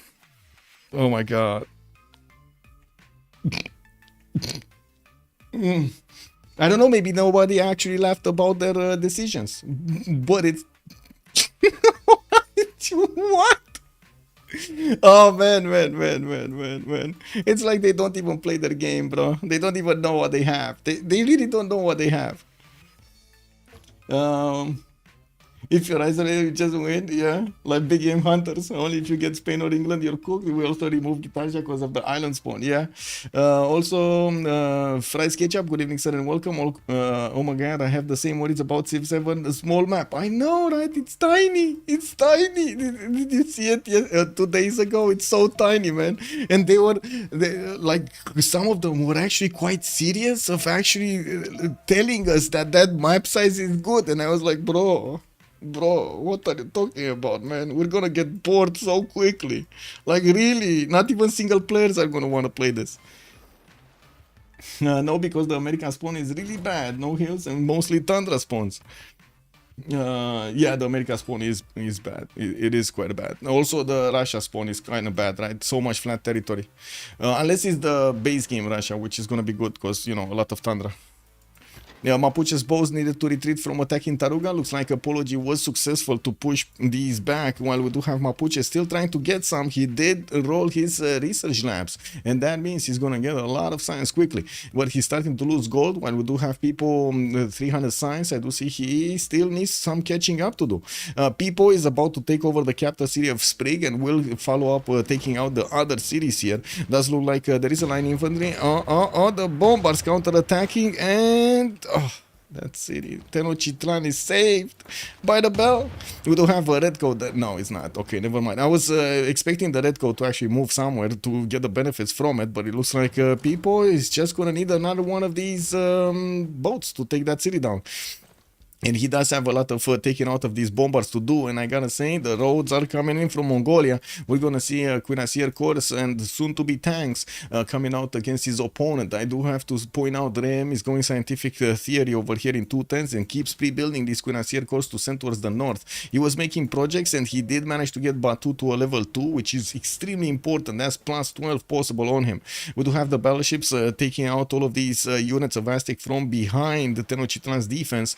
And now that he has the visibility over those tiles, he can actually do the damage from the 3-tile range of these battleships from the coast.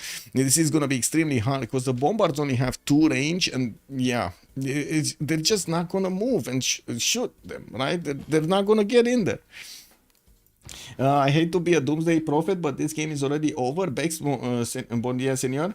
Well, I guess yes and no. Yes and no. I kind of feel like they're trying to give Chuck a chance because they don't know if the Sharks will make a mistake. Does that make sense? I think that because, again, we do have limited visibility on each team, right? We have all of the visibility, but they do not have all of the visibility we have. They don't know the composition of their opponents. Oh my god. Oh, Aztec got into the hen house. We got cannibals. Oh my god, man. Aztec getting into the hen house. He's destroying the calves. These calves of AM were going to the opponent cities over here, and we're trying to get big. We're trying to get their pillages done, but then Aztec with the privateer and the caravel is just gonna take these down slowly. Oh my god. Anyway, a few of them did manage to get out, not all of them, and well, good thing is he did manage to get a promotion there. Also, Paxios, good evening, sir, and welcome. Game was already over 10:30, but the other way around. Well, yeah, we don't know, right? We don't know. Big comeback. Big comebacks happening.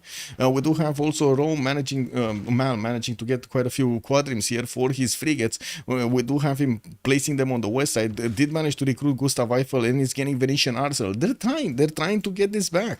Now, the big question is this, right? The battleship armadas and the battleships in total, they have such a strong number.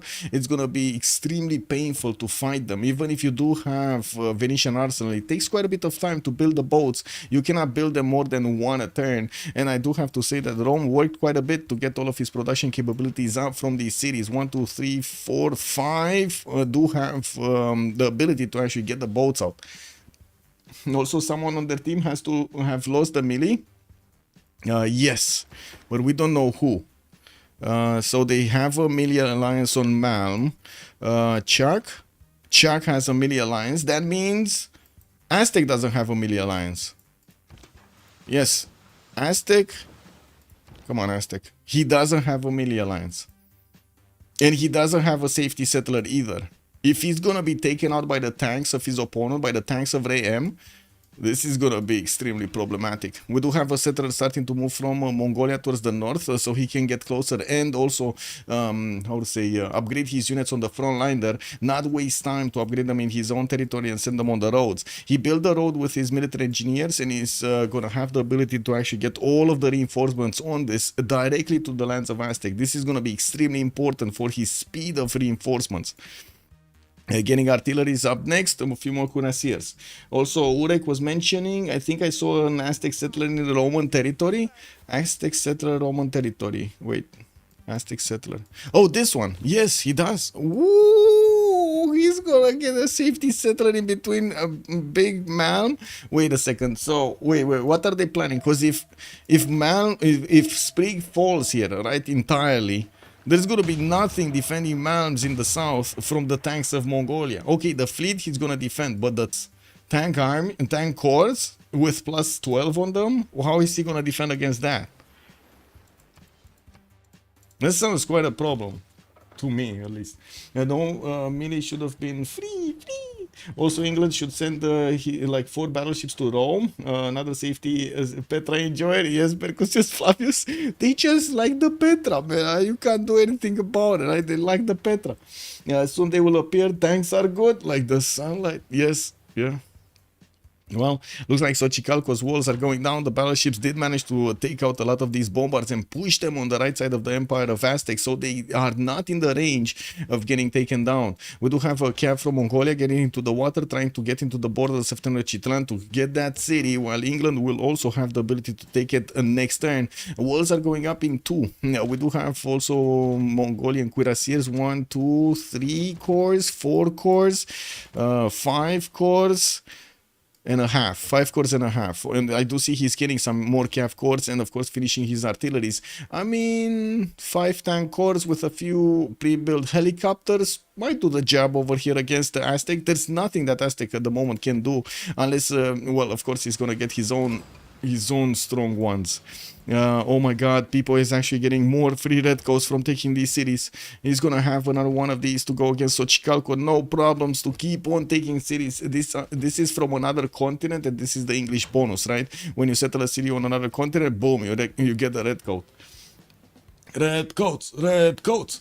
Also, Thandorios was calling out seems late at turn 99. Yeah, but he's getting it. Also, Paxios Mountains, hopefully. I mean, you can build tunnels if you really want to get faster through the mountains, but there's already a road built between Rome and Teayo. That's not a problem, right? We do have the road over here that does also have a bridge that's just going to allow all of those tanks to march through towards the city of Artaxata.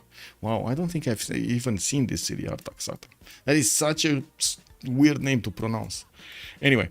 We got a Cavs of Ray M disembarking on the tiles of Rome. And it looks like we got quite a few of these cuirassiers also coming in. He did manage to get away from that counterattack from Aztec.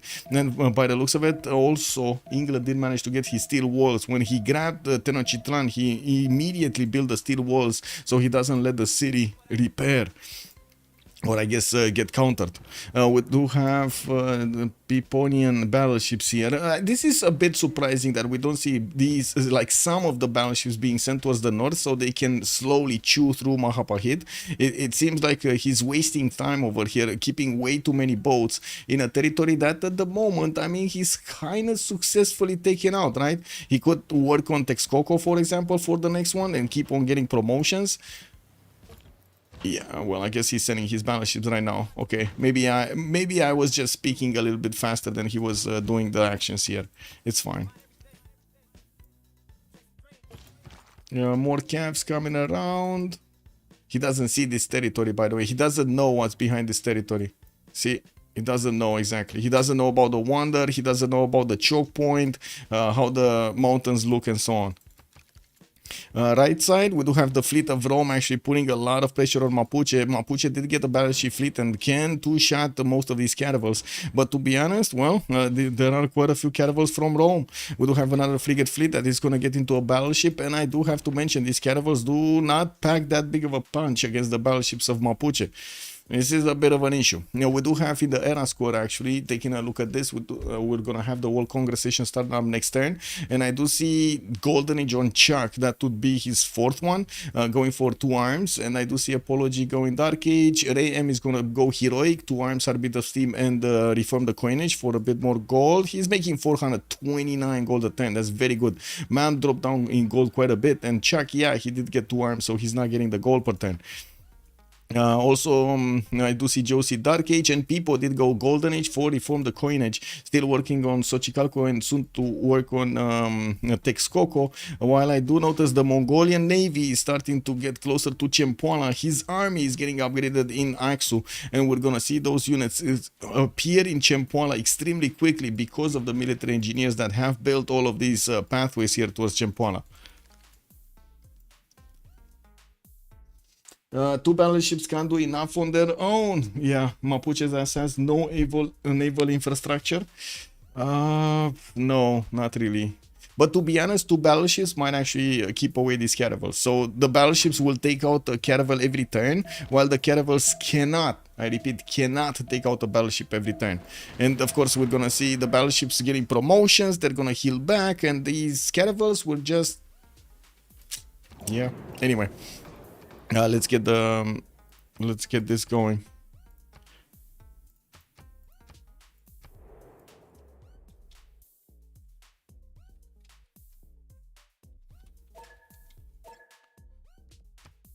Okay, be right back. 2 minutes.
Wait, it's extracted. Wait. The England missing golden is probably why it's so close to.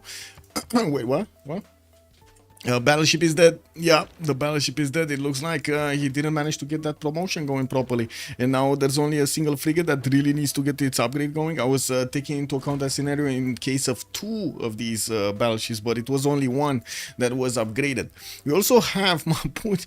How is this possible? Rome actually punching through Mapuche's defense. Mapuche got so greedy over here that he actually forgot to make units. Now he's desperately trying to get his scavs out and trying to stop Rome for pillaging too many of his tiles. Now we do have also the calves of Mongolia getting into the borders of Malm, but there is a possibility for Malm to actually get a unit from Antium and try to stop the calves from getting across that river, to stop them from getting into his territory. But 5 turns for a cuirassier, that's insane. That's an eternity. We do have England starting to get his, oh my god, there's like no unit from Malm that could do damage against this ironclad. No unit.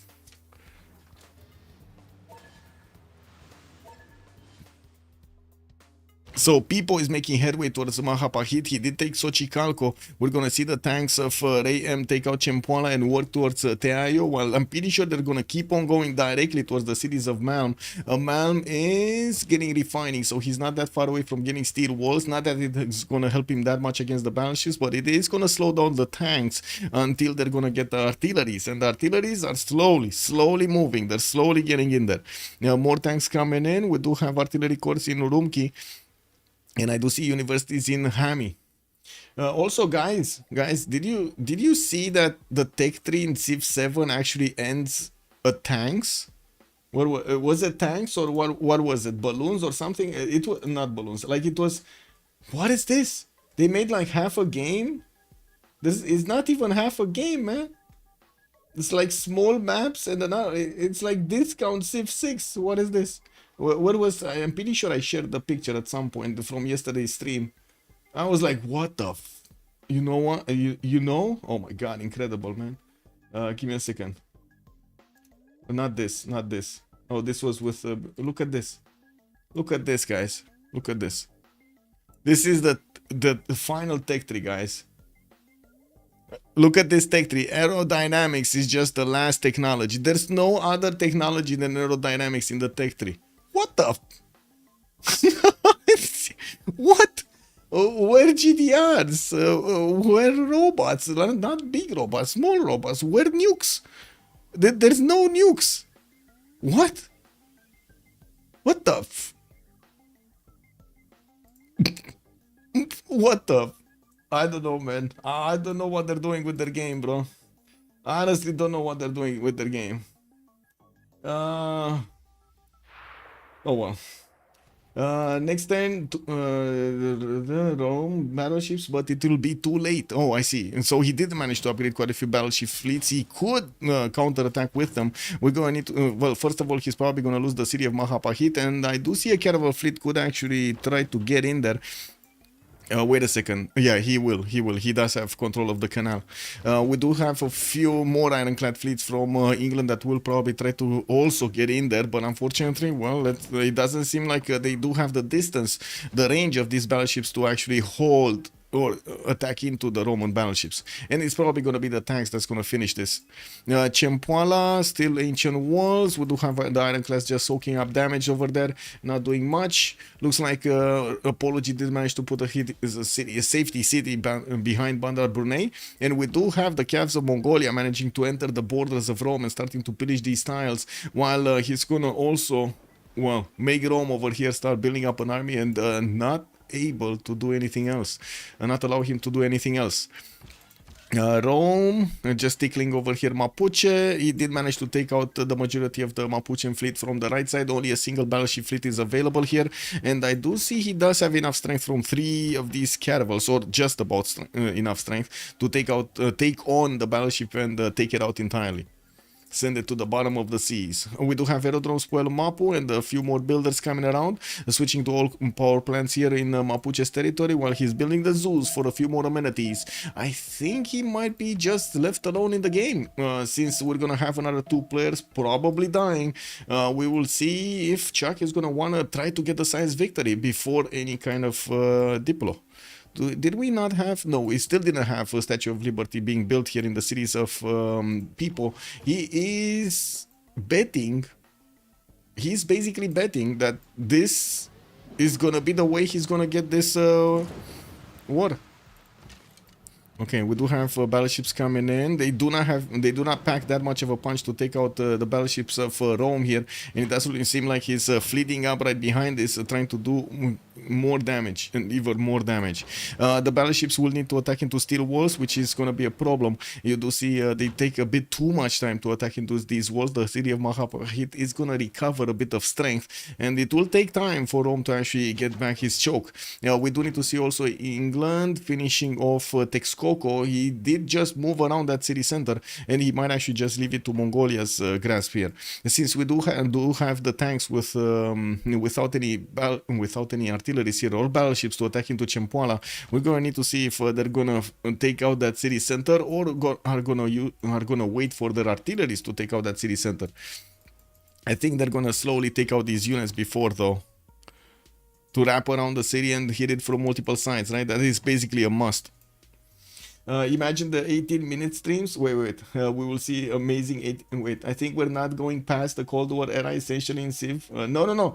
Sorry. It's even worse than that. Arcurious Philosophy, good evening, sir. It's even worse than that. They're actually making us play like 4 hours a session, right? You play 4 hours for the first era, and then another 4 hours for the second one, and another 4 for the last one. To not even get to the late game that we have been used to getting for the last, what, 4 versions, I believe, since, wow, this is incredible, guys. I don't know, man. This is incredible.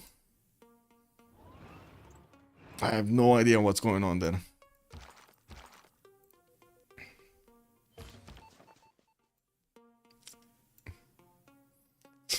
Every day will be a new season. Yeah.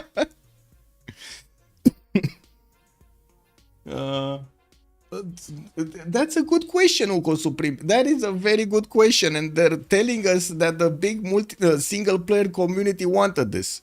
Who? Did the single-player community actually play the game? Let's see them play the game. Let's see them play the game for more than a month, and let's see what happens afterwards. I'm betting they're gonna get bored out of their minds with what, 10 possible civilizations to begin with.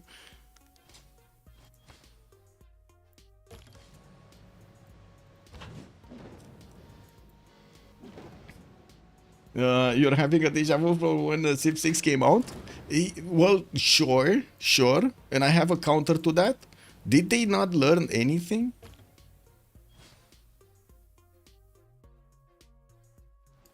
You know, there's like 2 kinds of people, actually 3 kinds of people. Ones that don't learn, ones that learn from experience, and the ones that do learn from experience and from others. Which kind do you think Pharaxis is? Or the ones that are deciding? Let's not put all Pharaxis, because the poor guys might not even have a chance to speak their minds over there. If they can't even speak freely to their own community, you can imagine they don't even have a chance to speaking freely inside of their own corporation, right?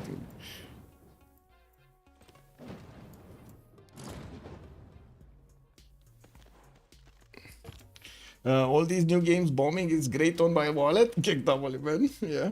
If this is true, it might be because you definitely don't want to choose leaders from real politics of 21st century. Why? I mean, that's history, no? That's our history. What do you mean? Even if it's close history, it's still history. Well, what are you gonna do? Ignore it? To put your head in the sand like an emu? What? What are you? Oh my god. Oh my god, man. I'm all for being critical, though. It does us no favor as enjoyers of the game to go light on the depths. Exactly. Like, I'm sorry, but they need to hear this. And I don't understand pandering to their, I would say, to their wishes if it's bad. Like, if it's good, sure, you need to give them the respect. If it's not, it's bad. They have no respect from us. Oh, Painter Q, thank you so much for the sub. His knighthood for 17 months. Much appreciated, sir. I'm definitely considering holding off on a purchase on Civ7 until early adopters get in the reviews and Pharaxis. I mean, Pelikanov, you're gonna see it on my stream anyway. I'm gonna buy the dust and actually pay for that money. It is what it is, right? because I'm a streamer, it's expected of me to actually be the first one who's gonna get scammed, right? So let me get scammed and we'll see. Ship that code. Good evening, sir. What's the gripe with Phyrexis Civ7? Is there total lack of communication with our multiplayer community at all? They don't communicate anywhere, and we don't have answers for a lot of the questions that are pertinent to our community and to the growth of our community, which in turn is basically their fan base also.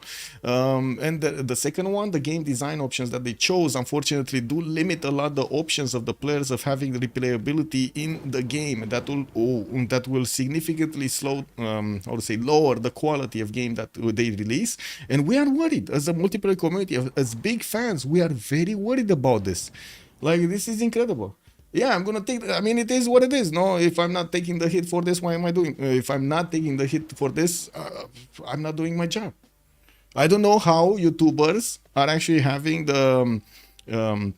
A lot of YouTubers are talking very good about this game and not giving the devs their opinion, their straight up opinion that they should have as normal. And they're just putting their heads in the sand. I don't understand. What? Well, hello? It is what it is. Anyway.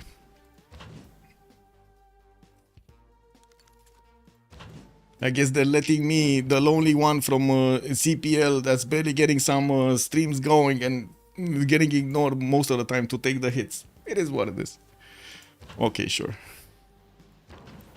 Well, it looks like Rome does have less battleships here to fight over Mahapahit, while I do also see England is losing quite a few of his boats.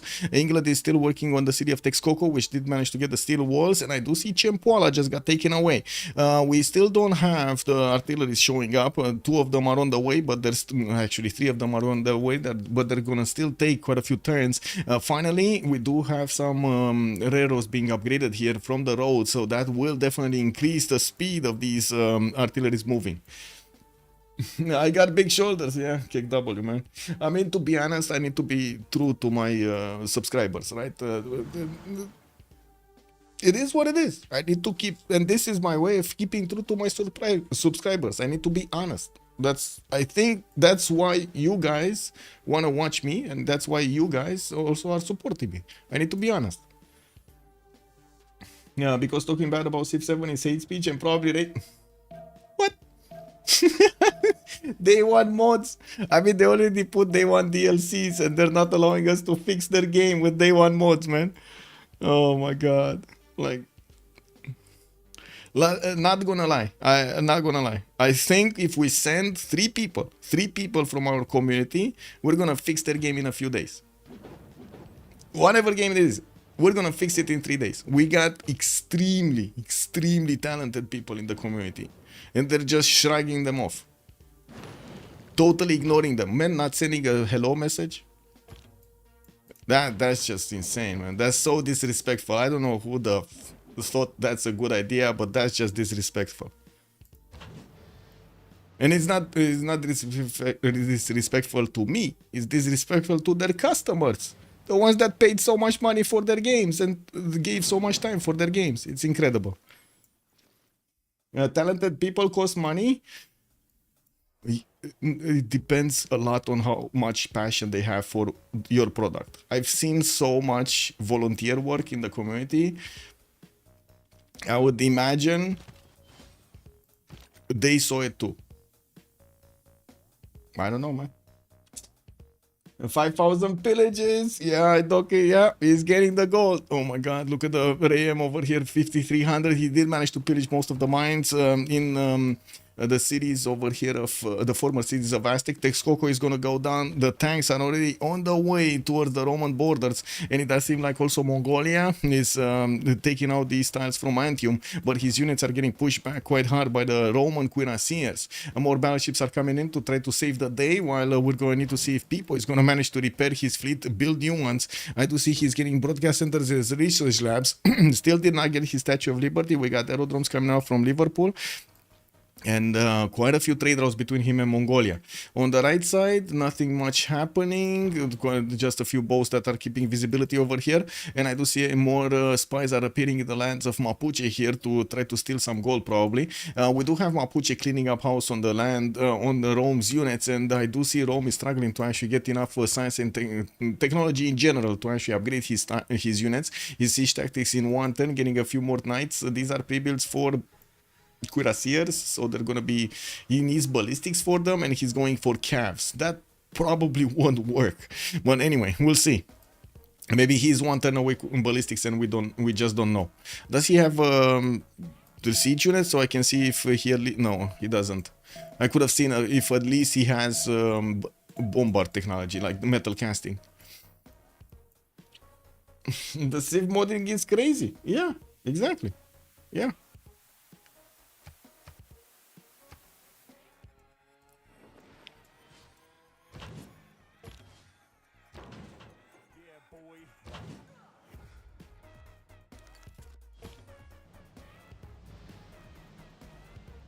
Okay, there we go.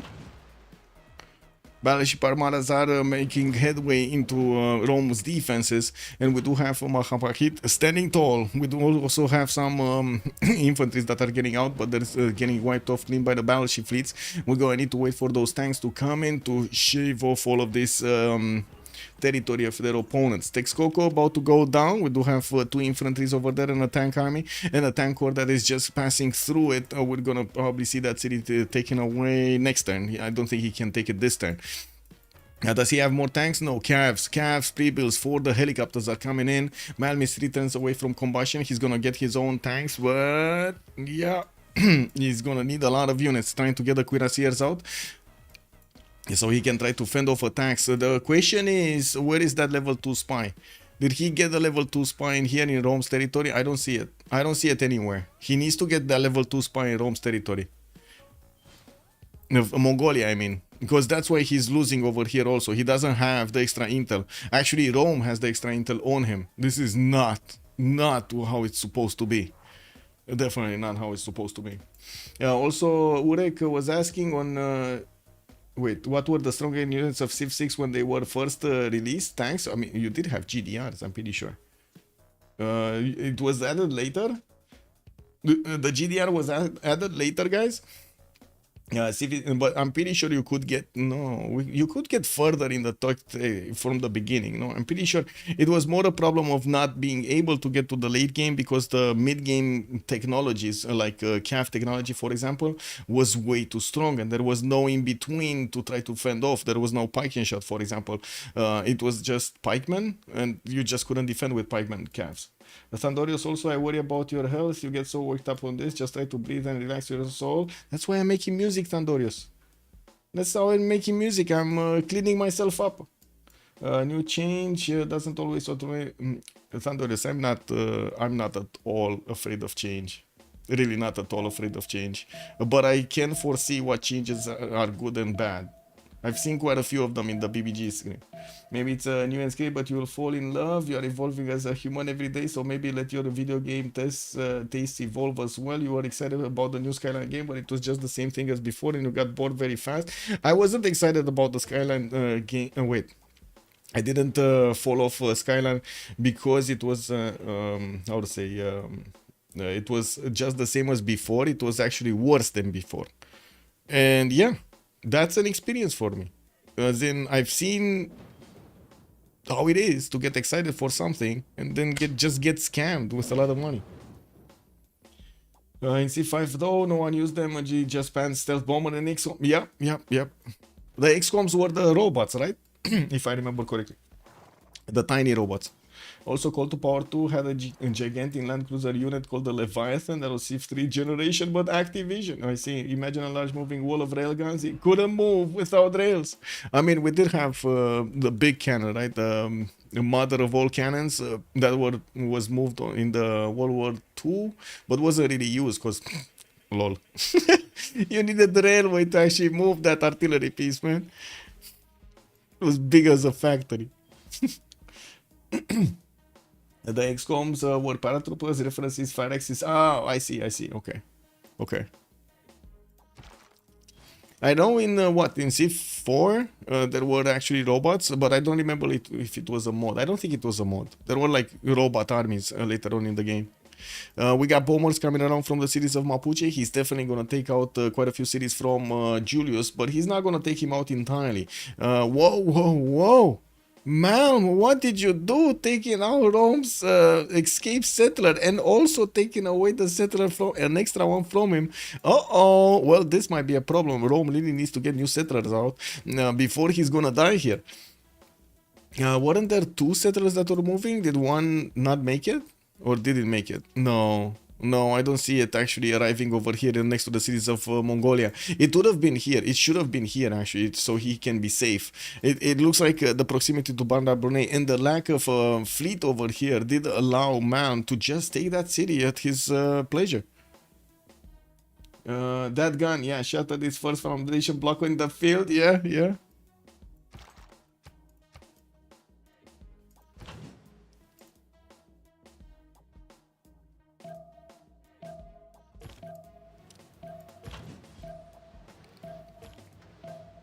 Okay, we got Battleship Armada getting in to finish the job here. He's gonna do so much damage to these battleship fleets, but still needs 2 attacks to actually take one down. We did have Texcoco being taken out. 1 city remaining for Aztec, that's Chapultepec. And we do need to see if Rem is actually gonna want to get closer to it to shake it down, or he's just gonna go for the pillages and try to take these cities one at a time. In order, we got tanks moving from Artaxata coming through Teayo. A few more of these artillery pieces are coming in, and also more armadas are getting how to say organized here towards the southwest of Mahapahit from England. What's going on here? And also I gotta say, I do have to say, we still didn't have more Diplo coming in. Actually, people lost 2 Diplo points. That was the massive influx of Diplo favor that they had. But anyway, it looks like they're not gonna go for the Diplo victory at all. At all. I did see the magical numbers here being quite big, but I guess I thought they're actually gonna make themselves quite a few ones. They didn't want to all into the last one. They got what? General points, double points. Lavashkiri able to condemn. Well, that second one doesn't really matter. Oh, RM might actually get the tanks against Chapultepec. That city is 87 strength though, with a Cav army inside of it. And we're gonna see tanks from Rome coming out soon. From Malm, he's getting combustion next turn. And the gold looks good. He has 2100 gold in the bank. Did Mongolia get a spy? Yes, he did get the level 2 spy in Ostia this time. So he has, wait a second, let me see. +6 intel. Okay, now the Mongolian tanks have +6 intel. Brooks51 has joined the round table. See Brooks, thank you so much for the follow, sir. Much appreciated. Oh, Statue of Liberty got placed down. Where is it? Here, 6 turns in Sheffield. Okay, he's starting to work on it. Mahabori Temple anywhere? Potala Palace in Manchester. Okay, he needs Mahabori. Where is Mahabori? He's not getting it. Or at least not now. I mean, he does need an extra... Wait, Portsmouth can actually build one, but he doesn't have a forest. No, he doesn't have a forest. That's unfortunate. And it's not like he actually has a lot of points, right? Right now he's less than 10. He's on 8 out of 20. And he could get another 6 points. I don't think anybody built Mahabori, to be honest. I'm pretty sure nobody built Mahabori, actually. Wait, was it here? No. It should have been here, but no, it's not. Okay.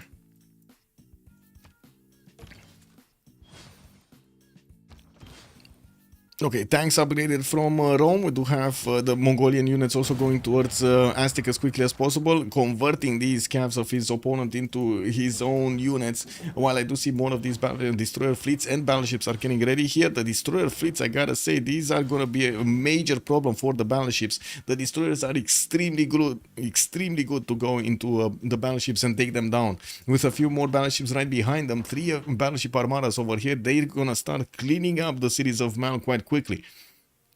And because of the lake positioning over here, he might actually get how to say, he needs a canal. He needs a canal here to actually get into Brundisium's range. But anyway, let's see artilleries. Where are they? Okay, more tanks coming in. Ooh, the damage is unreal. 113 against the 101. That's a tank core against a tank core. No general on either side. And I do have to say, we do have Jose de San Martin appearing here for Mongolia. He's gonna get an extra +5 on his units whenever that general is gonna get next to them. We do see also CAF cores are getting into the borders of the north here of Texcoco and Teayo. Ray M is 4 turns away from getting synthetic materials. That will allow him to upgrade helicopters and will have that extra technology to go against Rome. Do we have spaceports? No. People, nuclear fission, Chuck, combined dams, totalitarianism coming up in 4 turns. And I do see airports coming up from the west side with more of those aerodromes.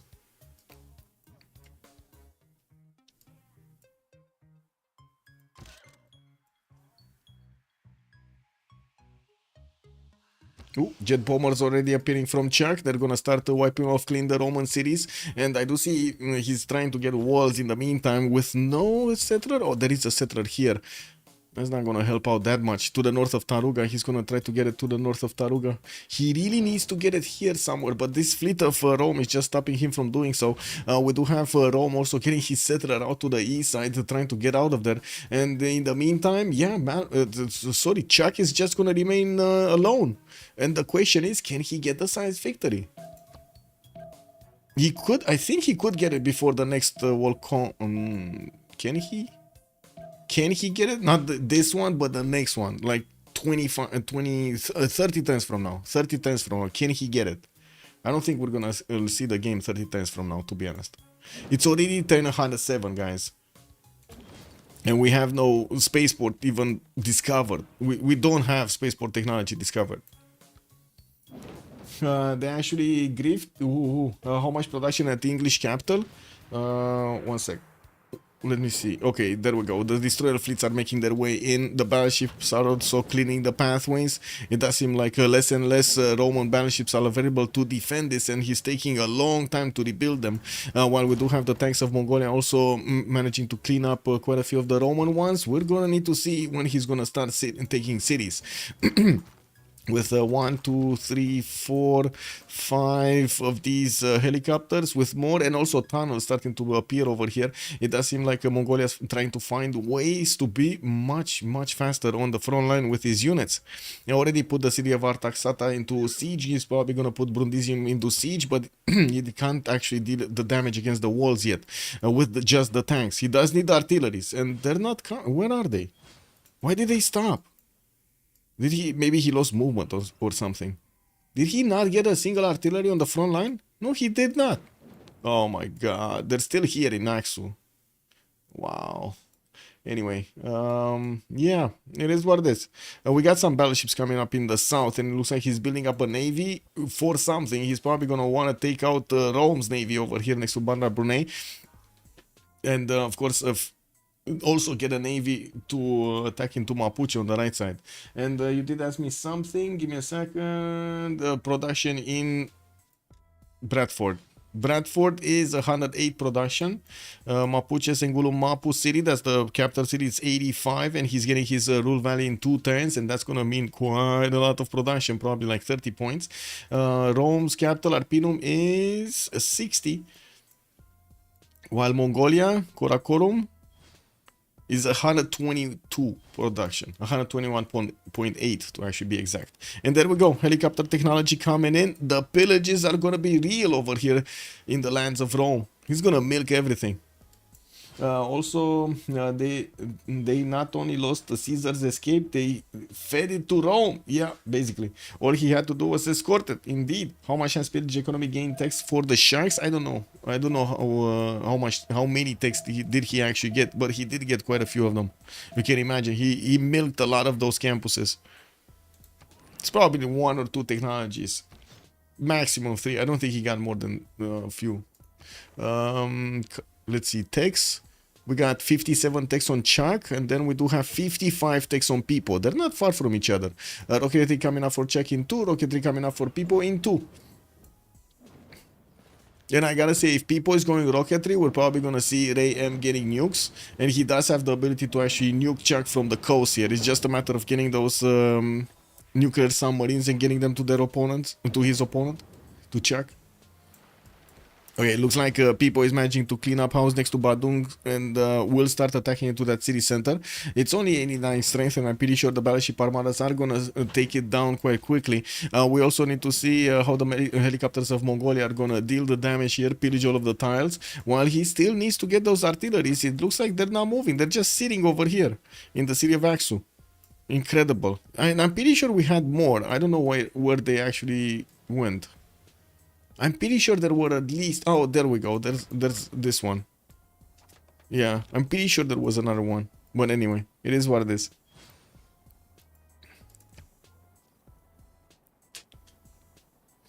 Why aren't they just getting bombers? Who? Mongolia? It's too slow. It was too slow for Mongolia to get to bombers. And it was much faster to help the battleship, right? For people here with tanks, with land armies, because they had to split up Rome on land and on the seas as well.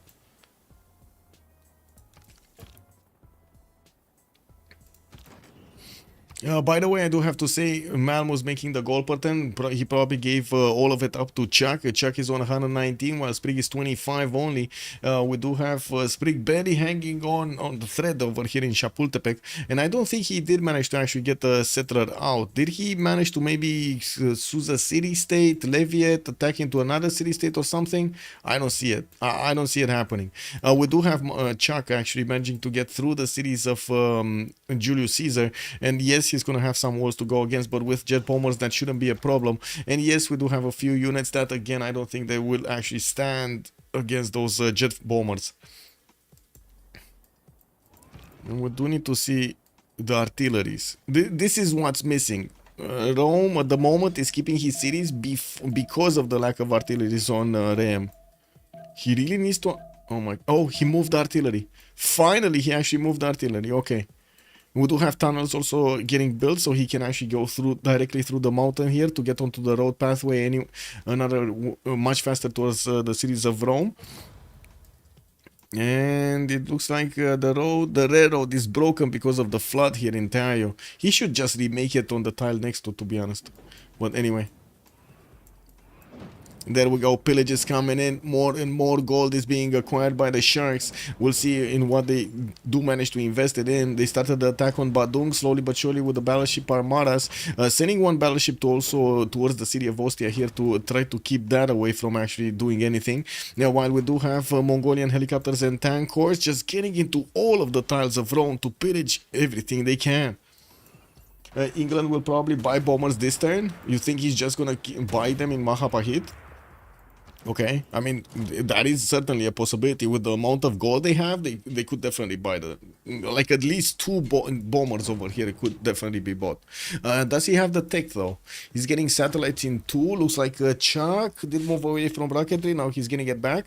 I do also see people getting ideology in 1, while Chuck did get his totalitarianism finished. And we do have Otsteg as a spy from Mongolia in Mapu City at level 2, while Mapuche did manage to get his harbor out from Engulumapu. He is starting to build a few ironclads, and this might be why Mongolia started to build up a fleet over here, getting his destroyers out so he can finish the job there. Alan Turing in Urumqi. We do need to see if also Noble has been picked up yes, Noble got picked up by England. That's massive. Chuck did also pick up Albert Einstein, and I do see John Spilsbury is on mount. That's the toy.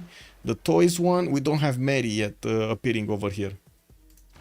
And Mary is the extra diplomatic visibility merchant. Okay, I'm pretty sure Chapultepec is gonna fall in the next few turns. It's just a matter of time until they get the walls down enough so they can directly attack into the city center.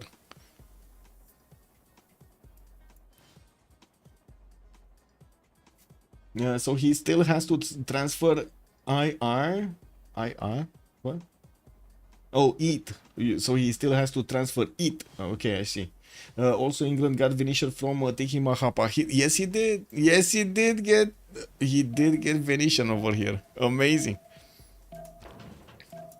Did he? So he's 2 turns away Statue of Liberty, 3 turns Potala Palace. He's building up the Big Ben and still did not put down another one of those holy sites. Did he forget? Like, this can happen, right? He might have just totally forgotten about Mahabodhi Temple. I don't know. We'll see. We'll see when he gets a new pop in those cities. Okay, let's see.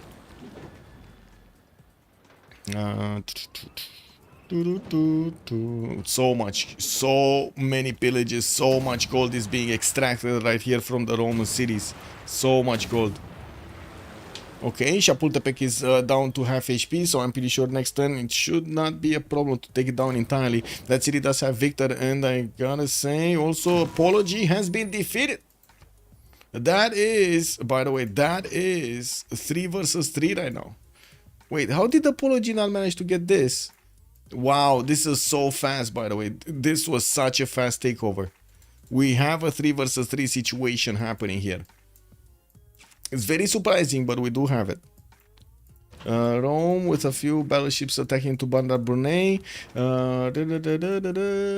Destroyers. We got the ironclad here and wait, what?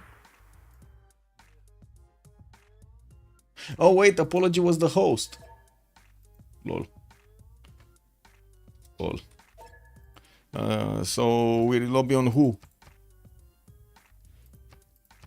Oh my god.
It's not a bug. Freritos doesn't have the money to make a server. Yeah, or rather, it's not worth it for them.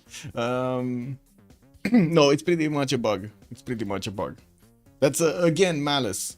Not the community asking you to do this for years and you don't do it. That's just malice, man. Did say that they were waiting for a mistake. That right there was a mistake. Sandorius, wait, what? Whoa, what? Wait, are they actually in the game? No. Okay, never mind. Reconnect. Wait, what was I waiting for a mistake from whom? Oh, you mean Chuck was waiting for a mistake, yeah? Yeah, I see. Yeah, letting Julius full die is a significant mistake. Is a terrible mistake, actually. Yeah, I agree. Wait, did we? Oh, we relobbied when Julius was still in. So he can switch to people. Okay, got it. Okay. We should have 0 MS, shouldn't be a problem. As in, we should have more than 0 MS. And without any warning. You'll know when it comes. Come.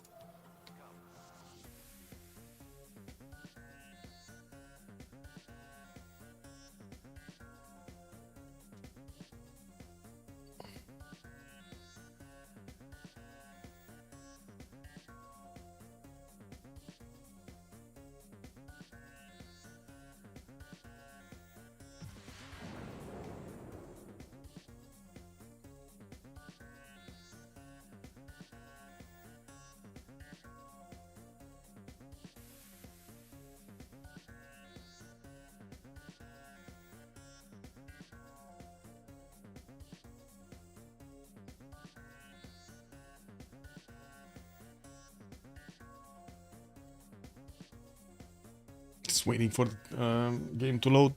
Really want to touch anything until it loads. There we go. Okay, so the milking continues. The takeover of the Chapultepec city continues. Birmingham and Lugdunum are the last two remaining cities. And it looks like Rome just didn't actually press B. He could have pressed B and he didn't press B. But I mean, he's not going to be allowed to press B anymore because last turn he died losing both of his cities, right? So, and he got taken off from the game.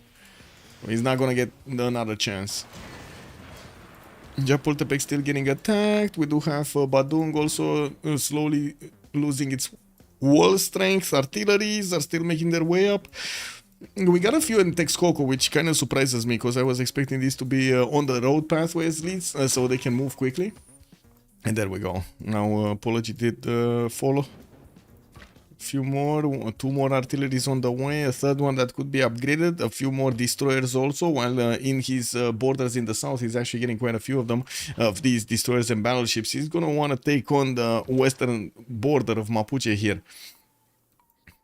Gonna need to see if he's actually gonna be successful.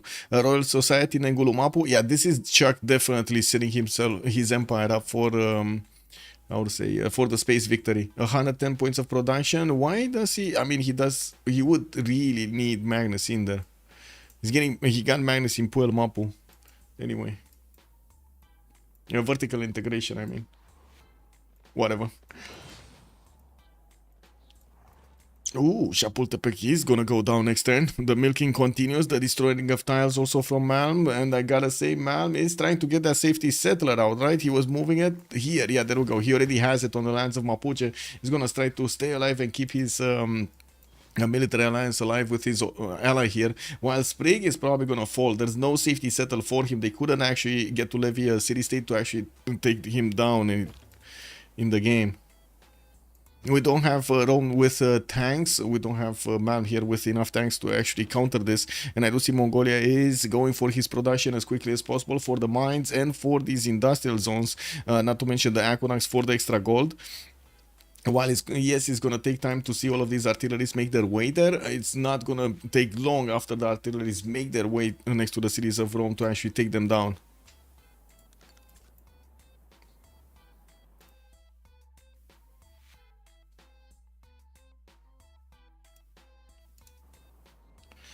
Two turns for a Petra? Wait. Yes! Yes! He's getting it before the end of the game, guys. Josio 6 MVP of the game. This Petra... Woo! Biggest Petra ever, man. Biggest Petra... Finally, this land is gonna look good, right, in Nazca. I'm surprised that people sim he should have huge stats lead. Did he do a poo sim or his Thaddeus? It was more that he needed to build a lot of boats and not once but like 2 or 3 times to actually attack into his neighbors, and it's not anything else. While Mapuche did only make a few of those Mano Raiders to actually attack into his opponents. It's just amount of production that was spent into units rather than into anything else. Statue of Liberty finishing in Sheffield. Hull is going to get his 10th population next turn. And yeah, there is a chance that we're going to see that Mahaburi Temple. Potala Palace, Manchester. And I'm pretty sure he actually did manage to get the points in from Noble, right? It's wait, is that 8 with Noble or without Noble? I think that's 8 with Noble. Oh, that's a problem. Well, I guess he's gonna get 11, 12, and could get 14. Okay, that's not that bad. 14, but that still would mean he's missing one. So like a full Congress would mean 5 points, right? So he's missing one. And also, well, I guess, yeah, never mind. They do have a lot more points than Freritos. This shouldn't be a problem. The poor guy has to die twice. Yes, yes, that's quite unfortunate. An apology. Man, he did very well there, right? He did manage to not only stay alive, he did also take out Elizabeth I, was the first player out from the game. He did also manage to put quite a bit of pressure on Mapuche, even though he did have like not even a quarter of his science, of his power. Liang City Parks don't scale well on Mapuche, but it looks like they did. 700 science, 204 culture. We do have 909 points of production. With Mapuche, the thing here is Mapuche did manage to use the ability of the Civ6 Park to... Oh, there we go. Another one bites the dust. Chapultepec got taken away by Mongolia. Badung also got taken away by Mongolia. They're working towards the other cities slowly. And we're going to see them taken down. Oh, Indonesia actually got city back. Badung. He got the Badung. Might as well get the 100 Diplo favor, no? Why not? Yeah. Oh, did I finish my sentence? The appeal. Yeah, there we go. The appeal. Look how he created the appeal with the city parks. City park here, city park here. A lot of appeal. Another one here. Could place another one of those tiles there. Looks good. Early New Year celebration with dozens of nukes would be nice. Yeah.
Okay, well, Mongolia still needs those artilleries to join the fight over here, and until he's actually gonna get these to attack into the cities of Rome, he's not actually gonna manage to punch through, which is kind of sad. He has some on the way. He's repairing the ship, the railroads, and well, at the moment his tanks are just going through, plowing through as hard as they can.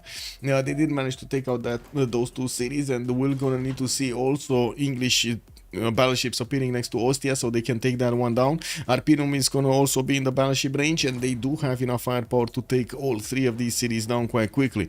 We do have Bandar Brunei taken out from Rome. He might actually liberate it. There we go for the 100 Diplo. They're just two players, right? They're 3 versus 2 right now, which is still causing quite a few issues in the Congress. That's still one less player than their opponents have.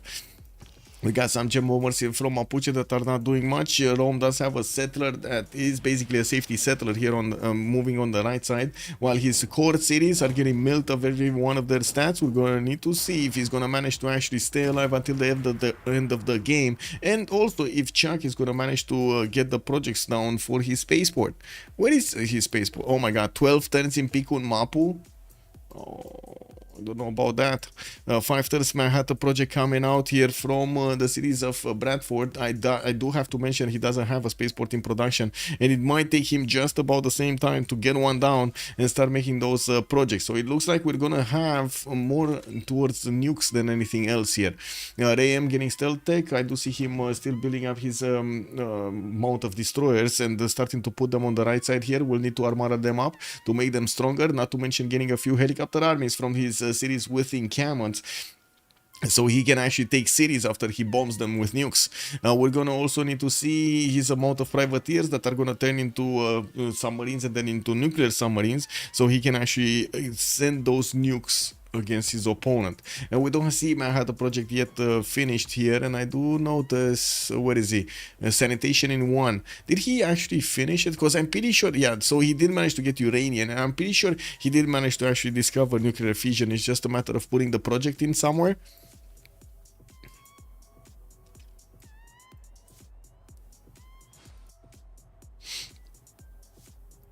Where's the Petra? Here. The most beautiful Petra you have ever seen. 1, 2, 3, 4, 5, 6, 7 tiles. Could actually get 8. He should actually really change that ivory tile to Nazca. At least it would make that tile great. Yeah. We need to see some more yields. Yes, sir.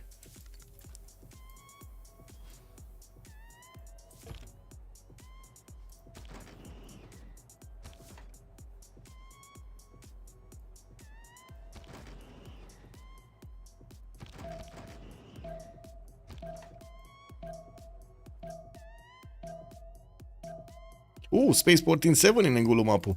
Okay, so Chuck is gonna go for that space victory slowly but surely, trying to get there quickly. With 7 turns, I mean... nukes, a lot of nukes are gonna rain down on him. A lot of nukes are gonna rain down on him. The question is from whom? From actually people?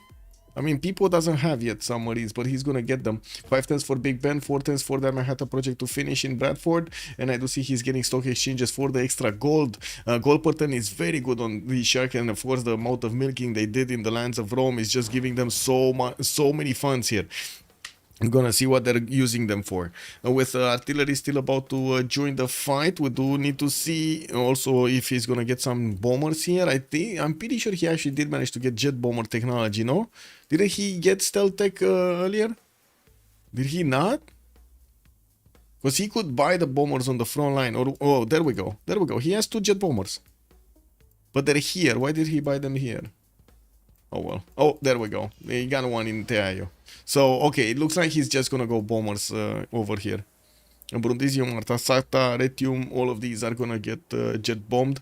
While Ostia, Arpinum, and Aquilia are just gonna get battleship here from the north, not to mention the destroyers that are gonna take those cities down.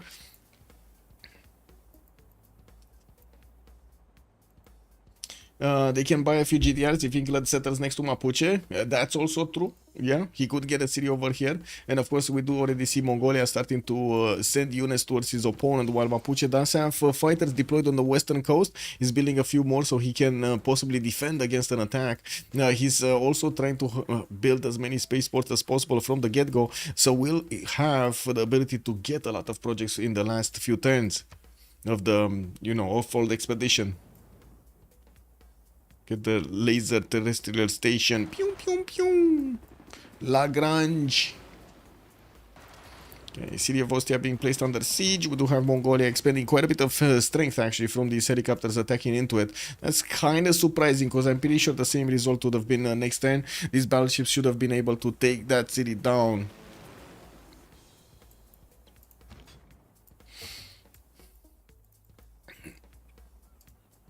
Still 0 jet bombers here. Only 1 here. Oh, 2. He did manage to get 2. Okay. Perfect. Like with 2, it shouldn't be a problem to take out these steel walls at all. These cities are gonna go down much quicker here from Rome.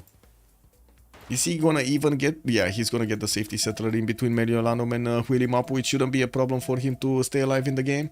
We only have a few more turns until the next World Congress, and I do have to point out, it does seem like Chuck is gonna manage to get to keep his golden age. We do have Rem very close, 4 points off. Joe CL6 still needs 5 points to get heroic age, while Pipo did manage to secure his golden. Another city falls. Ostia just got taken down by people, and we do see the helicopters of Mongolia starting to move forward towards Arpinum. I don't know why this one went back and then went back again. Whatever, probably a misclick. Way too many units to move, and I'm pretty sure people right now is clicking like a madman. We do have Artaxata taken out by those bombers. The walls went down, and the city goes off. And we do have also Brundisium that needs to be taken out. Another jet bomber attacks into it. And while we do have, wait, did that tank just die? Did two tanks just die attacking into Brundisium and he did not care? Wow. Two tanks just died, bro. Marius, good evening, sir, and welcome. Where have you been, Marius? What are the current win conditions? Is space race on Chuck, and on the Sharks we kind of had a lot of diplo points because people was did manage to get to 12 out of 20, and nobody built Mahabodhi Temple, so he has that one in stores for 14 out of 20. They do have just a few more, how to say, a few more turns until the next World Congress, but they can't get to 20. They cannot get to 20. Saps, bună seara, domnule, și bine ai venit. What they could do and what I see them doing is actually getting nuclear bombs against their opponents and also taking out Rome entirely over here. Most of the military of Mongolia will just, you know, imagine they're going to just get into the water and go against Mapuche as quickly as possible. And we'll see if we shall see if the spaceport is going to go down. With clean Congress, it should be enough. Mahabodhi Temple and the point from the tech tree. The point from Yes, with the point from the tech tree, with the Mahabodhi Temple, it should be enough. But he's not getting Mahabodhi Temple. I don't know. And yes, you're right. With a full Congress, they should have this. Don't know if they get the full Congress, though. It's 3 versus 2 right now. And I do see there's a lot more Diplo. Well, I wouldn't really say a lot more Diplo. There is quite a bit of Diplo on both sides. They're probably... They might be thinking they won't get a full Congress here. So they do want to get the nukes, which are probably gonna, you know, be a more manly way of finishing this game. They went Diplo but would have to gamble to win all 3. Yeah, basically. Does Mapuche have tier 3 governor? Yes, he does. And he built a Royal Society. So he can get, so with Royal Society you can actually use the builders to increase the production towards the space race projects, and I'm pretty sure he's gonna try to use that mechanic to actually increase his projects. We'll see if he actually manages to get that going. Okay. Did the Roman fleet get destroyed? Yeah, Bandar Brunei got destroyed entirely. We do have Mongolia moving his destroyers next to the borders of Mapuche here, trying to get the coast secured on the west side, while he will need to figure out how to actually get some visibility on Chuck's territory. Chuck Robotics coming up in 2. He doesn't have the gold to buy one. Maybe he's gonna hard build some. While I gotta say there isn't that much visibility in the cities in the south. They don't know about those bombers or the aerodromes here.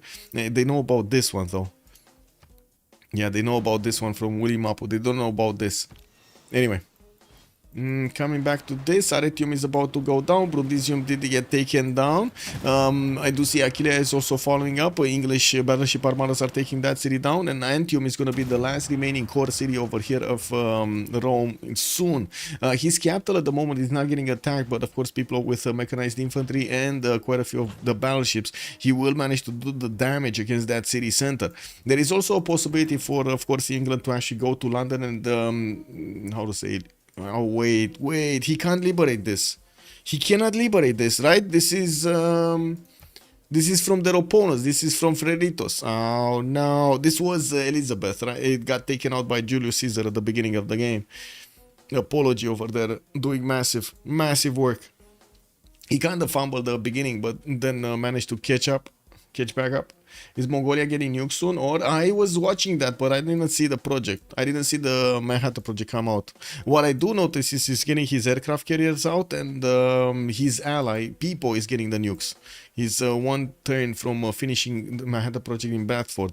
The question mark is, will Pipo actually have submarines? Because I don't see submarines anywhere, or some, you know, privateer unit somewhere for him to upgrade from. So that's a big question mark. Does Pipo have a method of nuking? No. I think he has a nuke sump. He would need to buy it in Rome. Yeah. Chat was saying that he might actually want to put the city in between. Like send a settler in the water. Oh, I see one sea dog over here from Pipo. One sea dog. One. Yeah, exactly, to buy GDRs. There we go, to buy GDRs. Sorry, I didn't finish the sentence. RAM, nuclear fission next turn. So we will see nukes from him. It's just a matter of time until he's gonna get them up. No, amphitheater from Karakorum barely has any meaningful culture over there with only 74, and I do see him cleaning up house quite nicely on the sides of Rome, but unfortunately he's starting to lose oil. Aretium just got taken down. Aquilea, let's see it. 1, 2, 3, nah, 4, eh. It's not getting in there. And the battleship and the destroyer armada will actually need next turn to get through. He can't because of the zone of control of Aquilea. He cannot move. Like these battleships need to move one tile to the right side, so he gives the place for that destroyer. Oh well.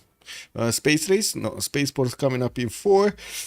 There is a spaceport in Sheffield, but it's coming up in 8, and I do see War Department is getting built in Bradford. We do have the first Nuke 7 turns out from Leeds, and definitely that's too slow.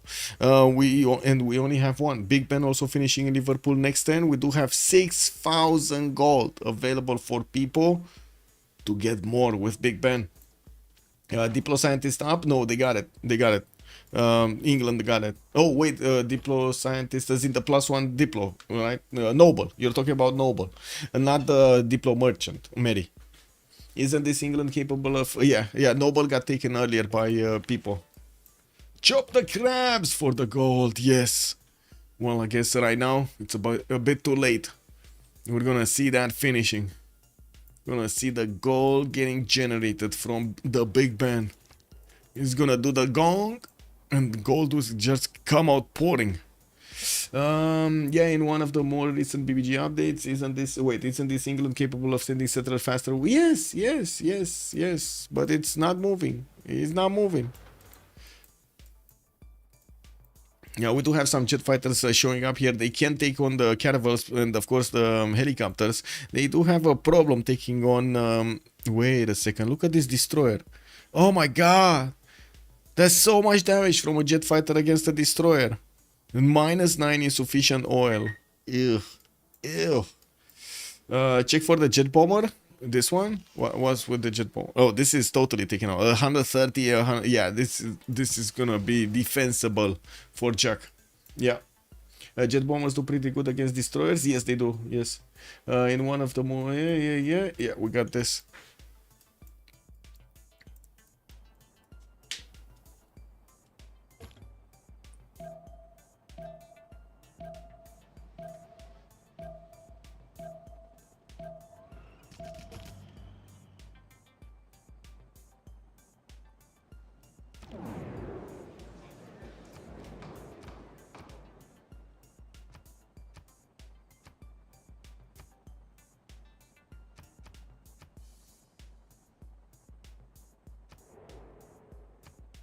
Okay, we're gonna have a pause of 2 minutes.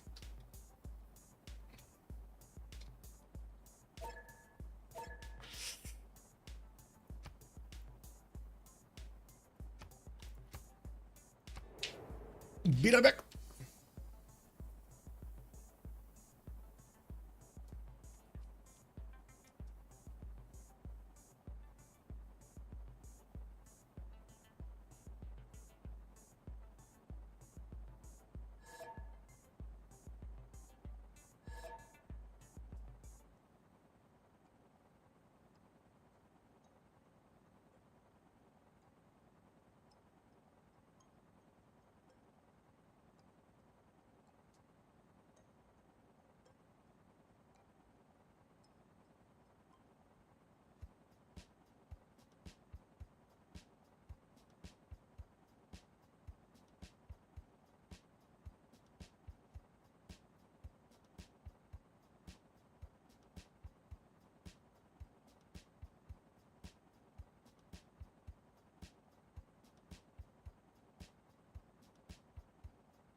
I'm sorry. Need to get dressed.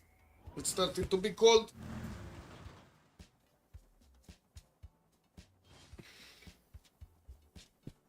Yeah, it's starting to be cold.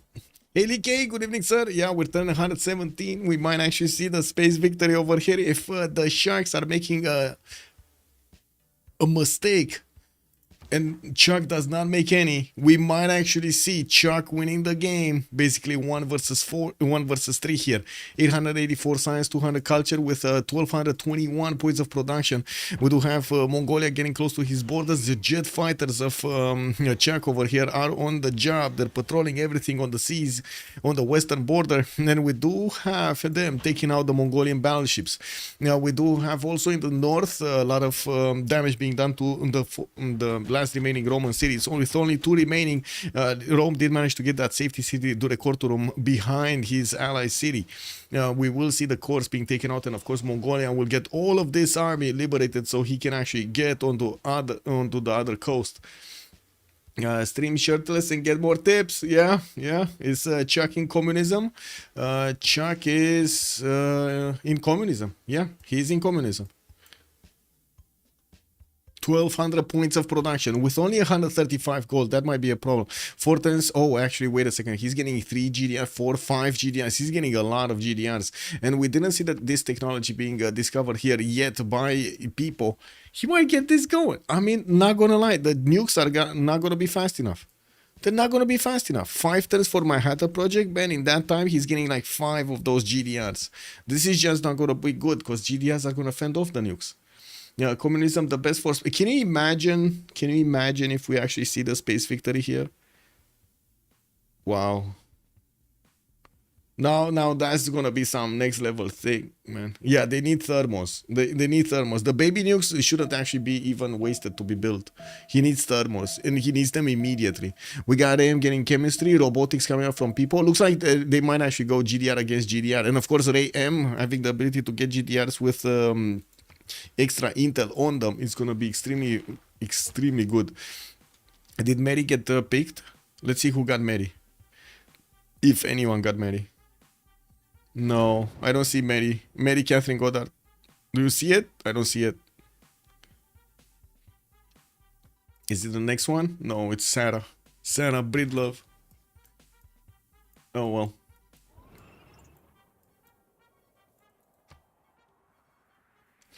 Very poor game plan from the Sharks. They had an easy win. No, it's over. Epic fail.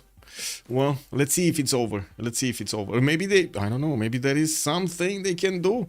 But yeah, it looks like Chuck over here is bunkering down quite nicely with these GDRs getting that anti-air and also a lot of fire punch. We're going to need to see him fighting with jet fighters on the western side and also trying to keep his gold in check. He's only 128 gold and those GDRs will cost him a lot to upkeep. A Christmas miracle. Nerf. Trade city state. No bonus. Gold. 50% increase until the next units. Cost to produce 50%. Ooh, that's a problem. And Victoria gains 2 Diplo points. Well, that's going to be a problem with Chuck, the extra gold, but it shouldn't be a problem of people. They did manage to get the big ban and they rolled a lot of gold. They did invest into it at least 3,000. Not sure into what, but they did roll a lot of gold there. Still 1 single Sea Dog. He didn't actually get more, but he's buying out submarines. That's what he's doing. He's buying out submarines. He just got like 4 of them in Sheffield and Hull. That's what he's doing. I love the fight in this Mapuche. Yes, making them work for their meal. Basically, I mean that's what you need to do in the multiplayer community, or I should say in the game to actually learn from your side and the other side, right? How do you think they learn how to not do mistakes next time if you don't get this challenge? This is exactly what Firexis doesn't want us to learn. Be better at their game.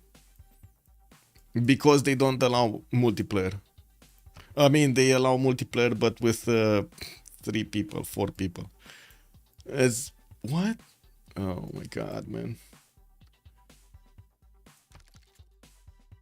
Mapuche got to GDRs first. He can't be taken down. Yeah, I'm pretty sure he's gonna get these GDRs all over the place.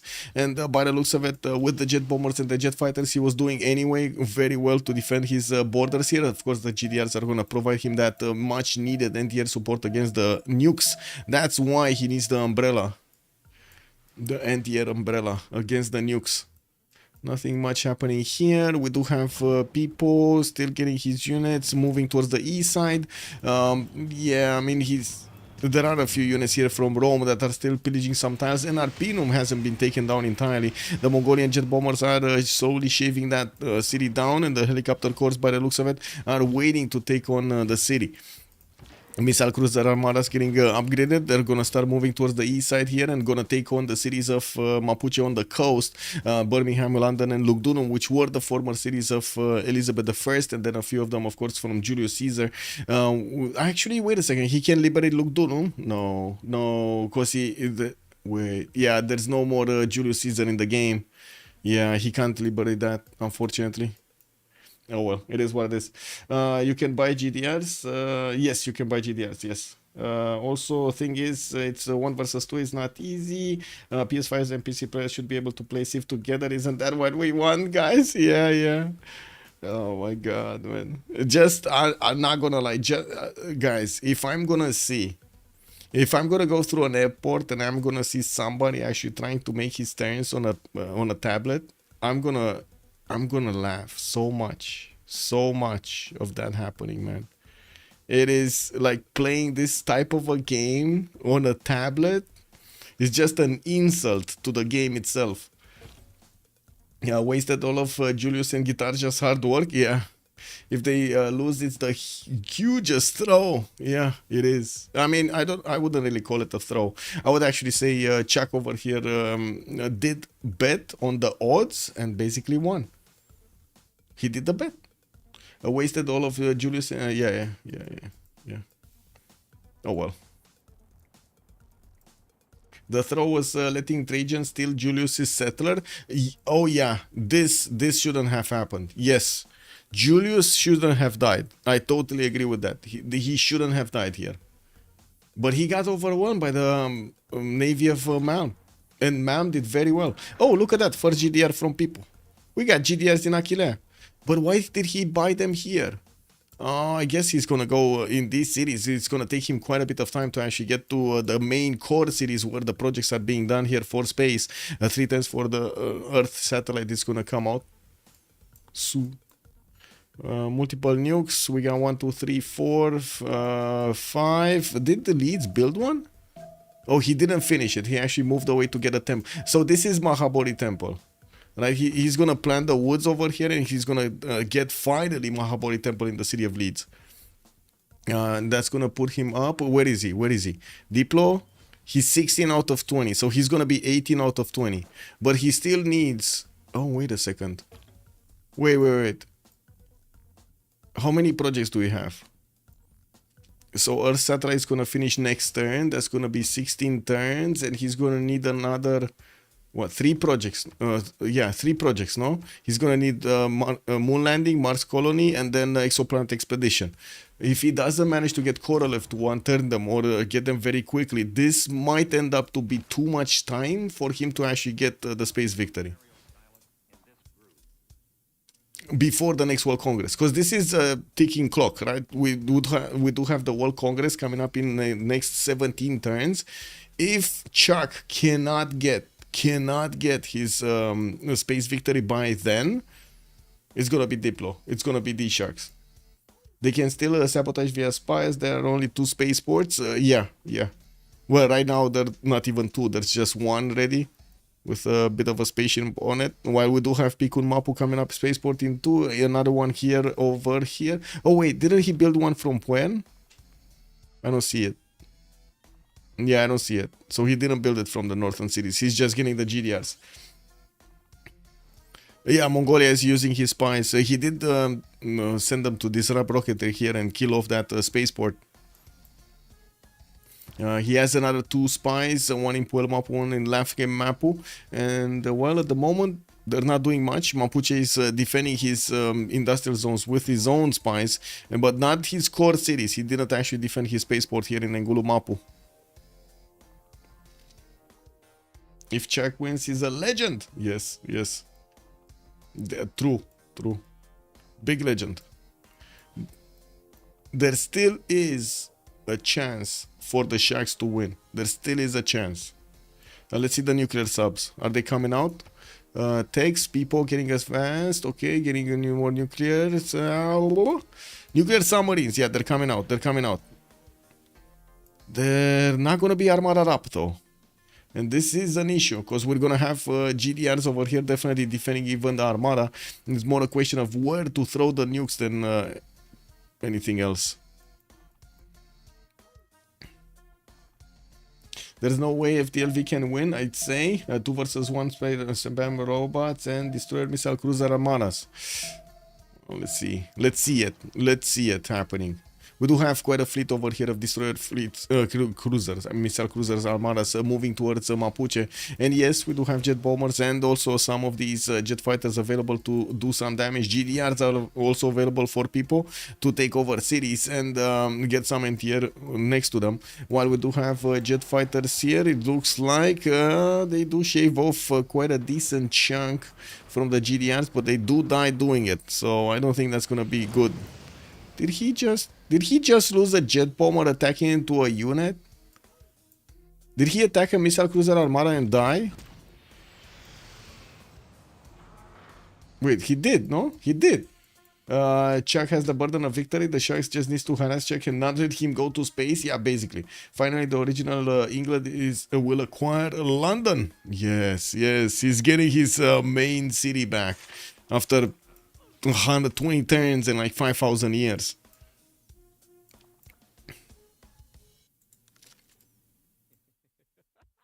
Yeah, Lizzie City, yeah.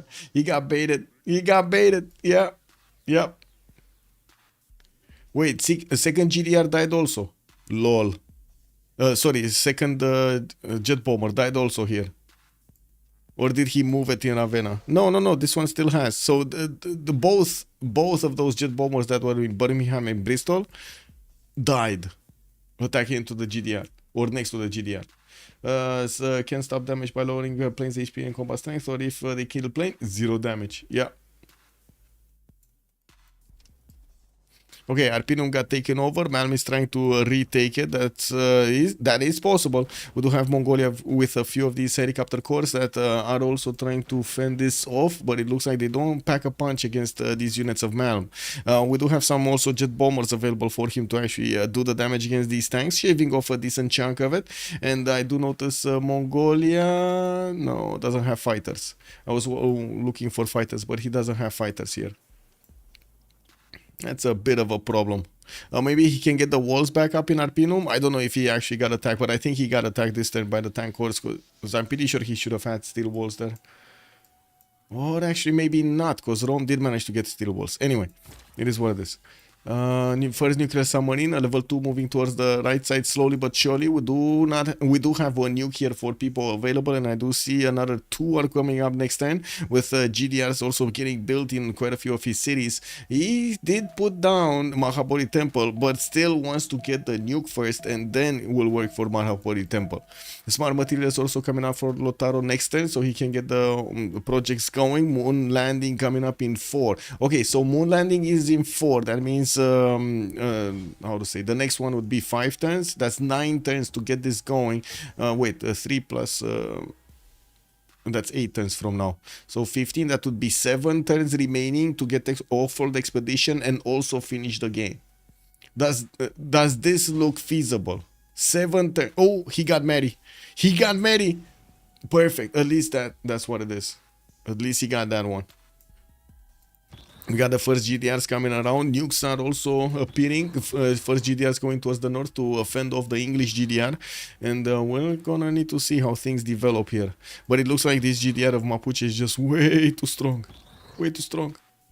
People, where are your GDRs? Yeah, it doesn't have the GDRs.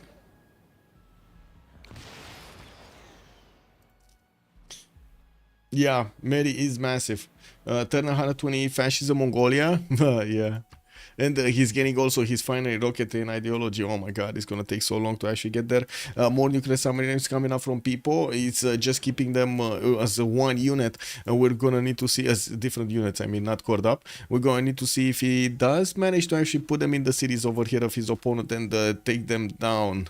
Engulu Mapo at the moment, for example, is not defended. We do have a spy there from Mongolia that is seeing what's going on, and I see Mapuche did put a spy on his own spaceport to try to save it. We're going to need to see if Mongolia is going to be successful to slow down this moon landing. I think it's next turn. I think the spy underneath, the Mongolian spy, should actually finish his mission next turn.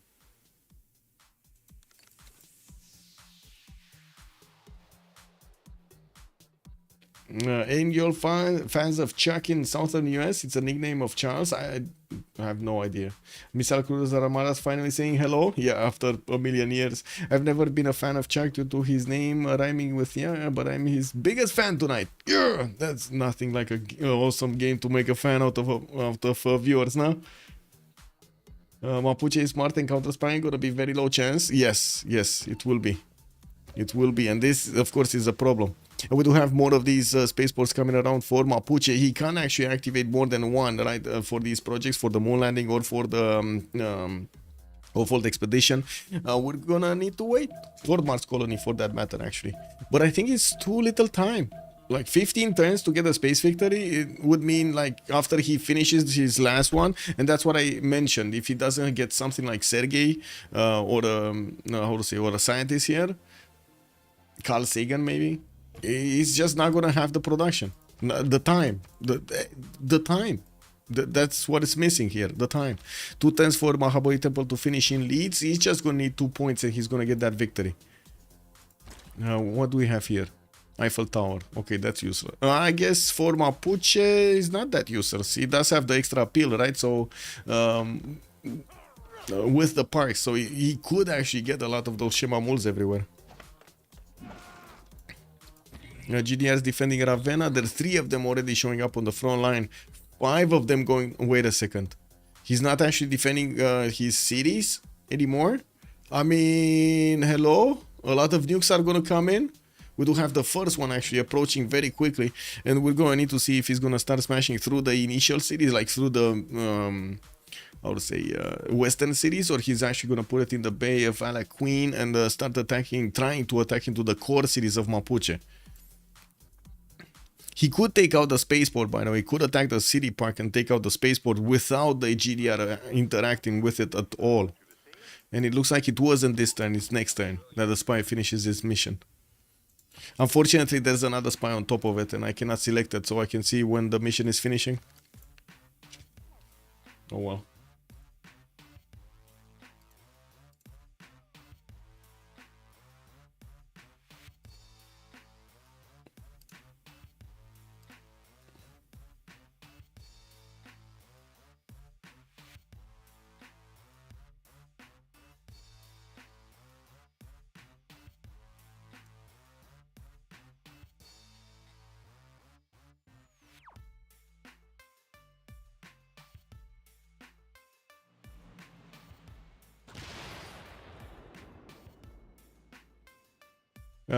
Cut you watch to Genghis Vision to see when the mission end. Arno, good evening, sir. So look, if I do this, it doesn't actually put the spy to be on top. It would definitely make sense if you click on civilization to actually put the units on top, but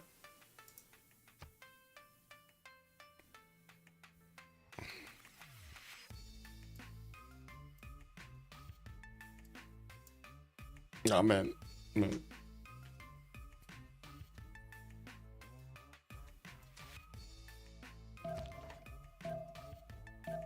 I could picture this song playing in elevators across America. Oh, very nice, very nice.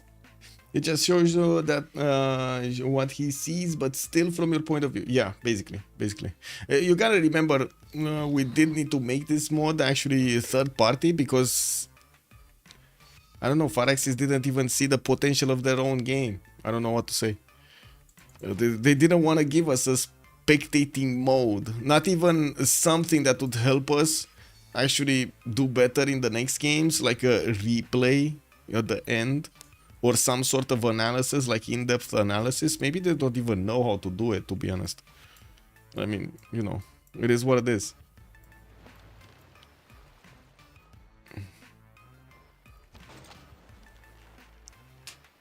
Wait, GDR fell. We do have the GDR of people actually dying to the GDRs of Mapuche.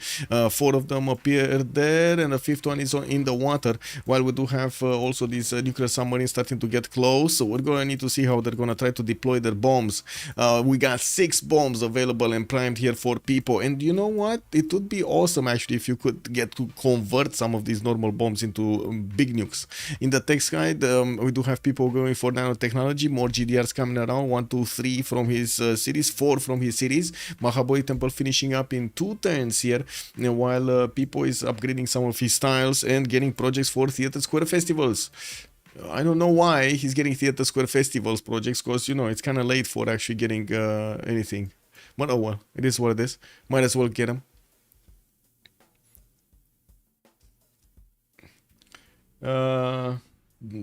Wrong chat, Cake W. What are yields? Exactly. I could pick. It just shows. Yes. What do you mean? What are the yields? As in, what are the yields from the players? There we go. You got the yields here. 666 points of production on Mongolia.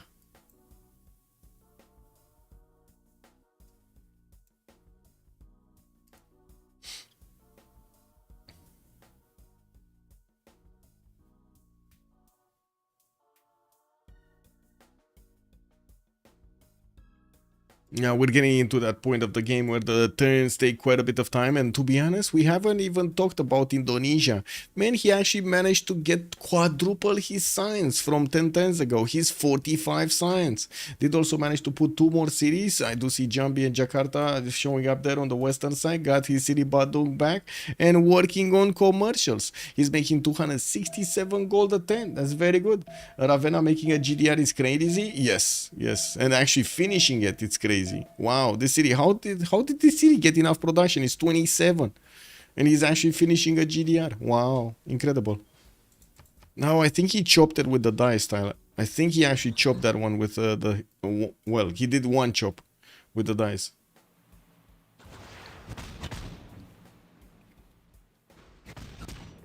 Okay, looks like these missile cruiser armadas are getting hunted down by the GDRs of Chuck, taking one of them down. We do have also some great admirals here that are just trying to slow down. Wait, first nuke. Where is he going? I really hope not in Enguluma. Okay, Bikun Mapu. Yeah, there we go. That's the spaceport shaved off. That's the spaceport shaved off over there. He's gonna need to build a rebuild, and that should be enough time gathered by the Sharks to get the Congress. I mean, that's an extra. He just added an extra 3 turns to the project, to the total project. Didn't protect spaceport. Yeah, he didn't. He protected the city. I mean, he needed like 2 GDRs to protect both, right? He needed to have a GDR directly on the spaceport and a GDR, I would say, next to Engulumapu on the left side here, probably. So if you would have had a GDR here and a GDR here, the city and the spaceport would have been protected. Otherwise, you can still attack into the spaceport. You can do this here, like all of these tiles are available to nuke the spaceport. I didn't see you do any tech number check. How is that looking? It was like only 2 techs difference, Tandorius, between them, like a few turns ago when I checked. Let me actually take a look at it again. We do have 71 on Chuck and 69 on people. So yeah, still 2 techs difference. And I do have to mention Mapuche did manage to get to Oxford University, and still people is keeping up with him. That's very good from people. Yeah.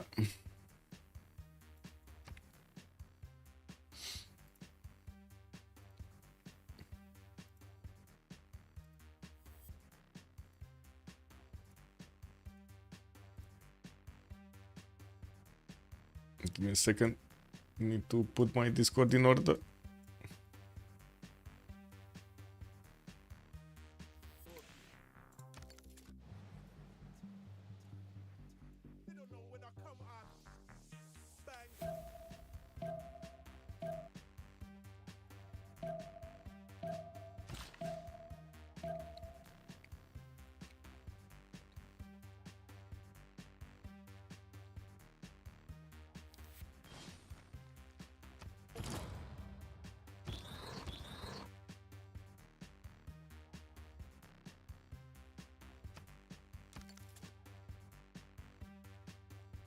Oh, Nuke submarine did get attacked, countered by these jet fighters, but didn't go down.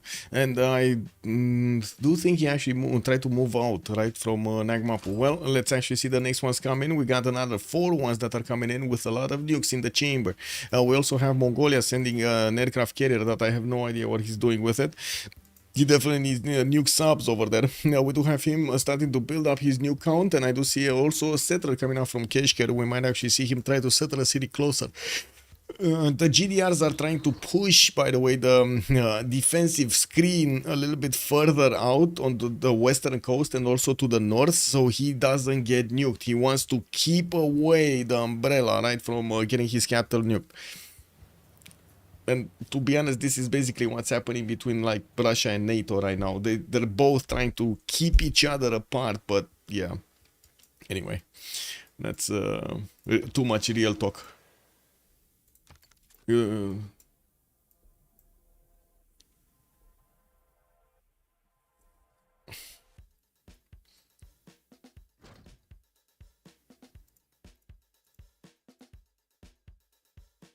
Showed Tech League, Konstantin? I did.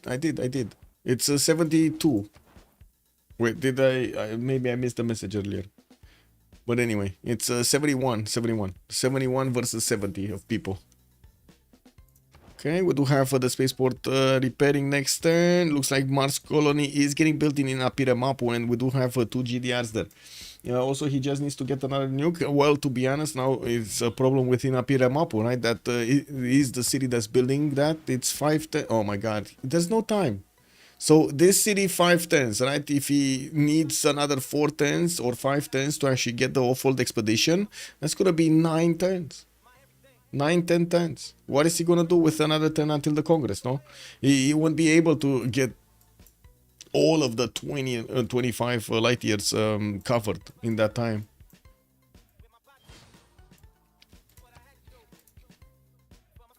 Okay, I do see Mahabori Temple did get finished here in the city of Leeds. That means the diplo points did rolled in, and we got people here with 19 out of 20 points already. It looks like he just needs 1 more point. Did he actually get the last one? Stealth Tech coming up on people. Wait, did he actually get the last one? Maybe he did get the one from the tech tree. Sea domes or whatever that's called. No, it's sea domes, the diplo. I don't know if he actually got. He has a lot of science, but I don't know if he got there. Seasteads. Oh, there we go. Seasteads. Seasteads for England to win. Yeah, I think so. The question, he needs to get there, right? He needs to get through all of the texts first. This is a good question if he's gonna manage to discover it before this ends. Oh, look at the change up. He's 3 times Mars colony in Ngulumapu now. There still is a level 1 and level 2 spy in Ngulumapu, and I do see the GDR just got placed on that spaceport that got rebuilt. We do have Ngulumapu that well, does have the most production in these cities. With how much? He's on 200 points of production. Still Pingala. Well, I guess he's using Pingala's ability to get more towards the projects like this one, the Space Initiative, the 30% production. Nukes. Oh, I hear a nuke.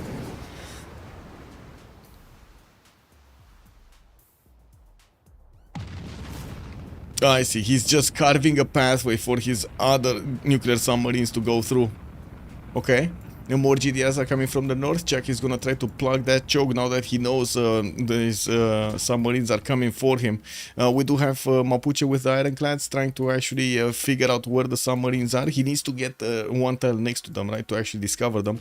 And I do see one of the nuclear submarines got taken out. There are a few more that are just making their way around these pathways. One is actually in the south of Nagmapu. He actually got away. The first one that attacked got away.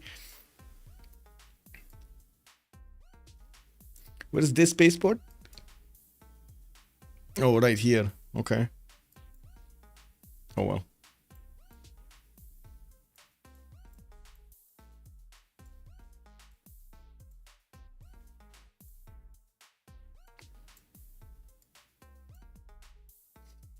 Marcus, good evening, sir. Tech 3 for what? I cannot see past. Oh, you mean on this one? I mean, it's fine. The Tech 3 at this point, it should be fine. As in, there's no challenge to actually get the last. Systems in 2 for Chuck. Okay. Where was he? He's getting systems in 2, so it shouldn't be that hard for people to actually get to it either. Or he got it already. To be honest, I think he didn't, but we'll see. I'm supposed Mongolia isn't trying to sabotage production in the capital. You suppose? Okay, let's see. No, not yet. Not yet. He's ciphering goes from the commercial. He's trying to do the sabotage in Pikun Mapu. And we do have another nuke. Wait, this one. Is he taking out the city? He's taking out the city. Check this out. Yeah, he took out the city. It doesn't really help him though. As in, the project can still be built, right? The spaceport did not get taken out. He just needs to, there we go, repair the radiation in the city center, and that's it.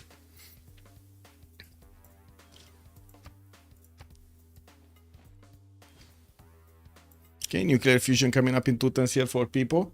Also, my FFA opponents defend these nukes better than Chuck. LEK, good evening, sir. I mean, yeah. Yeah. I'm not saying that defending it better or not, but I gotta say it was quite a bit of an information war between Mapuche and his opponent to actually see where his GDRs are and where to shoot the nuke. These spies did amazing work to actually give the information to the nuclear submarines of people of where to shoot. Here, still one tank from Rome, no repairs on this, and we do have the jet bombers cleaning it up slowly. Another city, Tungliu, did get placed over here for the Sharks for AM, and I do see quite an army of builders is coming out from his cities, so he can start improving everything, trying to get more nukes, or to nuke submarines, getting fighters in the air, and we're going to need to see what his fleet is going to do against big boy GDRs, which at the moment, they're kind of impassable, right? Nobody can actually go through them. We do have some of them actually retreating, while I do see one of them is going into the Tethys Ocean in the south. Nuclear submarine armada coming up from Mongolia, going through the city of Japan here from the south of Zanzibar. Could actually get through that newly discovered sea laneway here towards the southeast of Zanzibar. 3 turns for Mars Colony, getting built in Apire Mapu. That's another turn that he just lost because of the nuke in Ngulu Mapu.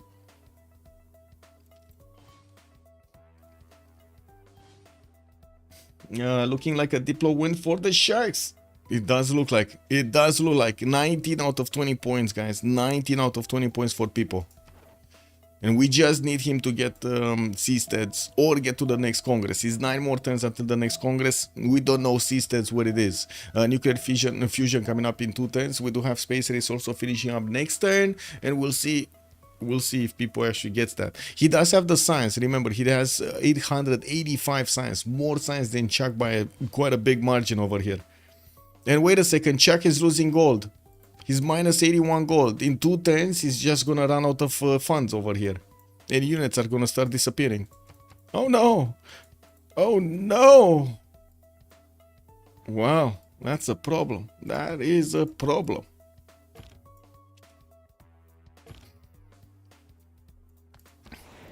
Wait. Where's the other submarine armada? Did this one... Was this one that we talked about? Or because I'm pretty sure I thought I saw it next to the aircraft carrier. Never mind.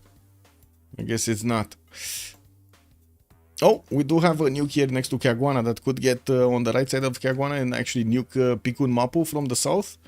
Shouldn't be that big of a problem.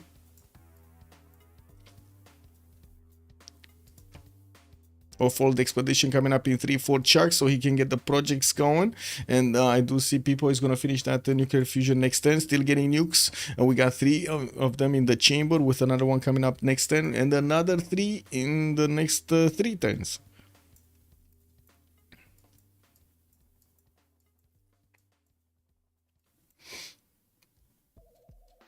He's not going to reach space. It's, yeah, kind of hard. With no goal, he can't field an army. They'll disband. Yeah, but it's not going to be that much. Like, I'm pretty sure like one single GDR disbanding is going to put him back on, how to say, on positive. Or a few GDRs. Wait. Okay, he's down to minus 52. from -88. Does he not have, he's missing a card or something? Okay, he's using cartography, collectivization, and e-commerce, the fascism legacy, because he needs that. The logistics, he might not need this, but still it's good to actually move all of those units from the top to the bottom of the empire.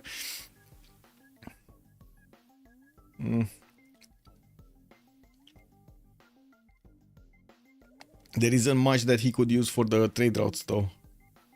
I guess, I mean, what would he give up on the campus, on industrial? I'm pretty sure he needs all of the adjacency he possibly can. Amenities, I guess he's already on 0. Some of the cities are +6 though, like especially the ones with Colosseum bonuses.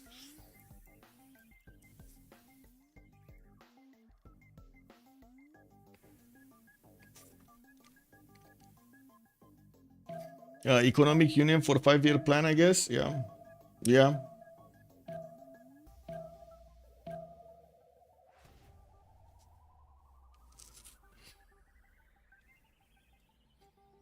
Oh, rebuilding the bank in Engulumapu, and I think he actually got the stock exchange there pillaged also. It's gonna give him a bit more gold. Yeah, there we go. He just rebuilt one bank and boom, he's 12. It's fine. Okay, he got back. He got back. On the positive side. What's happening in the north? Nothing. Nothing happening here in Aquilea. We got GDS from Mapuche actually going towards Rome. Rome could be liberated. I do have to say he could actually try to liberate this. Wait, can he get enough Diplo favor from the liberations? Like that's 1, 2, 3, 4, 5. Wait, 1, 2, 3, 4, 5 cities. But we do have GDRs from England also showing up here.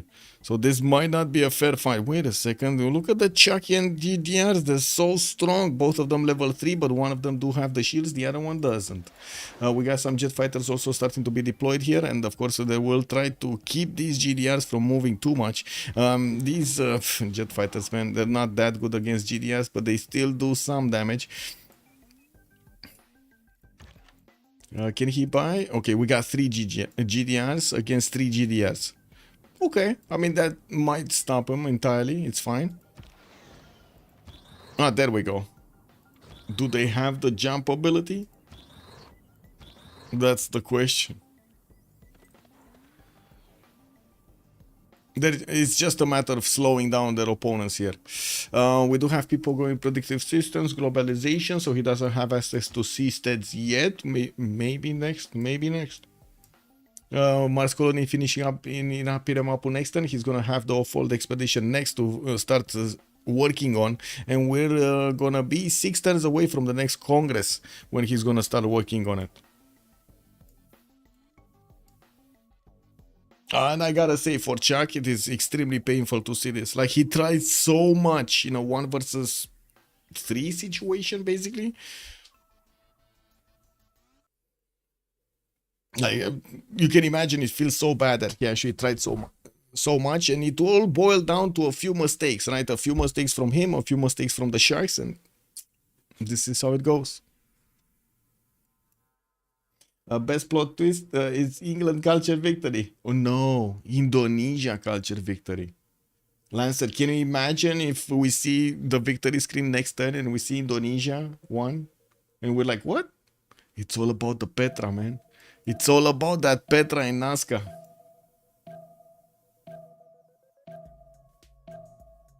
Wait, doesn't globalization give Diplo? Don't think so. No. Wait, this one? Globalization? Wait, no. When was it? I know there's a Diplo point here on the Civic tree, but I don't remember where it is. I'm pretty sure it's not globalization, though. Where is globalization? This one. Oh! We got it? Though its face may change throughout the ages. He got it? What? Wait, was that a GG? History is written. I think that was a GG. Yeah, that was a GG from Chuck. That was a GG from Chuck. It's still 19. Okay. It's still 19 out of 20. That puts us at a 2-1, we did have the Sharks managing to actually get this game on the board for them. We're gonna need to see in the next ones, of course, whenever they're gonna be, if the Freritos will manage to get that third game on the block, or are we gonna see the Sharks managing to tie them? Amazing, beautiful game, beautiful game. Let me actually see if we can get some post-game chats going here. Sec. Actually, I think I'm gonna send you to how to say, to Distoria for the post-game chat, so I can start working on the other stuff. I need to work for the Go tournament anyway. I think this is it. We did have a win from the Sharks. We did see how much pain they went through to actually get this win. A lot of players have been taken out from the game. As you can see, we're missing like 3 of them. And we're going to need to wait and see if Freritos de la Vega and the Sharks are going to schedule tomorrow or in the weekend. Hopefully, we're actually going to get in time that we could actually take a look at the game also. Thank you so much for everything. Much appreciated for, of course, the support of the stream over here with your kind words, with your subs, and of course with follows. I do hope you're gonna leave a like over there on YouTube as well, and get to subscribe to the channel, and we're gonna see each other in the next ones. Have a great evening, everybody, and we'll see each other on this Storia stream over there. Bye bye bye.